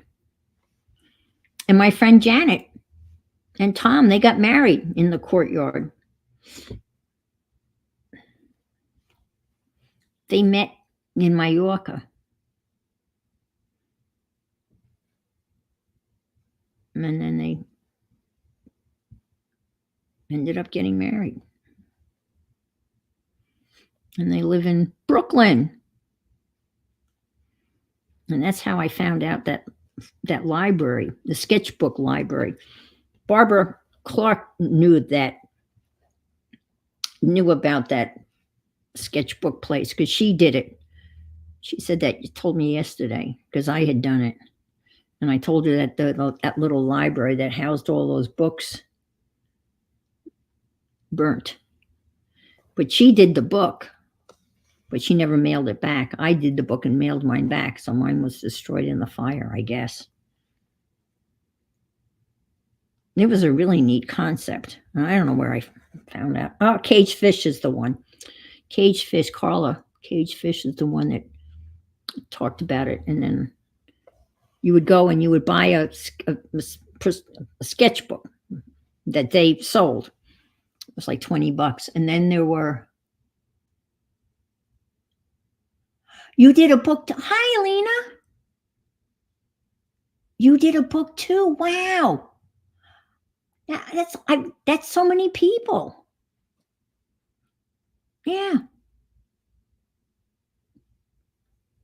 Because I bugged Janet and Tom. I said, you guys got to go and see if my book's supposed to be on the shelf because that was the deal. And there were little sketchbooks and they had a theme. And then you mailed them back. And then they had thousands of them in this little storefront, little building, in Brooklyn. And then sometimes they would put together like a group of them about the wise ant. I don't even remember what mine was. I don't think that was one of the themes the year I did, because they did it for a couple of years. And then they would like have a mobile unit and they would put a whole bunch of them on like a mobile unit, and that would travel. I think even as far as Europe. I don't remember now. But yeah, the sketchbook. And they also had they had another content. They had another thing because I drew monsters, and they had them hanging up. No, I didn't. You could pay extra to have it digitalized. That was an extra fee to have it scanned, and I didn't have my scan. So I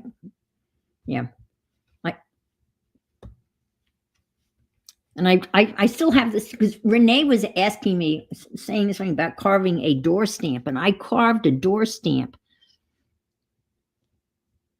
for that one. An eraser door stamp, nothing elaborate, but oh, that's amazing. You did it too. So did Barbara Clark, Cage Fish. Then they had another thing where you paid for a little canvas, a little box canvas. And it's the same thing.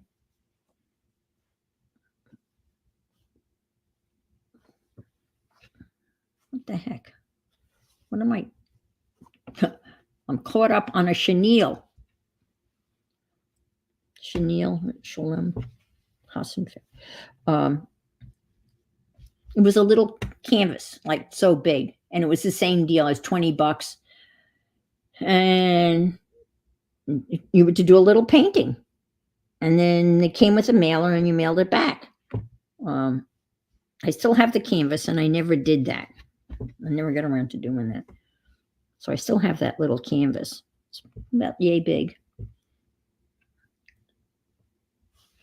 All right, I'm trying to keep this straight. You know what? Duh, I could put a pin in this.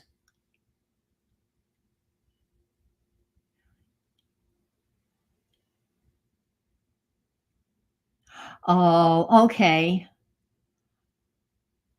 But CB bought the kit and gifted it to me because she thought I should. Now that was sweet. We could still do it. I still have mine. Did you?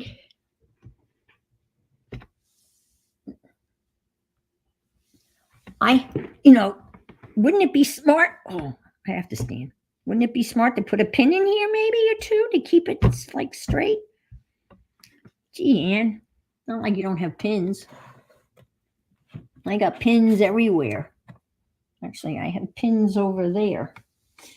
Let me go get the pins because I don't want to step on my red teapot. Everything's on the floor. It's okay, Lily. Lily is asleep. The pins are on my sewing machine side of my table. The legs are metal on this table, and I attach stuff by magnets. So that's my.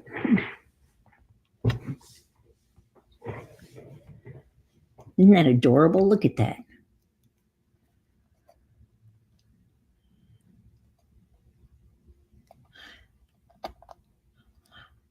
Don't worry about it. I was telling Raul, if you click my more button on my YouTube channel, if you click the more button, I already put Becca's link in for everybody. But we can put it in here, but I have it. I can just say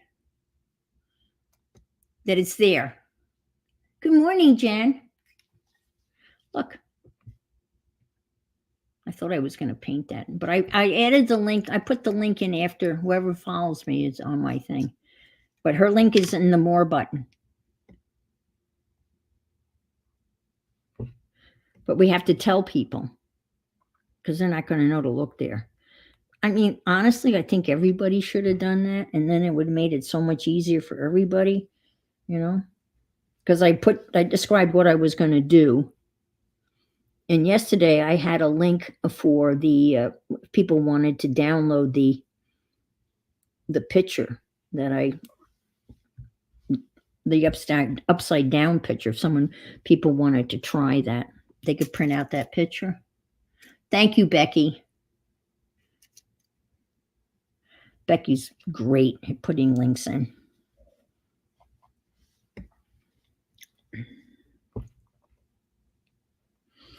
By the time I figure out how to get the link in, someone has already beats me to it.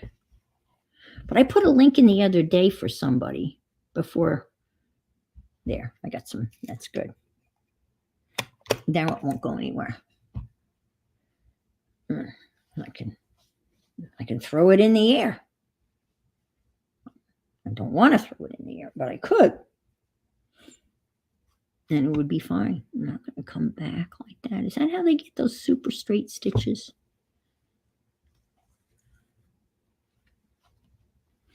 All right, let's get this show. Kind of go like so.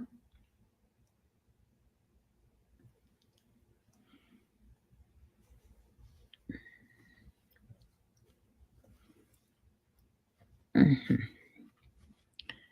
Come in like that.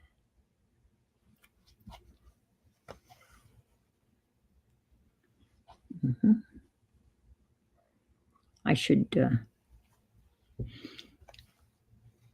I could zoom in, but I don't think you really want to watch me sew. Or maybe I really don't want you to watch me sew. Because it's pretty rough.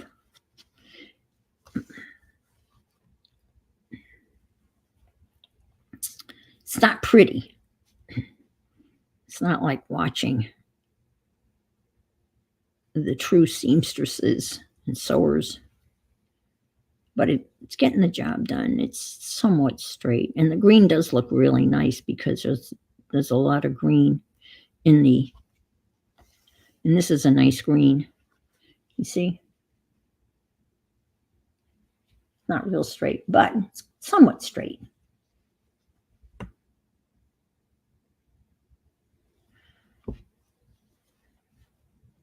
Michelle will be on tomorrow. I think yeah, you follow me tomorrow, and we couldn't, I couldn't put your link in because I couldn't find you. But then Raoul said you're Michelle Watts 409, all one word, correct? I think.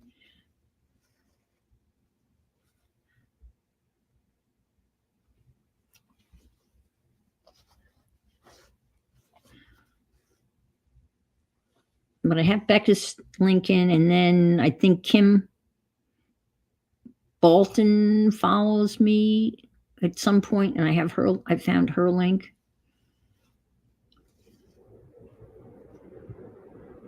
Here comes the air conditioning. I was talking about this air conditioning yesterday. I'm shocked, I'm thrilled that my electric bill is down about, and it's been a hot summer.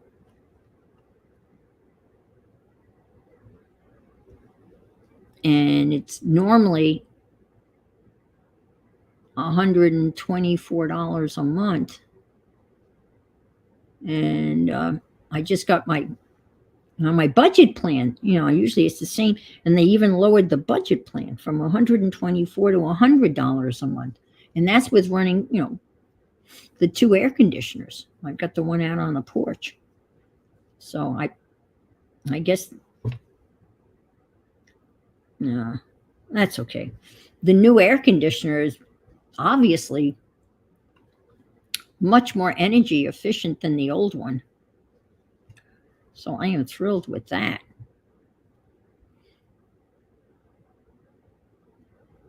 And it's been hot. But you know what? It hasn't been hotter than usual. It's 92 to 94 every day, but it's August and it's in Florida. So I'm gradually going off, so I have to gradually bring it up a little bit. That's how I stitch on the sewing machine. I bought one of those magnet things that you stick on your sewing machine that helps you guide your, thingies, and I can't figure out how to use it. And I've watched several. What am I doing? I have to go down. I've watched several videos and I still can't. It's not clicking in my brain. Okay. But I was watching, Ruth has a sewing machine / embroidery. And my brother has embroidery stuff on it. So I got excited but she said that there's a USB port. You stick a stick in there and it has the programs for the embroidery stuff. And I was looking all over my sewing machine, hoping that I had that capability, but alas, I don't.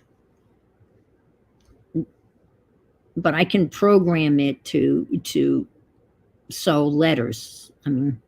So right now it's programmed, and it'll sew Anne, ANNE. I could do that on this. I could sign it with my name, right? And I could maybe and I could add the date. Oh, that would be so cool. I could do that, maybe.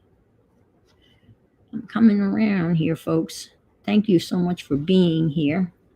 You're real troopers. Well, that's really crooked, but it's okay. You know what? You guys know me. That's how I roll.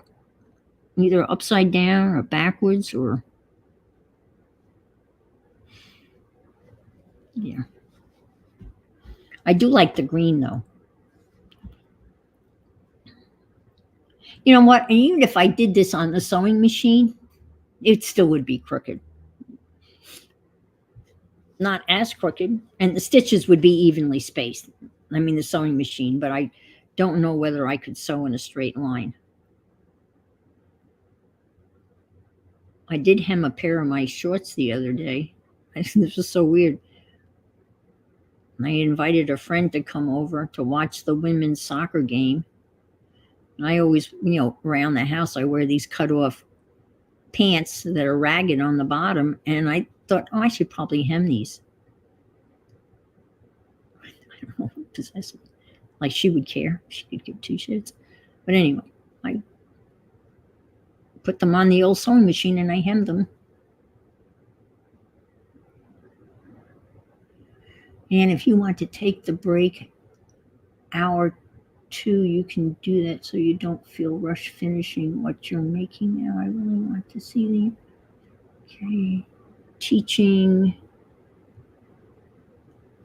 Trish, I'm sorry, I just saw you come in.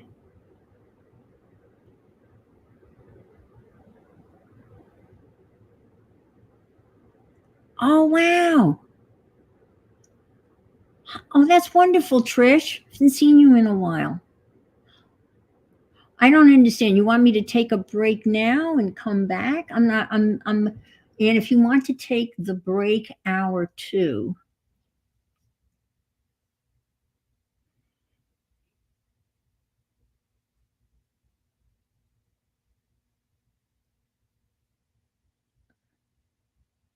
I'm not sure what you mean.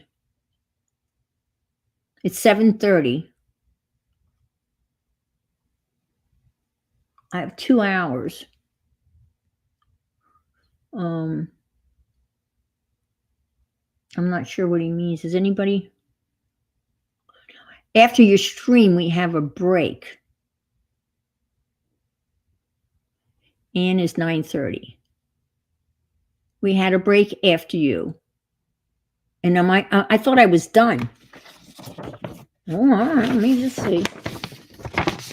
Today's Thursday, right?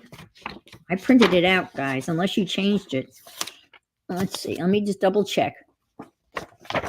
You're 9:30 Eastern. Okay. I came on at 3 to 9:30. Then there's a break at 10, from 9:30 to 10.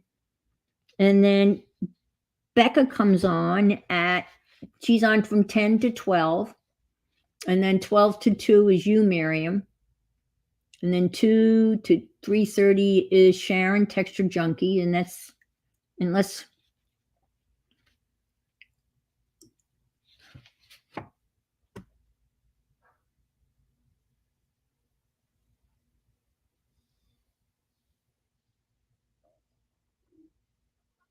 yeah.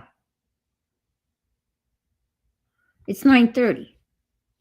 And then there's the break. And then Becca comes on, right? I'm done for this day. I'm done for today, correct? It's tomorrow that I'm on a couple of times. Let's see. Becca comes on.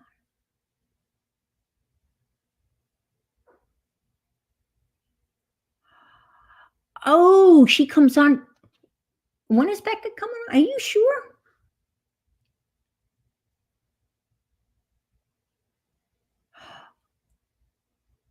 I think they're asking you to keep going through till 10. No, I think everyone's going to have a break at 9:30. All right.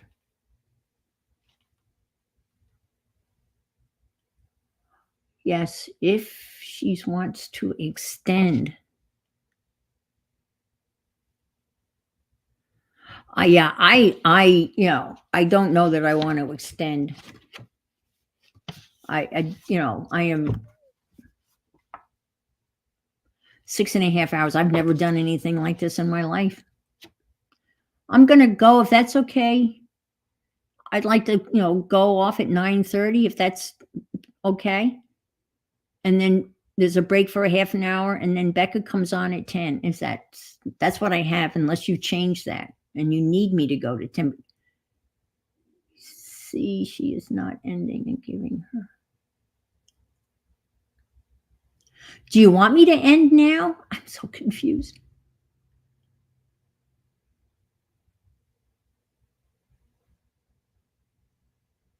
I'm happy to end. I'm still confused. Do you want me to end now? I'd be happy to, I mean, whatever you want me to do. Either say end now, wrap it up now, or go to 9:30. I guess that's what I'm asking you.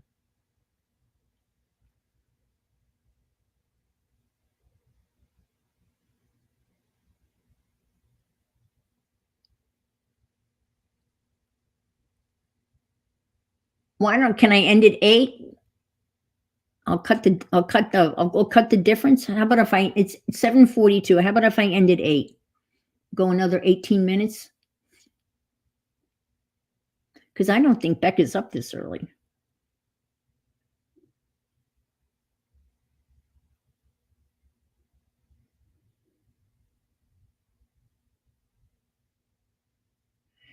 Is 9:42 end? Oh, wow. I still don't know. 9:42. I'm confused.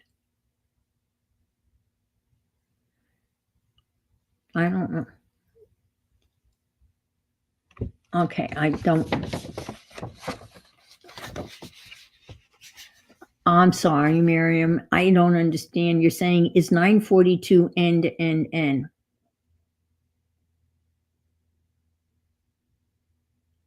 Am I done? Bye, Ann. Thank you. Yeah, I'm confused. It's 7:42 here. So they think I've gone over? All these times are Eastern times. But yeah, all right.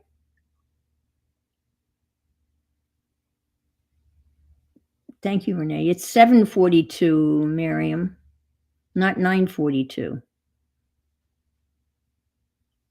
I'm Eastern Standard Time, and all these times are in Eastern Standard Time, and I am in Eastern Standard Time, and it is 7:42.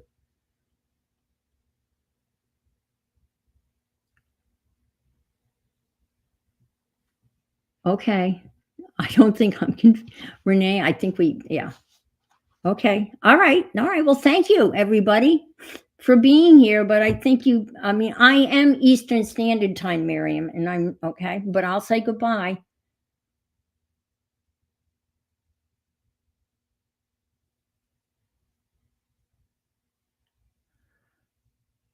Oh, okay. Okay. I gotcha. All right. I understand now. So I still go, I take the break. And then and then I come back after I come back at 10. Well, you're an hour earlier than I am. I'm Eastern Standard Time, and it is 7:45 right now.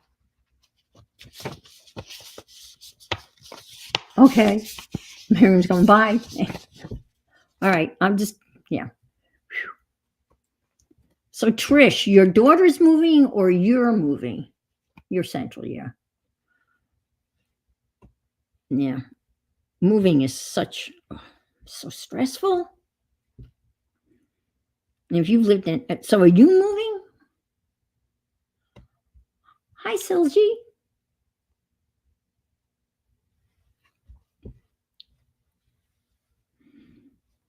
Yeah, I was very happy that all the times were Eastern Standard because that's my time zone. And that was very helpful to me. Why didn't I do that earlier, Anne? I could come up out here. Of course, I'm going to get, and then I could come back.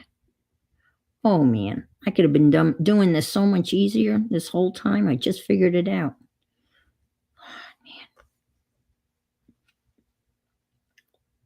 And I probably would have ended up with a straighter stitch. Oh, well. It's okay.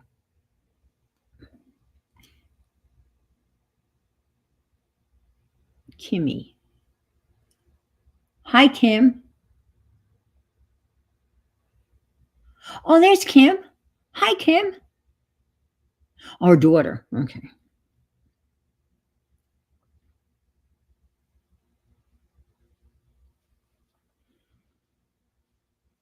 Well, we moved from Staten Island to outside of Buffalo, and I had a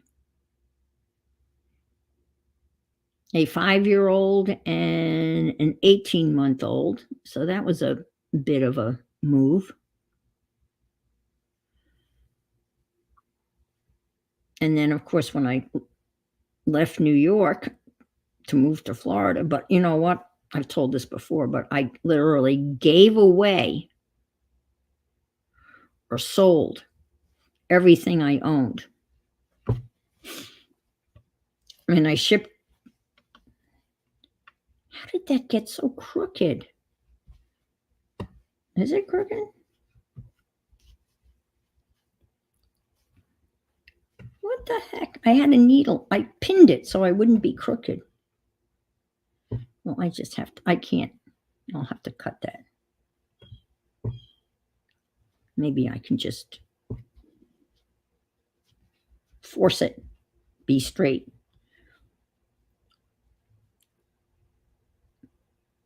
So and I was doing the yearbook that year at school, and I had all these great boxes.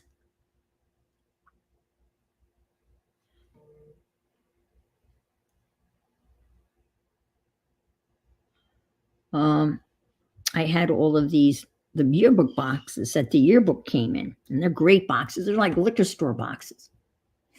And I packed up stuff that I wanted to take with me, and I would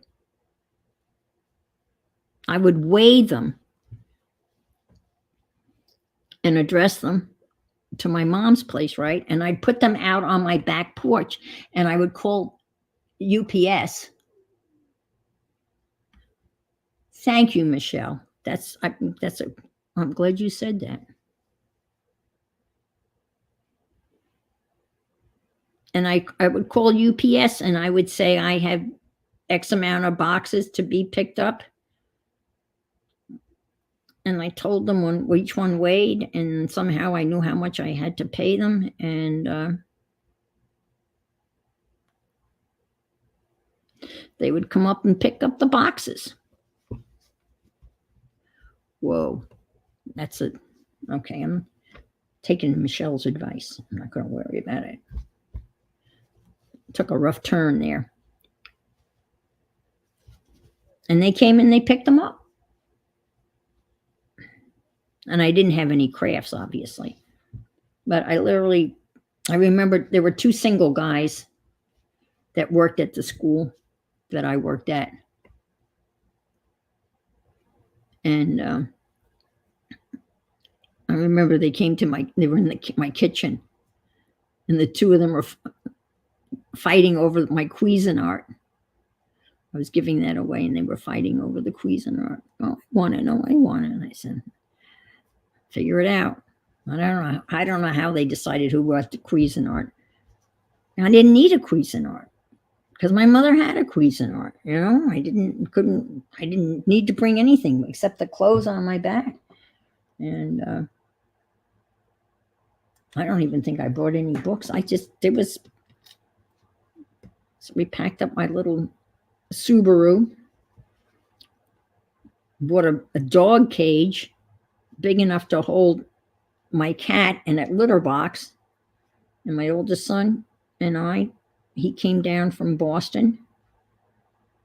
He was still at MIT at the time, but he had a break or something, and we drove straight through.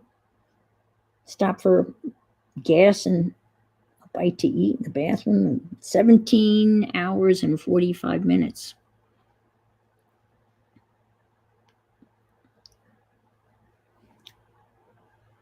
and he did most of the driving. All right, I have to rethread that, and then we've got the. Those of you who are just coming in may wonder what I'm doing, and I'm actually making. And I'll show you what I'm making.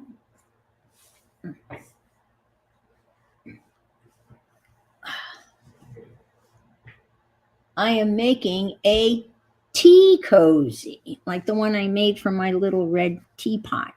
And that's what I'm making now.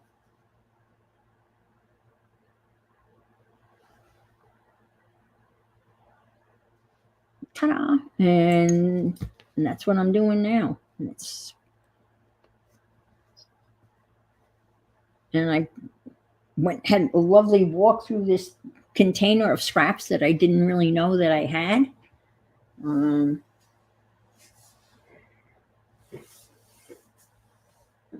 Discovered some really neat scraps. Not sure where they came from.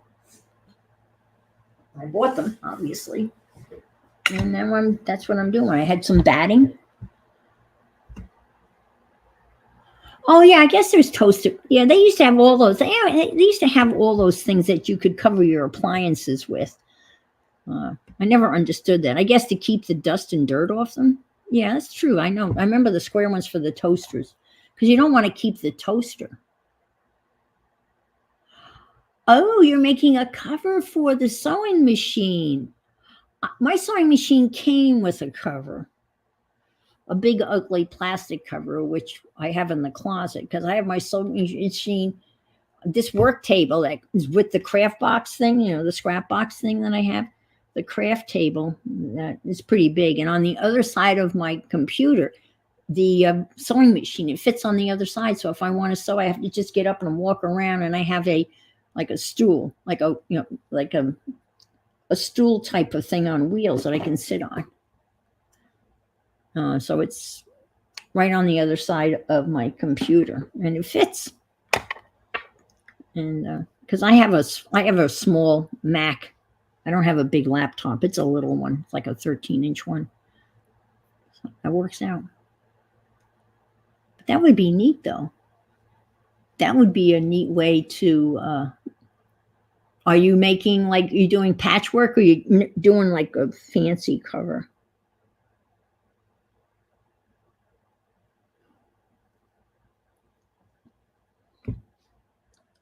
I made some really nice fabric scrappy things on canvas, and they were, you can hang them with oh, look at that, a free pattern for the sewing machine. It's interesting. Cool. Thanks, Becky.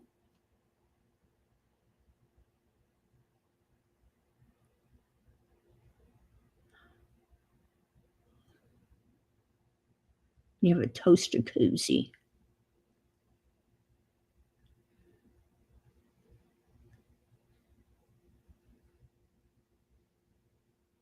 And do I have muslin? I have so much muslin, and I bought more. Oh, okay. That's cool. I would do that over the plastic thing, because the plastic thing is really big and bulky, but the cloth one would drape and use more scraps up. And I kind of enjoying this. That's really cool. Huh. I like that idea, though. That's all right. Stay. Maybe if I.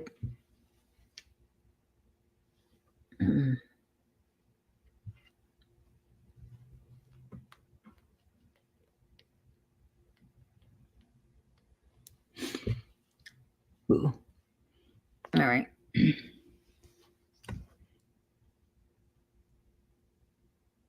Muslim, Muslin,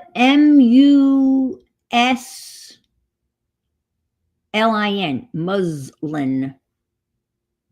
I do believe it's a cotton fabric, isn't it? It's a cotton, a loose weaved cotton. I will show you some muslin.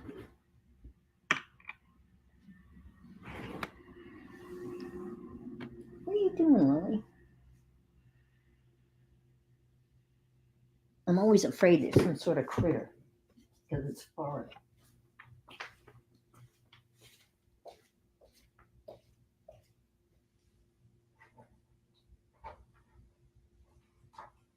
I want to finish this.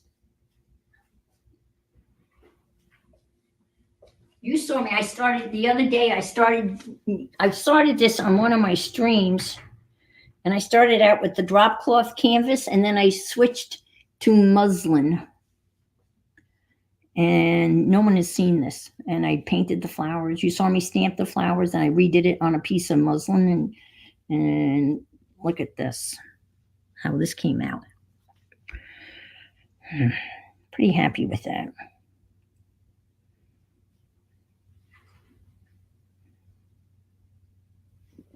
And so this is muslin. It's kind of coarse.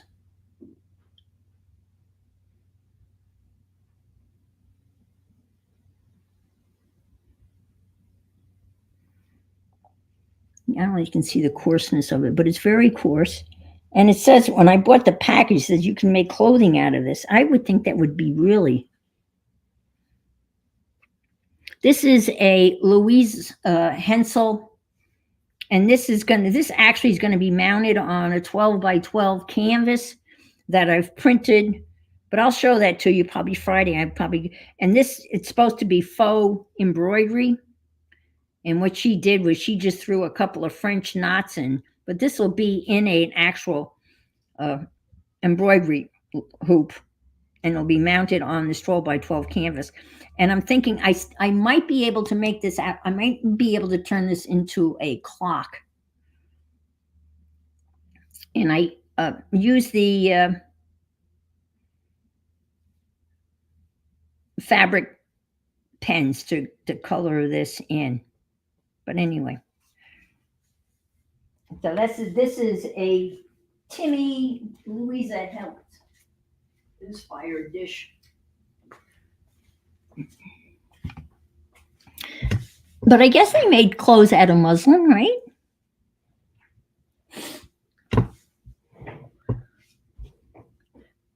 Did they make grain sacks out of muslin? I don't know. Becky would know.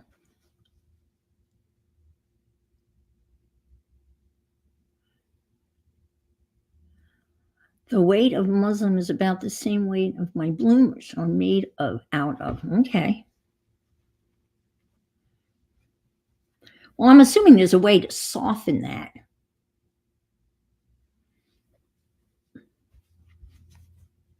But that came on the packaging. They and I had some, and I didn't realize I had some, and I ordered more. Now I have enough I could make it. I could definitely cover my sewing machine with it, and then slow slits, do that for sure. I'm sorry, I'm having trouble with this last little bit, and I'm just gonna go for it. Okay.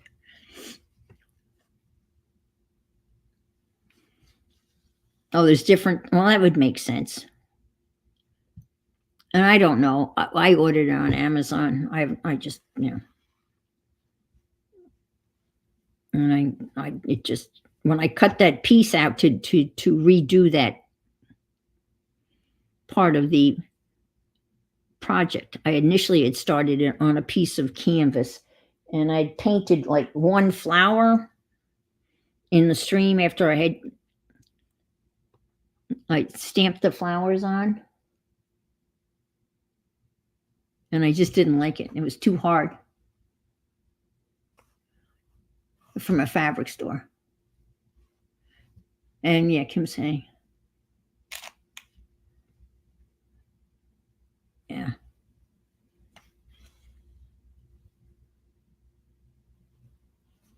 All right. Okay. Now.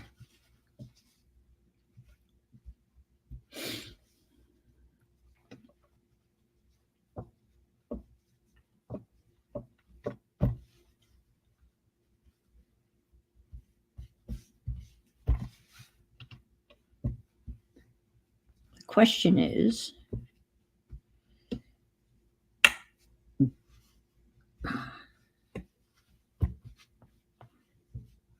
that's really, what do I just stitch around this or just leave it, stop here, and yeah, I should stop here and then wait until I figure out what I'm going to put here. Okay, lightweight and breathable muslin is a loose plain weave cotton material. All right.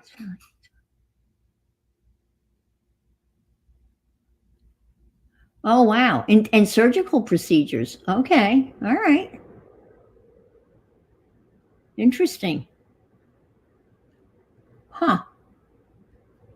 Hi, Lisa. Good morning. I'm a little punch happy.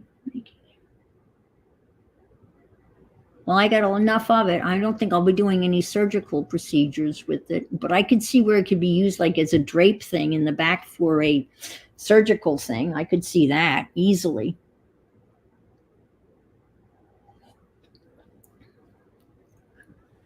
All right. I'm making, those of you just coming in, I'm making a teak. Adria, how are you? I did. I got to bed at 10:30-ish. Probably fell asleep maybe 10:45. So I got some sleep, and then I woke up at like 12:15, and I had to go to the bathroom, which I normally don't wake up at 12:15. I don't know. And then I woke up again around 2. So what? 12, 1, 2, maybe 3 hours. About 3 hours sleep. Yeah. I'm doing pretty good.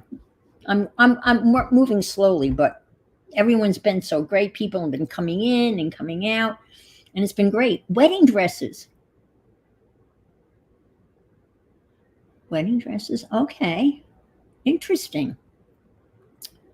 We're talking about Muslim, not Muslim, muslin. Got to be careful. All right. We need something here. And I'm going to, I was prepared. I thought I was going to whip through this, and I was going to still have time, and we were going to make postcards. No postcards, even though that would be cool. I've got some beautiful postcards that were made by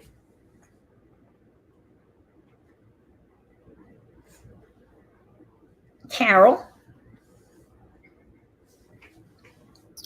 and Becky. And I will show those to you because they are just gorgeous. That's from Becky. Oops. Sorry.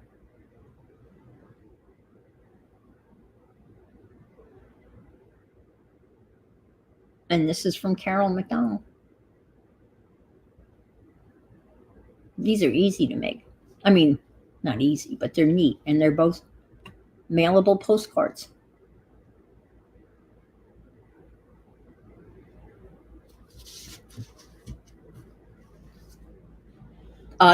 Yes, Canadian artisan, Carol McDonald. Yes, not Carol Bordeaux. I'm not going to get around to it, but and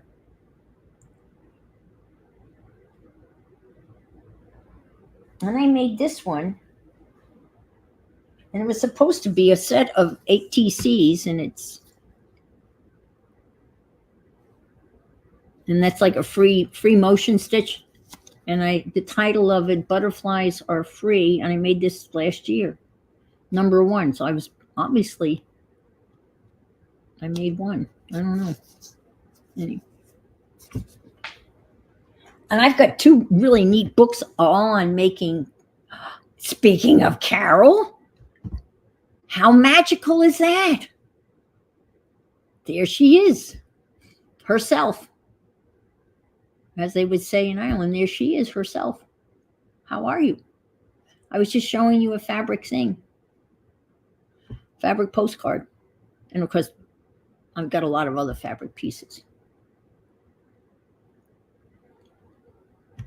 Yep.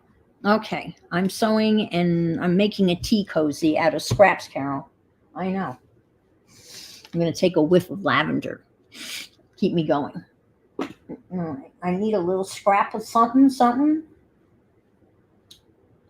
And you know what? How about a boot?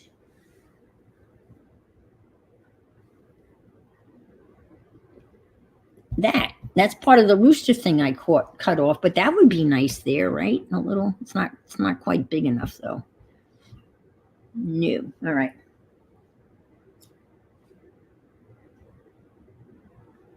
What you up to, Lil? What?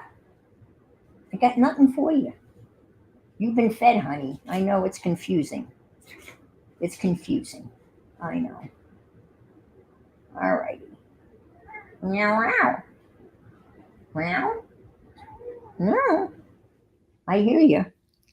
Whoa. Is that a little bit too bright? Hi, Cheryl. Good morning to you.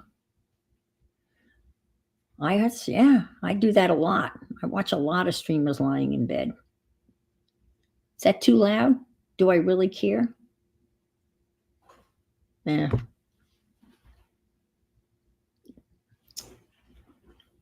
Now I have two squirrels chasing one another on the screens. Go get the squirrels, will you?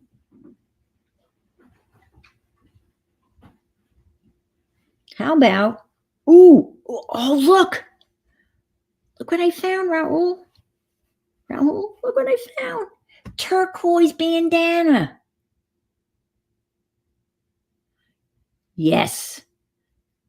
Look at that. That's perfect.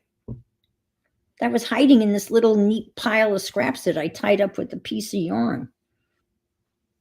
Oh, I got some, a little, what do you call this? Seersucker. I think that's seersucker.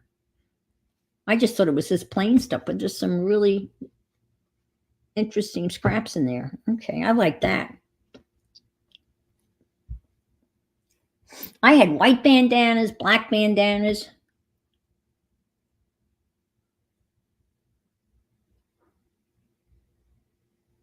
And I have batik too. Oh my God. I'm going to use the batik on I guess I'm not going to get to do that because today's for stitching. I was going to make some more prayer tags out of canvas, but I'm going to cut this up here. I was going to put this here. I'm going to make it wide enough. I'm going to cut it like right about there. This is Paisley, I think. The bandanas are Paisley design. I don't know where that bandana, this is the classic bandana design.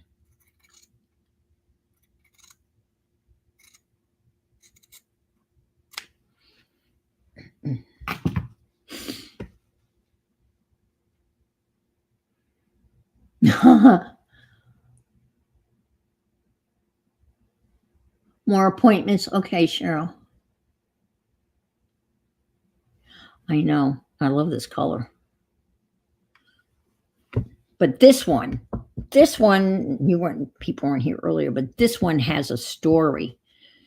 This one was not used as a work garment. This one was. I wore this bandana when I was painting the school, and I have pieces of it that still have beige paint on it. One summer, I painted the entire school. Every classroom, every bathroom.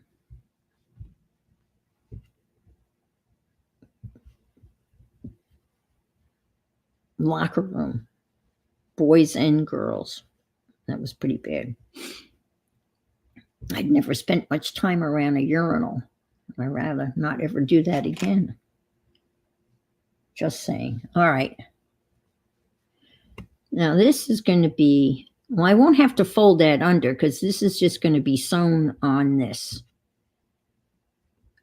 But it's going to be how am I going to do this?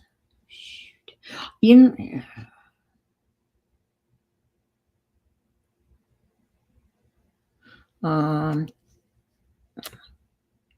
can I do this?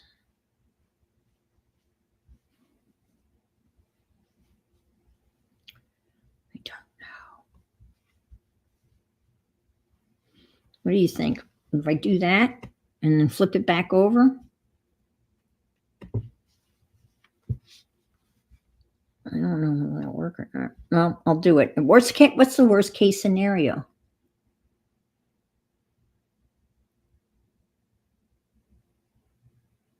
I did. It took me a whole summer. Fold polka dots back. So you get the flower.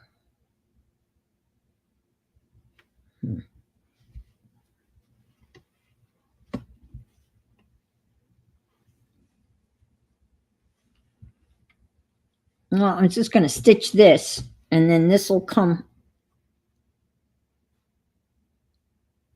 Oh, no, that's not going to work. It's got to be, okay, if I stitch it, oh, look, I just have enough. I can stitch it this way, and then it won't interfere with the, I see what you're saying. Yeah, I think that's what I'll do. If it doesn't work, I'll rip it out. Rip it. I have a ripper.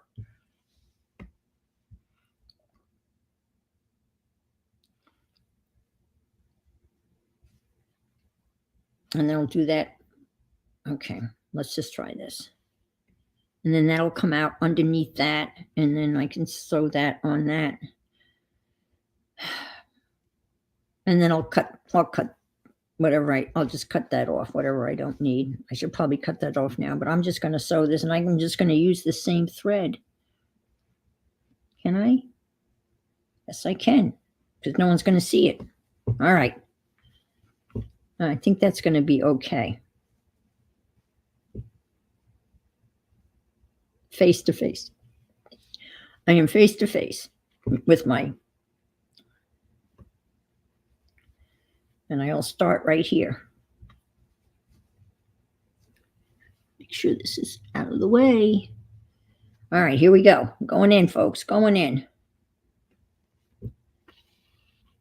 This has been quite the learning experience.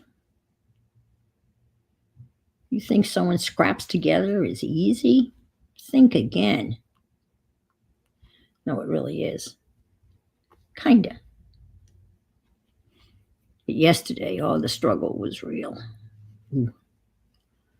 I could not get the guy's hands. The thumb drove me crazy. Could not manage that. I hope this is going to work. Okay. Now I got to come back. I got to get all the way from here to there. It's all right. One giant leap.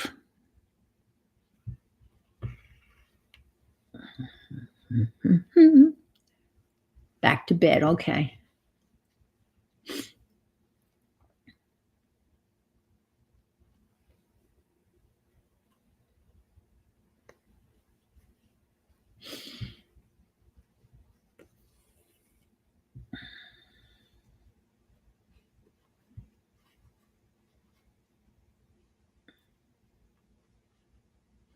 It's a good thing no one sees this side of this.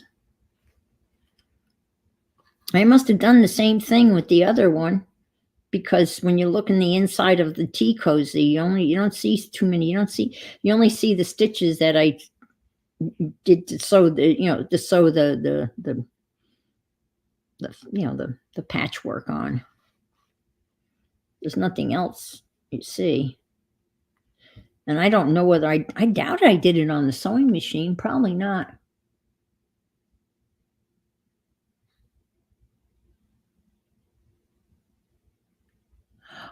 On notebook paper. Okay. And then you tear it off. I did that with something else. I was sewing some scraps with a sewing machine, and I had notebook paper. And then I tore that off. I can't remember what that was, though.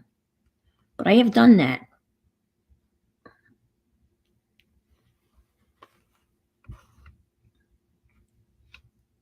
can't remember why. It was sewing scraps together.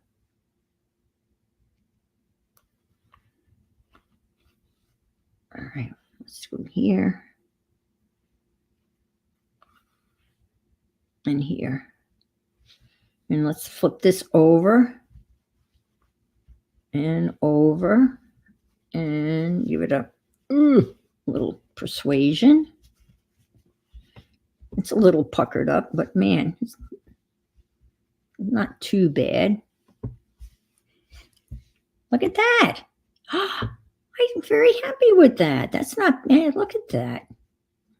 Yeah, you can see the green thread a little bit. I'll pull that a little bit tighter. You see, that didn't come out too bad. And this is being stitched on the outside. And I can do this like, I have to fold that over like so, right? And then I can stitch that up on that side. Okay. And look, the thread ended up in the right direction. That never happens. Right? And I'm face to face.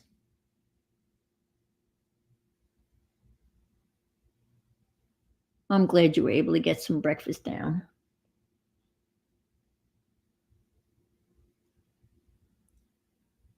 Okay.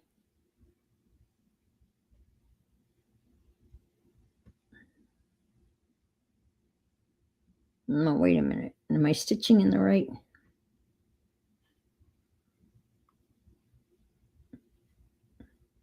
Yeah, I'm in the right. I'm in the right place, I think. I think I am. I hope I am.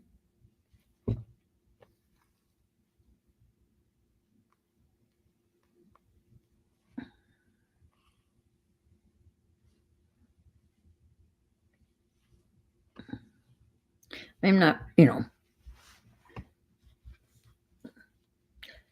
much of a sewer. I'm becoming more of a sewer.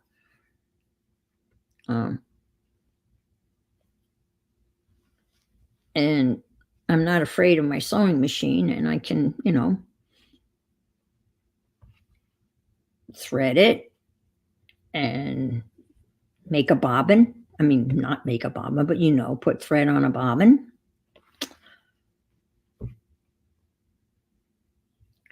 It came with several feet,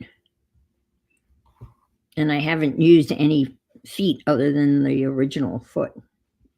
But it has a drop foot where you can drop it so you can do free motion stitching, which I did on the other machine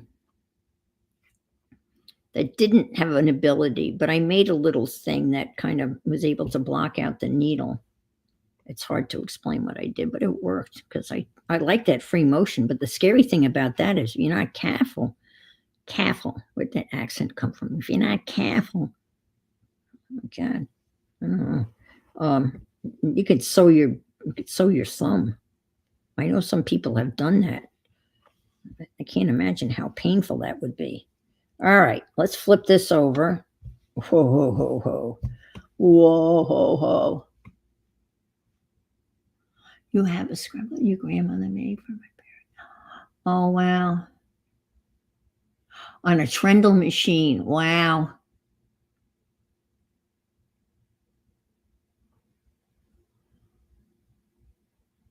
Hi, Joni.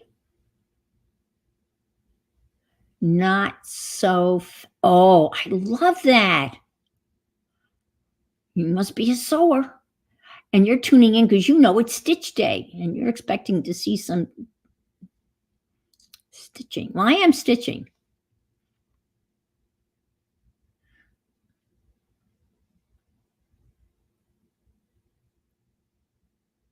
That's so cool.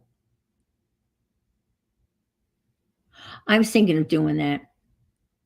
Just, I've got all these scraps and I have chunks of them, sewn together in like pieces about, say, yay big. And, all right, let me finish this.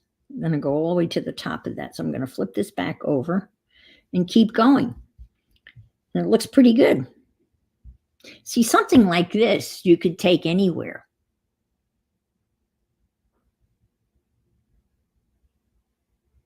Yeah. You should make one to appreciate. Yeah.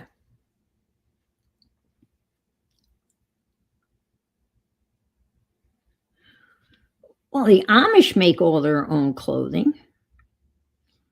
And they at least the Amish that were in the where I lived in there was a whole enclave of a small Amish community that lived where I was in when I was where I was in New York. And they traditionally don't have electricity. That's a matter of choice. And the women make all their own clothing for everybody, and they don't believe in zippers. But they could do a trundle, right? Because a trundle is, I bet you that a trundle is with your feet, right? You just kind of move the wheel with your feet. Good calf workout.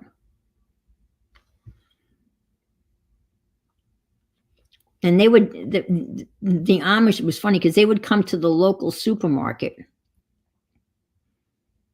And there was a hitch outside the local supermarket where they could hitch up their horses for their horse-drawn carriages. So you'd be walking down the aisle, pushing your cart, and there would be like an Amish family shopping also at the local Publix. It wasn't a Publix, but it was like a Publix. It was kind of jarring because it was just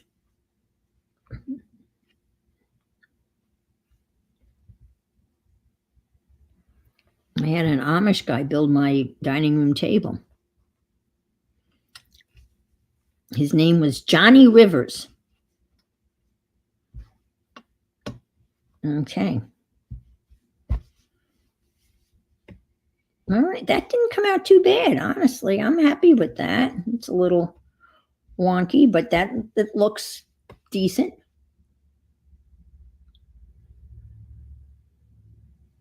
Well, yes. Well, I think it would be hard to maintain your YouTube channels without electricity. Well, it's interesting. There was different, like degrees of Amishness, I guess. I don't know. That's not a word, but there were different degrees of Amishness. Let me put it that way. And, okay, this is going to be a problem. If I stitch this down, that's going to be a problem. I put something across here.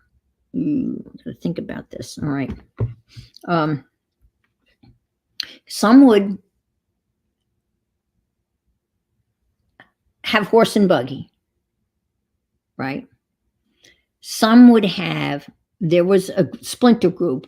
There's a lot of splinter groups because when they have a disagreement, they just don't fight about it. They just leave the community, and those people that there's a group of them that believe that they shouldn't have any type of insurance. And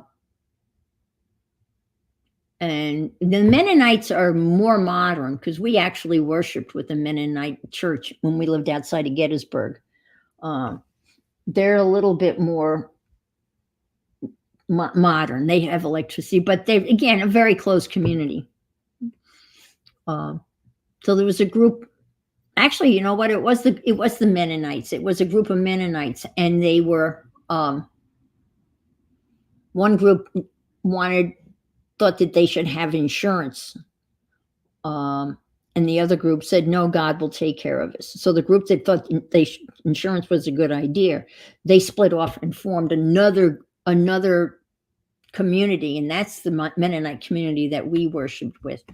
But the Amish, there was a group of Amish that had cars, but they were black cars, and they painted the bumpers black. They didn't want to have any chrome showing, so they painted the bumpers black, but they drove cars. Other Amishes would accept rides from people in cars, but would not drive themselves. Fold the paisley under a bit before sewing it to vintage birds. Oh, the rest patch more easily. Oh, I already sewed it across here, though. You mean like that? Well, I'm going to cut this off here.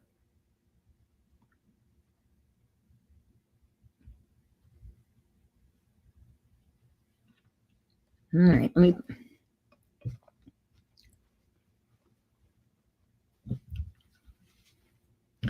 me just lay this out. Okay, let's take a closer look at this here now that we're getting up towards the, let me cut this off because I'm not going to need that. All right.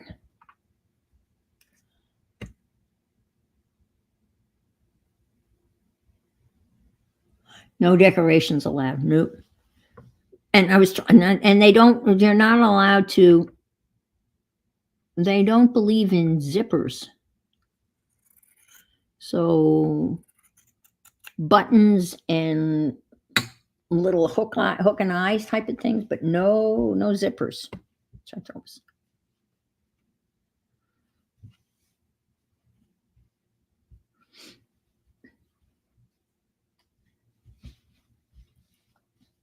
I know they have TV shows now,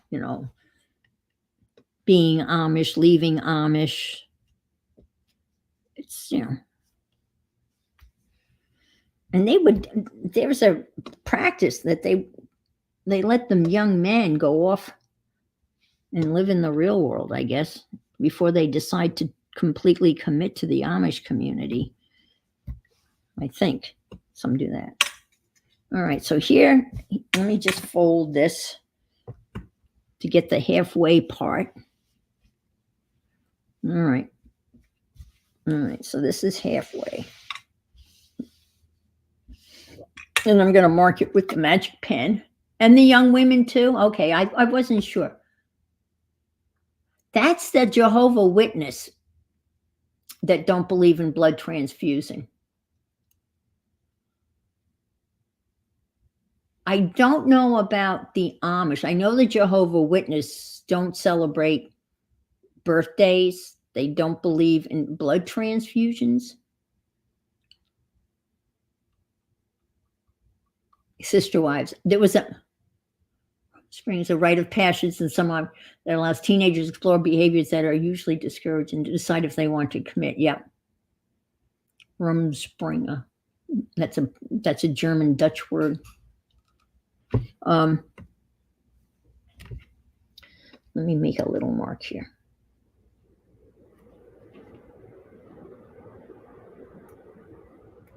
You know what I should do is do a mark on either side of the center mark, right? I can do that when I open it up.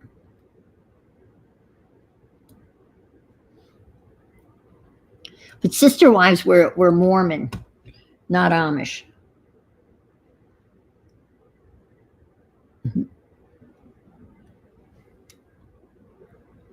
There was another very funny Mormon sitcom on for a while. It was called Big Love. Did anybody ever watch Big Love? Okay, do that little crease.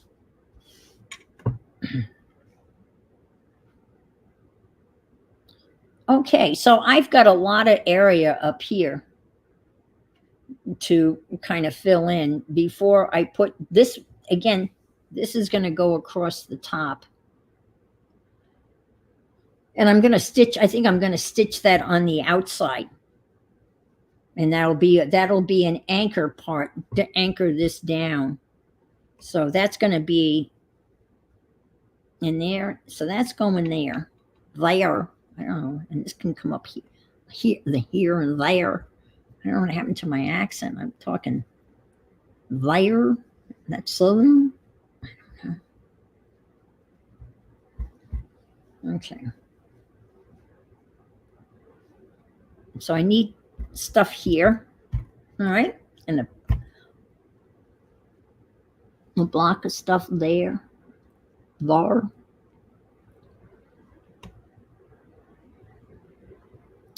I should probably no, I shouldn't do that first. Big Love. Oh my God, yeah. And there's, I know, not mainstream Mormon. Actually, my son, they much rather be referred to as Latter-day Saints than Mormon, right? Because my son, he converted to Mormonism, but he always refers to Latter-day Saints, LDS. And Mormon, yeah. And this was a TV show.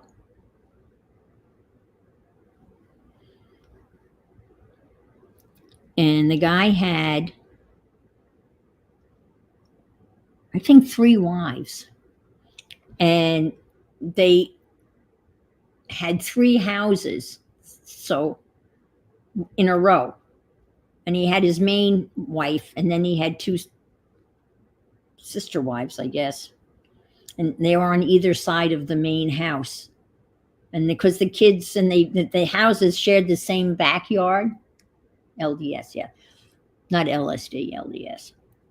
That's another story. No, anyway, but they so they shared the same backyard, and the guy owned a like a Home Depot, and it was a funny show. And you'd see him popping Viagra, and he had 2 younger wives. Anyway, I don't know Big Love. I know the Big Eyes and with Amy Adams. Amazing, better. Okay, no, that's no, not Big Eyes, Big Love. And it was on for a couple of seasons. It was pretty funny. And the guy that was his manager, he was a Mormon also. And I think they somehow kept it from the younger kids at some. It was, yeah, but it was well done. But it was fiction, obviously. It was not nonfiction. And there were extreme groups in every religion. I mean, you've got,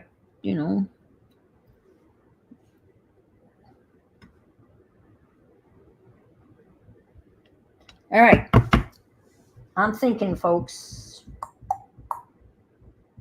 what to put there. I mean, 2 minute buttons would be too much. I like Amy Adams. Yep. Well, she's still young. I mean, my God, Amy Adams, isn't she the one that played in Julia, and she cooked Julia's cookbook? Wasn't that Amy Adams?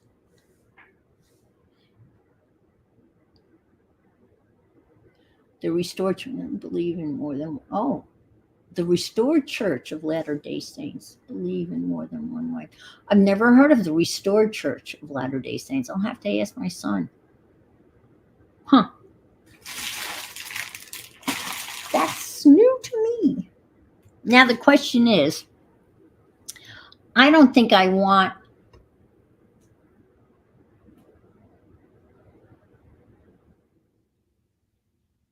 okay.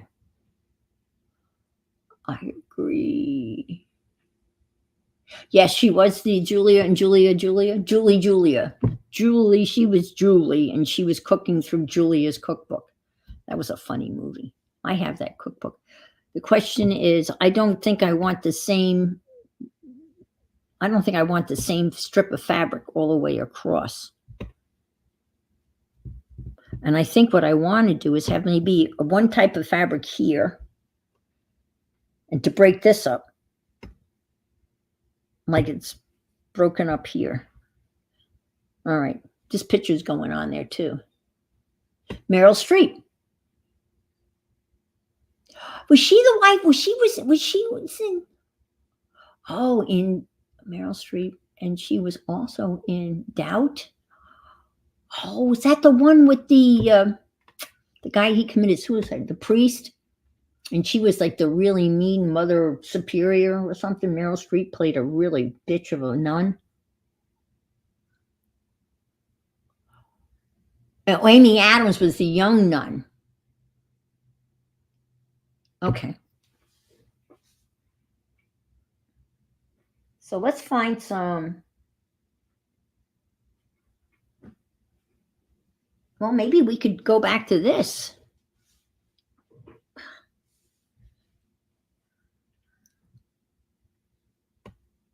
Oh, that's not too bad. If I could put that all the way across because it's like two different patterns, you know? Yes. Yes, Philip Seymour Hoffman. Yep, that's the guy.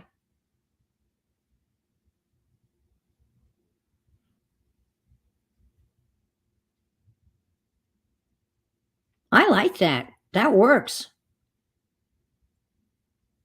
Because it's like two different pieces of fabric. I could probably cut that a little straighter. It doesn't need to be straight, Ann. You're going to sew it anyway. All right, I'm going to use that because I think that'll.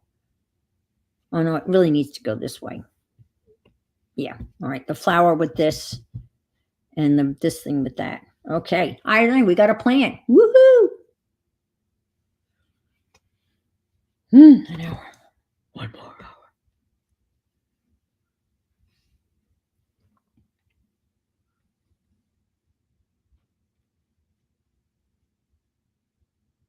That's okay. I'll have stuff on the sides. I'm not going to worry about the fact that that doesn't go. So we're going to go like. Wait a minute. Wait a minute. I have another piece of that might. Just wait. Uno momento, por favor. Is there another strip of that?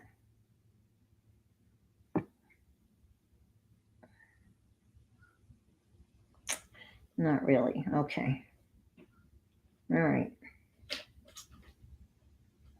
I don't know. What do you think? Nah.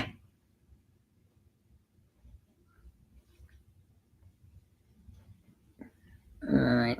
I don't want the nursey stuff. I don't think that. No. All right. We're going to flip this here. No, I can't do that. Okay. All right. I have to.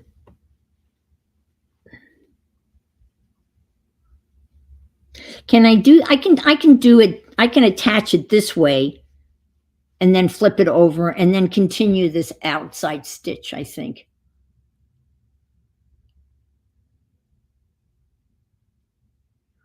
Who are we looking for?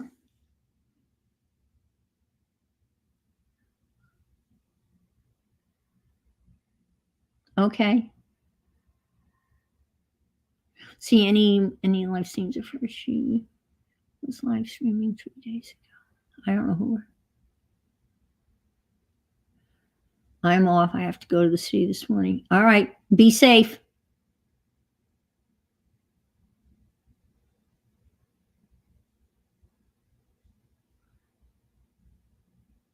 Okay.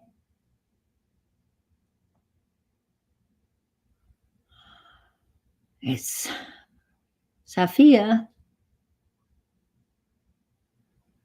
Thanks for being here, Renee.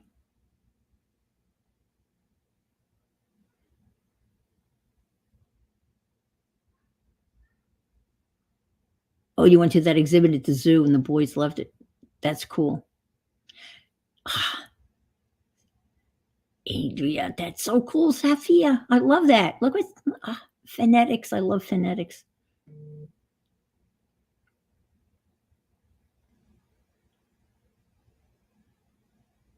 Why would you be blocked? And sorry, I misspelled.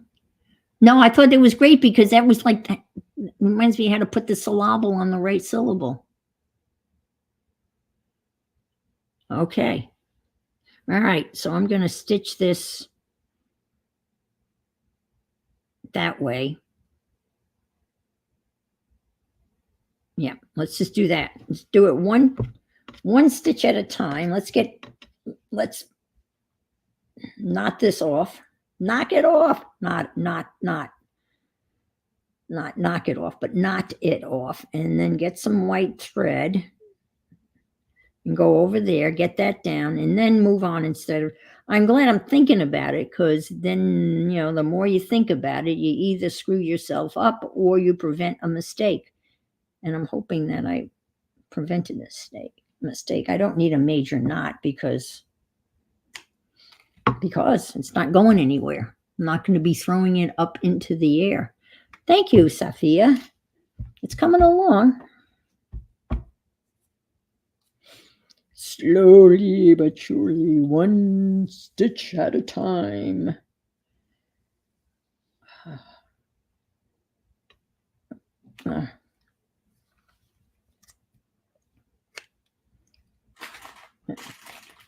Oops. Lily's sitting on the back of the chair, looking out the window.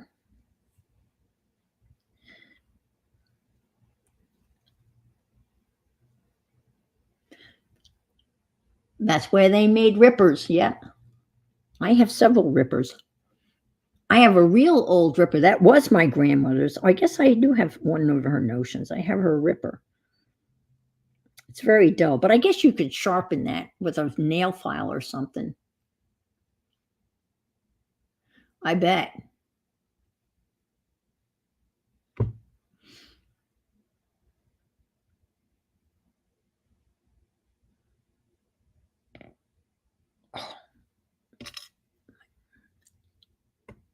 Okay.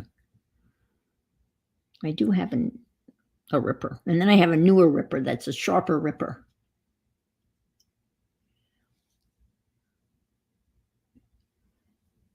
I think Cheryl's just watching in bed, isn't she? That's how I watch most of the streams in the morning.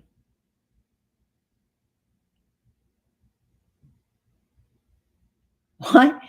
Every time she typed my name for a while, her phone changed it to Dad.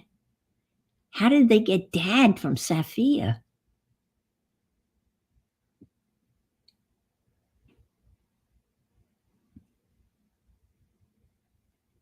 I know Joycey. Well, that's not. I'm thinking Joyce Boring. I've heard. I remember Joycey. Okay. All right, let's do this. We're going in right now with the. Here we go.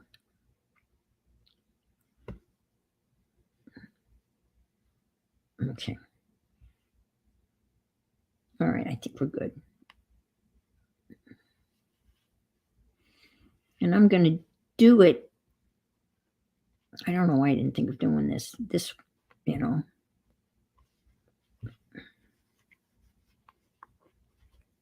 Oops, come on.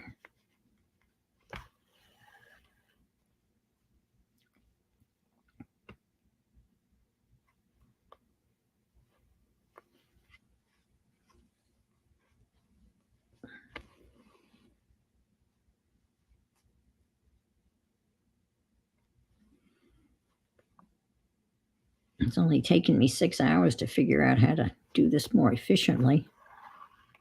God.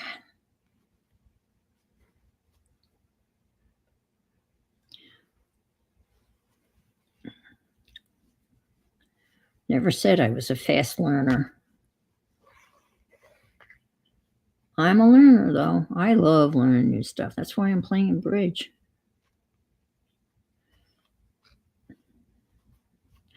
I even made a comment to the instructor. And when she got done playing her hand, she turned to me. She says, "No, you were right. You were right, Anne. I should have played it in hearts." I said, "Thank you." I learned so much last night in just that 1 2-hour session. Just, some of the finer nuances.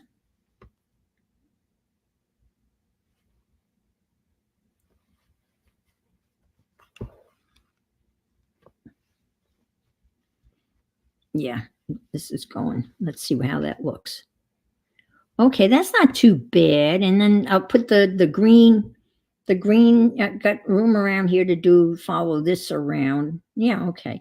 All right, I'm happy with that. I wasn't even thinking about that, but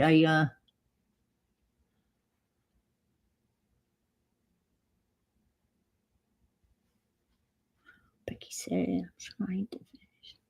Oh, yes. Oh, my gosh. Becky makes the best Afghans.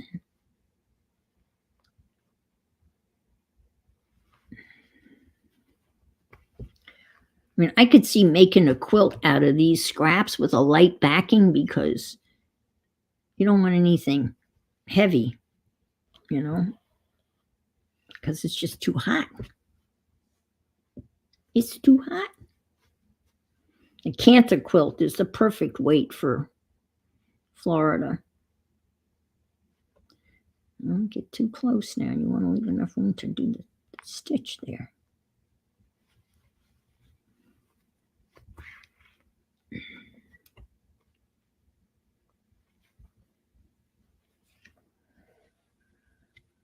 Come down. Come on. You got it.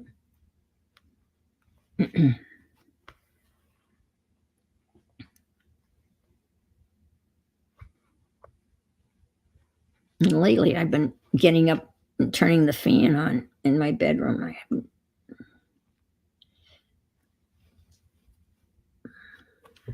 What else can we talk about? You guys are all having a great time.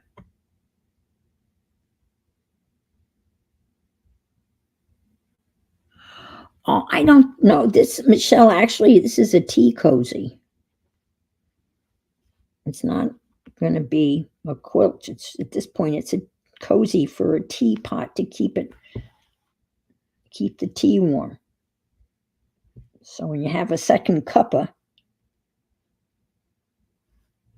it's still warm. It fits over a little tiny, like 2-cup teapot. I made one once before, and I thought this would be a great thing to do on this day of stitching. Also, a day of celebrating the Virgin Mother in Spain. Don't they have saint days too, Raul? I don't know whether the saint day warrants, a closing of stuff.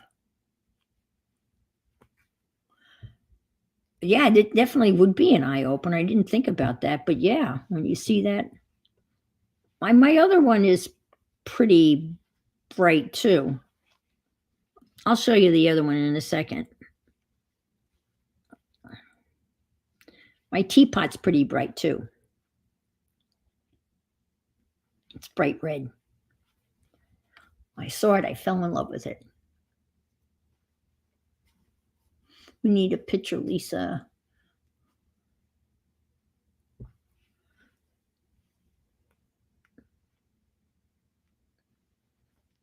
Well, if you can't sleep, you can't sleep.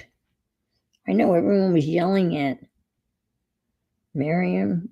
Raul threatened to cut her from the group, or someone was. Kim, someone was. It was funny because she wouldn't go to bed. She finally crashed, but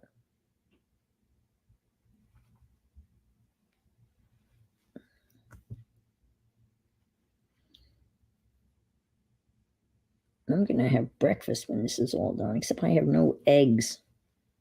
Oh, I have a prescription I need to pick up, which I don't want to do.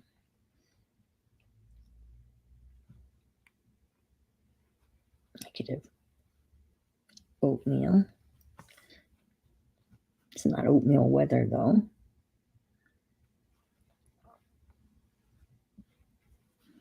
Okay.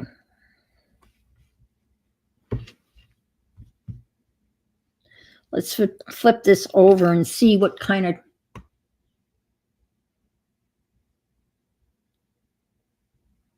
Thank you. Thank you. Ta-da! Oh, I am happy with that. And then my green thing can come around. We'll keep on yanking at it. Look at that. Looky there. All right, I have to do this. Right? So we gotta... How do we do that?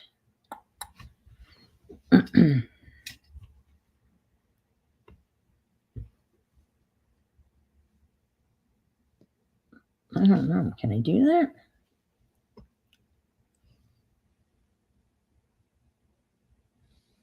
Will that work? I don't know. We'll try, right? I'm not sure whether that's going to work.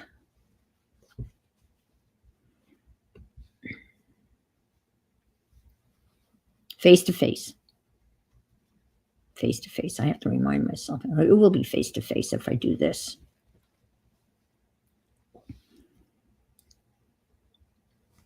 But I'm not going to sew the bird. I'm just going to sew this together right here, like that. And of course, this is on the wrong side of the pond, so to speak. So let me just stick this like here. Let me tie this off. I think that'll work.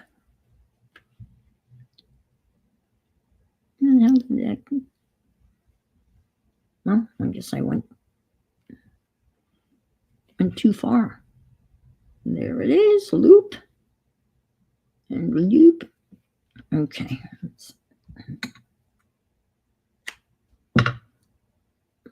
I think there's enough thread to do that.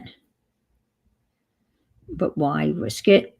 That's stupid, because the one thing you got is plenty of thread, so that would be stupid. All right. We're good. We're good. We're good. Oh my God. How are we doing? We're doing okay. We're doing okay. Thanks again for you folks being here.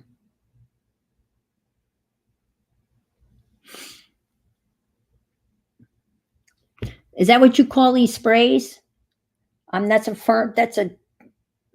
the term, and I understand. I guess I've heard it in reference to this. I think a spray is like a mixture of fabric, right? But I don't know, what do we call this?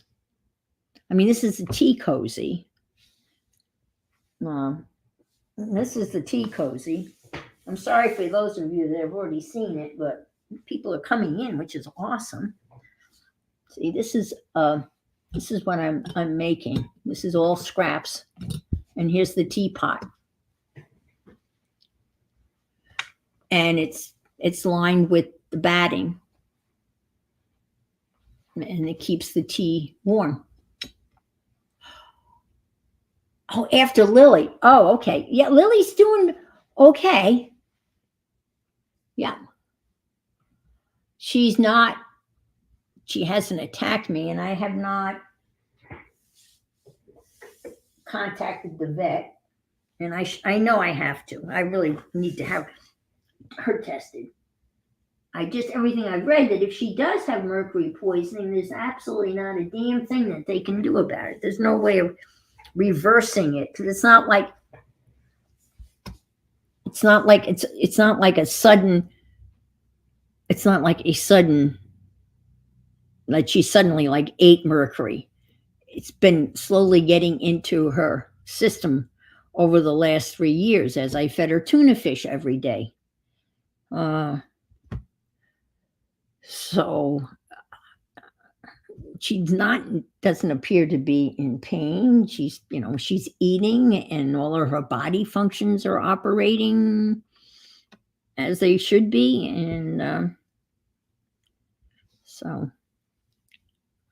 I just hate going to the vet. I mean, we all hate going to the doctor. We hate taking our kids to the doctor, and I don't really want to take her. I mean, but at one point, I really need to. Plus, she needs to have her nails clipped. I can't cut her nails. So it's just, getting her in the carrier. But in the past, I opened the door to the carrier. She walks right in. And we haven't been to the vet in about a year. So maybe she won't remember. The problem is if she remembers and she decides she's not going to get into the cat carrier,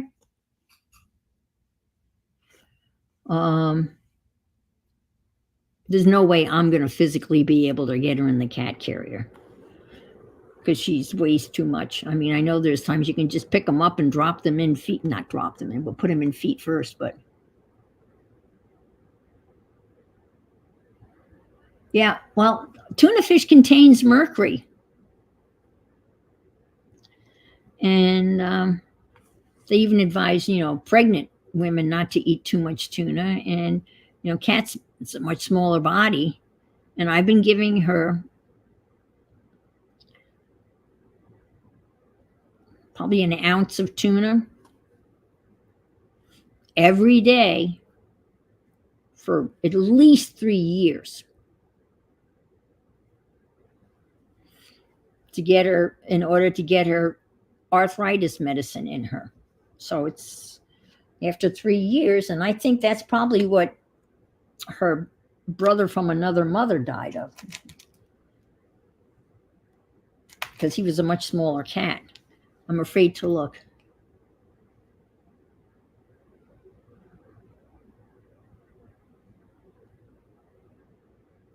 Yeah, I didn't know that. And I am eating tuna in can for my salad, and it's not good. Well, I mean, anything in moderation is okay. Oh, this is no. I thought that got effed up, but it didn't. I can fix that. I can fix that. Okay. All right. Well, that kind of got screwed up here.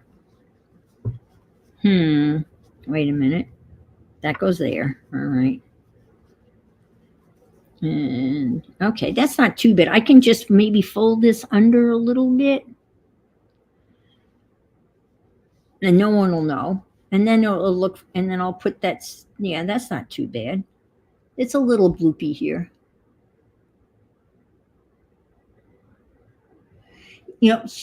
She's not a treat. She's never liked treats.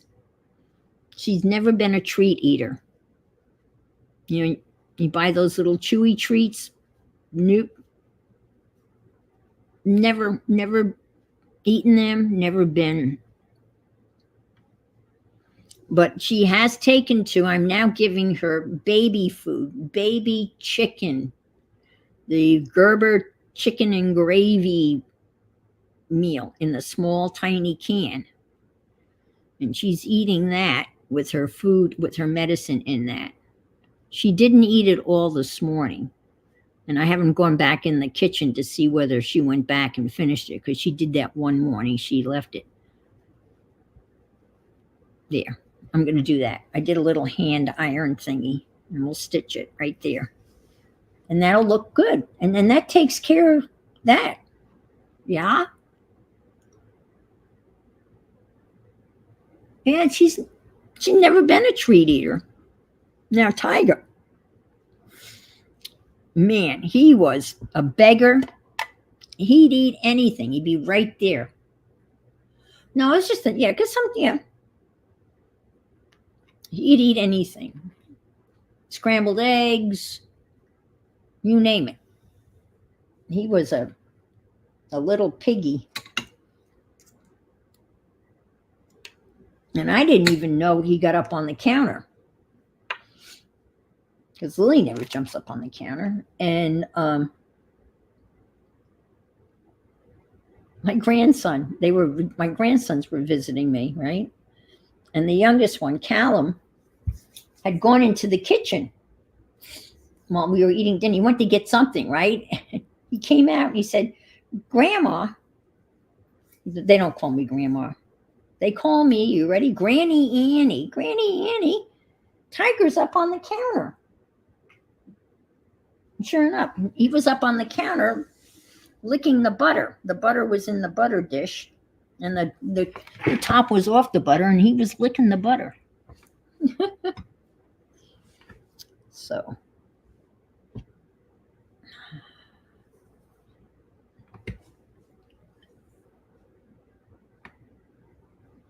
what about putting cat grass into the...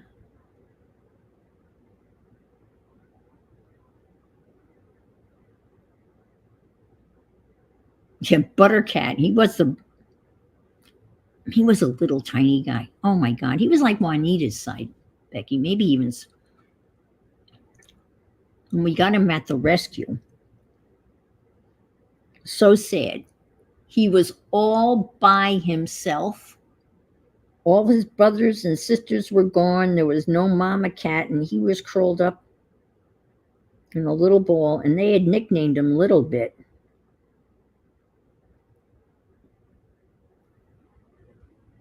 He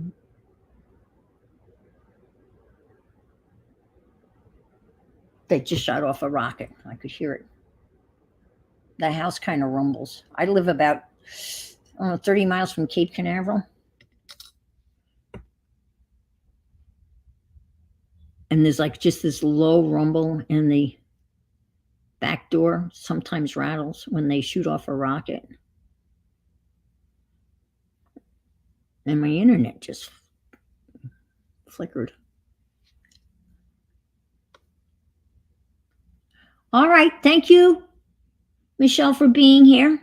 I appreciate your company. And pays. Oh my God, that's funny. And wait for the pizza. Oh my God. That's hysterical. They are funny. They are funny, funny, funny creatures.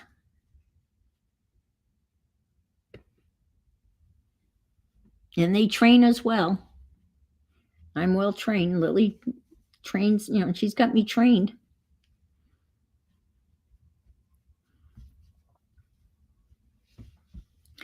I'm going to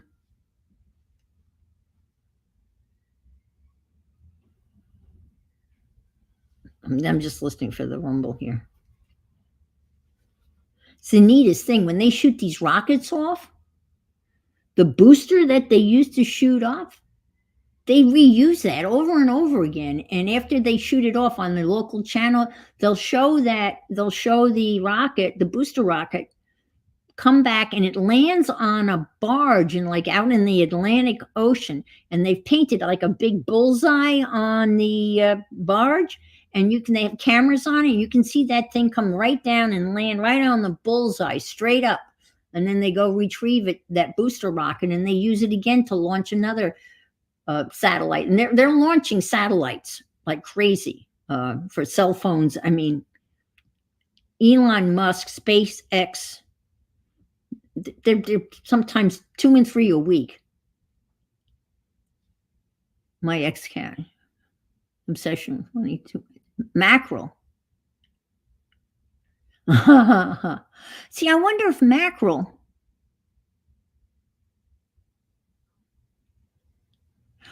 I'm going to be on for another 25 minutes. I'm on until 9:30.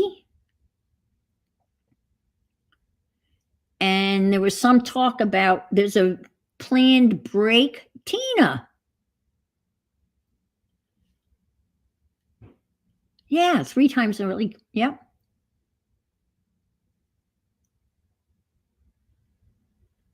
And there's a planned break, and I don't know, am I supposed to come back? Because Raoul, I'm not going to finish this today.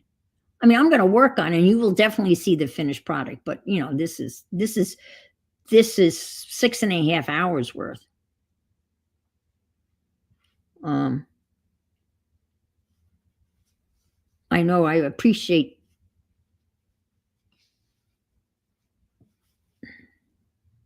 But I think everyone's kind of tired of seeing me stitching. Well, I guess I'll start over here. I should start here and come up and then go across. But should, could, would. I'm going to start right here. This corner here and see how it goes.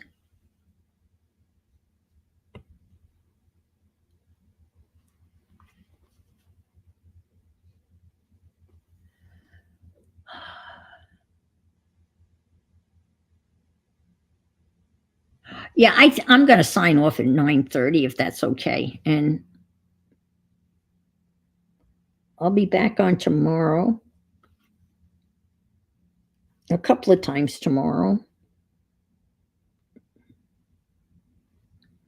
Now, if you guys would let me break the rules, and I could work on this tomorrow and not do watercolor and paint, but I've been trying to follow the rules and be a team player.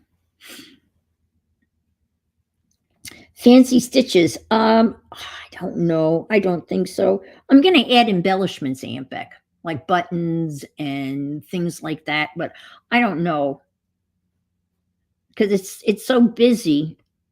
I don't know where I put. I mean, I could throw a French knot like in here, but if I did like a French knot here or here, you wouldn't really see them. And so I don't think so. But I have a lot of bling that I want to add.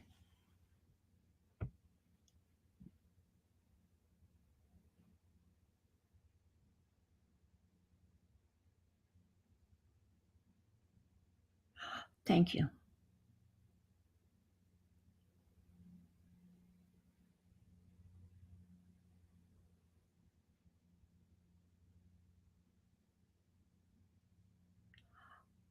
I don't understand. I'm not monetized, so I don't have a commercial. There shouldn't be any commercials. Oh, wow. That was a big rattle. Whoa. That even woke Lily up. I hope it didn't blow up. That's how I knew the Columbia blew up. Didn't hear the sonic boom when it lands. The plan breaks are to let you know that when you upload your video, a commercial will play. Okay. I don't upload videos, Tina. Oh.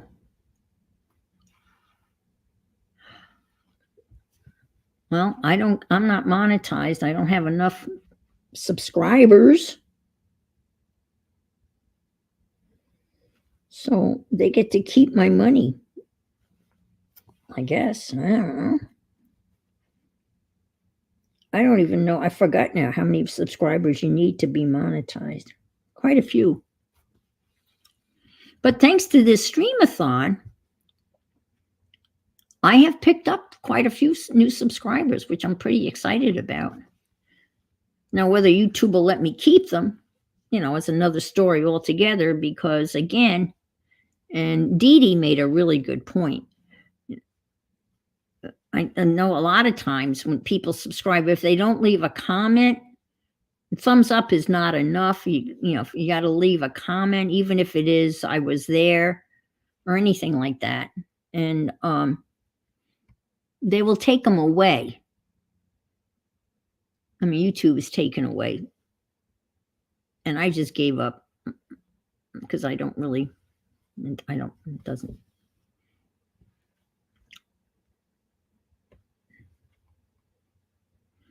They take them away.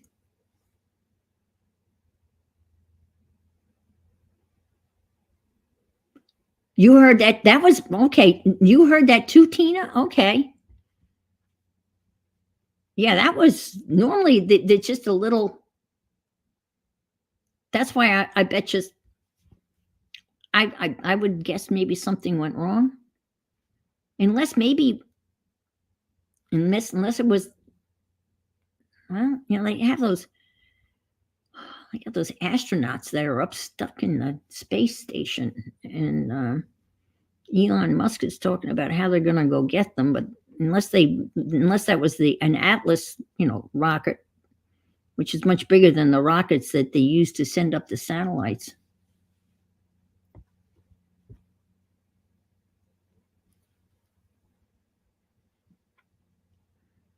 Well, Raul, I can honestly say I have never uploaded a video.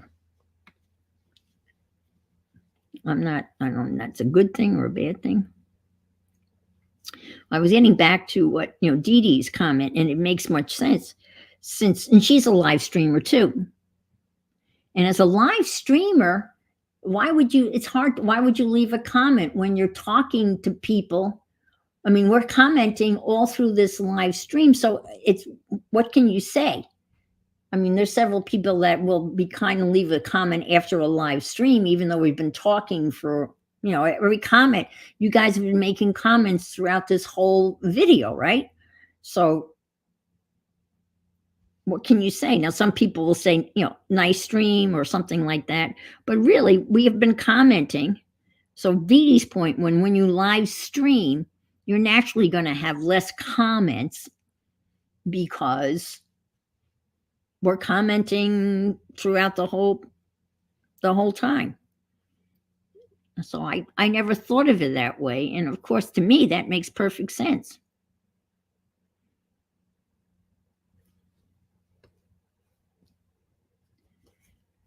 Oh, really, Nancy? I didn't know that. I did not know that. It can be as simple as an emoji? Okay, that I did not know. See, to be fully mod, you need 1,000. It's funny. I had the watch hours. I've had the watch hours.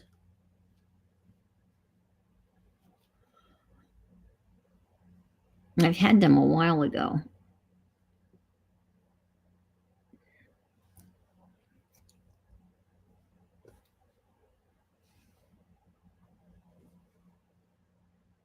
Well, that's good to know. But I get a report card every week from from YouTube, telling me how the week went, and they'll tell me how many thumbs up I got for each stream, and then they'll ask me they'll have a little quiz at the end. They'll say, "What stream do you think was the best this week?" And I try to guess, and they'll go, "Nope, your Hub Day stream was better," or whatever. It's really kind of funny. Okay, I'm just going to finish this, and I think that'll be coming around the corner. Woohoo! She's coming around the corner, and it looks good. Woohoo! I'm going to turn it around this way.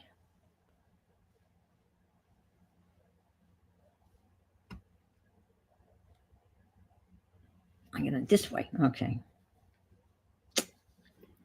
Well, the other thing,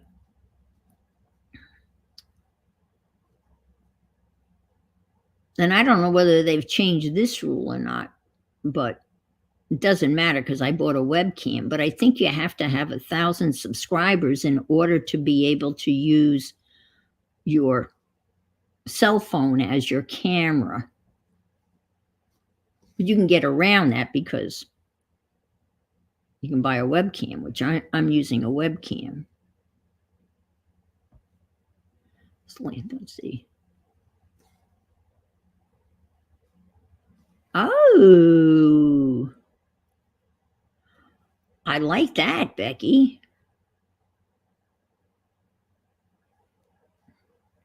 This is going to be kind of crooked because I'm slowly trying to meet up with.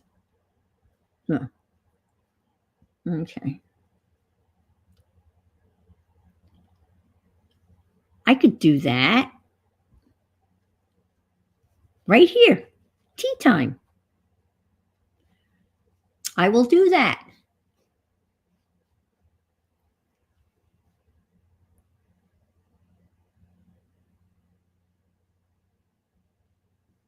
Yes, small coffee break. And then Becca's coming on. You can find Becca's link on the More button.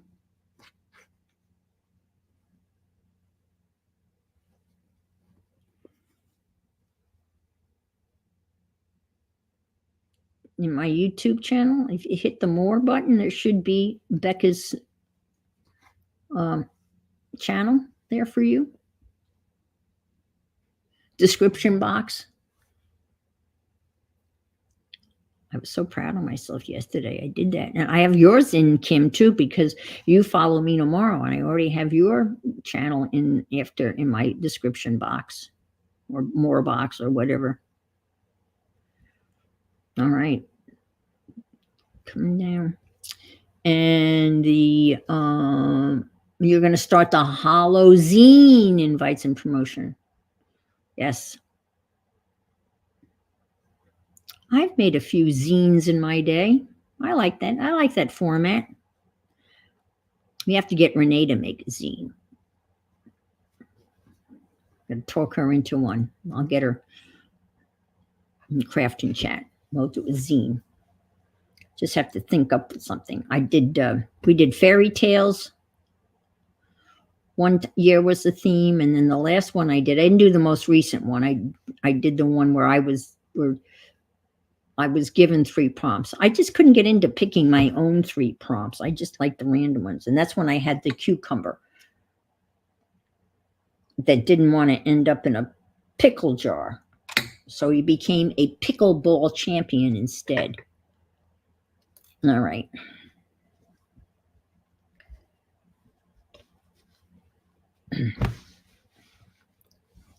Let me lay this out. Oot, as they would say in Canada. Oot. Are you going to do all point?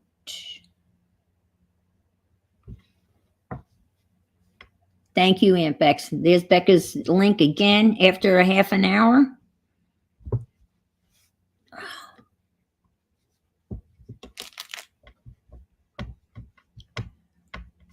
This little piece has to get cut off. All right. We got a couple of minutes left. There's the halfway. This is half of the tea cozy.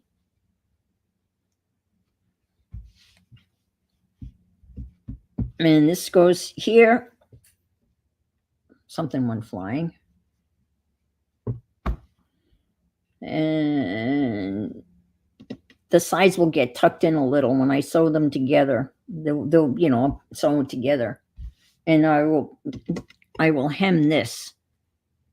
Or I might add a strip of fabric because I'll have to look what I added one whole strip of fabric right across the bottom.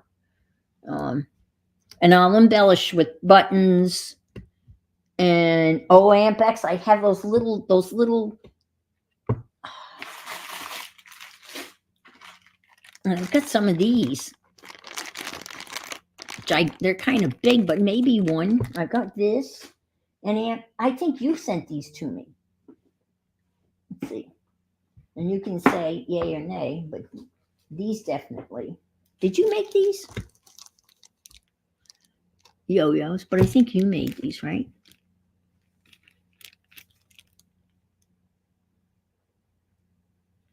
I'm pretty sure I got them from you. So these are gonna go on. So I've got a lot of little, I know, okay. So these are gonna go on here. I got these. And I got lots of little stuff. I got a little piece of this. I could go here. It could go here. I got a lot of little bits and pieces to put on. I know. Aren't those, these were crocheted, right, Aunt Bex? Look at that. Is that not amazing? That's crochet, right?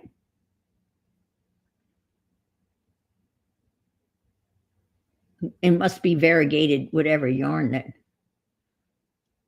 They are beautiful. They are so delicate. Yeah. Look at that. And so I got lots of little, this is going to be, this is kind of fun, but this is the drudge work. This is the fun stuff. I've got beads. Oh my God. I've got beads galore. I got a beading thing. I've got beads. There's beads here. There's tons of stuff that I can. And that's just another whole, a whole mindset. And so if Raul's given me permission, I will work on, I'm on quite a lot tomorrow. I'm on like almost this many hours, but broken up. So if you're going to tune in, you're not going to see watercolor. I'll continue to work on this. And I've got all like those of you who were not here earlier. I have all of the fabric picked out for this side of it. Again, it's just a matter of being sewn on, and so that's we're all set to go with that. And let's see.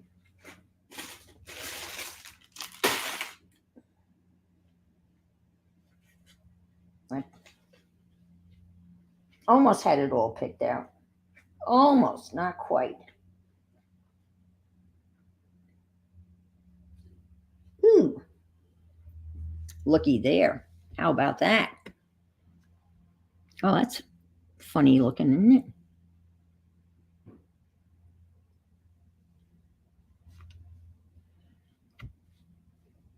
None of it matches, so, and I got the green thing going on, so this can go on there. I got 7 minutes.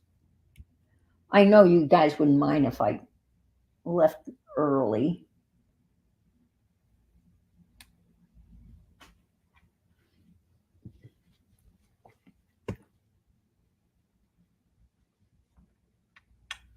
Is that going to work? Maybe not.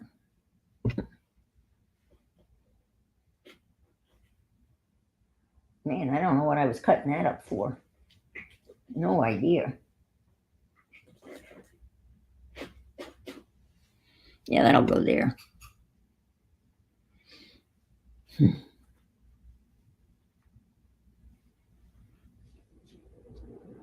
That's weird. But that'll work. Let me just straighten that up.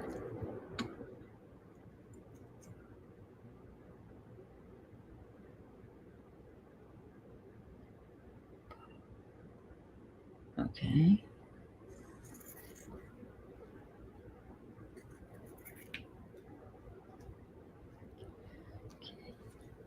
Rainbow.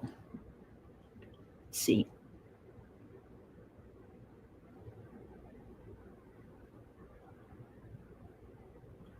I made up the pattern myself, Ruth.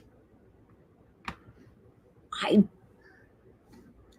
made it up myself. I put my teapot, down.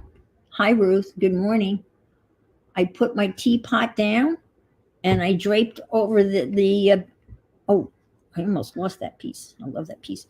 I draped it over my teapot, and then I cut the batting, and then, yeah, and that's it. I just made it up. So all you need is a piece of batting. I know, I've learned so much from you guys. You've given me so much confidence, honestly. So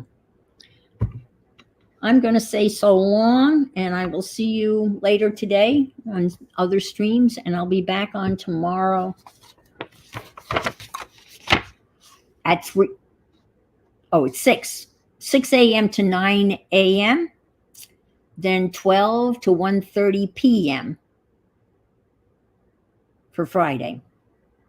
And then you won't see my face again until Saturday, 1:30 to 3:30. And that will be it. And thank you so much for being here. And you've been awesome. Everybody that's come in and hung in there and come in and gone and come back, and you've been just wonderful support. And it's been a pleasure to spend this 6.5 hours with you. And I'm very happy with how this is turning out. And yeah, I think it's going to be. And when it's all said and done, I'm probably going to give it away. I'll probably raffle it off, because how many tea cozies can I use? You got to have a small teapot, though. So we'll talk about that. Miriam, thank you. Thank you, Raul. Thank you, mods. Thank you, Becky, for putting in links. And all the rest of the mods. I think Becky was probably anyway.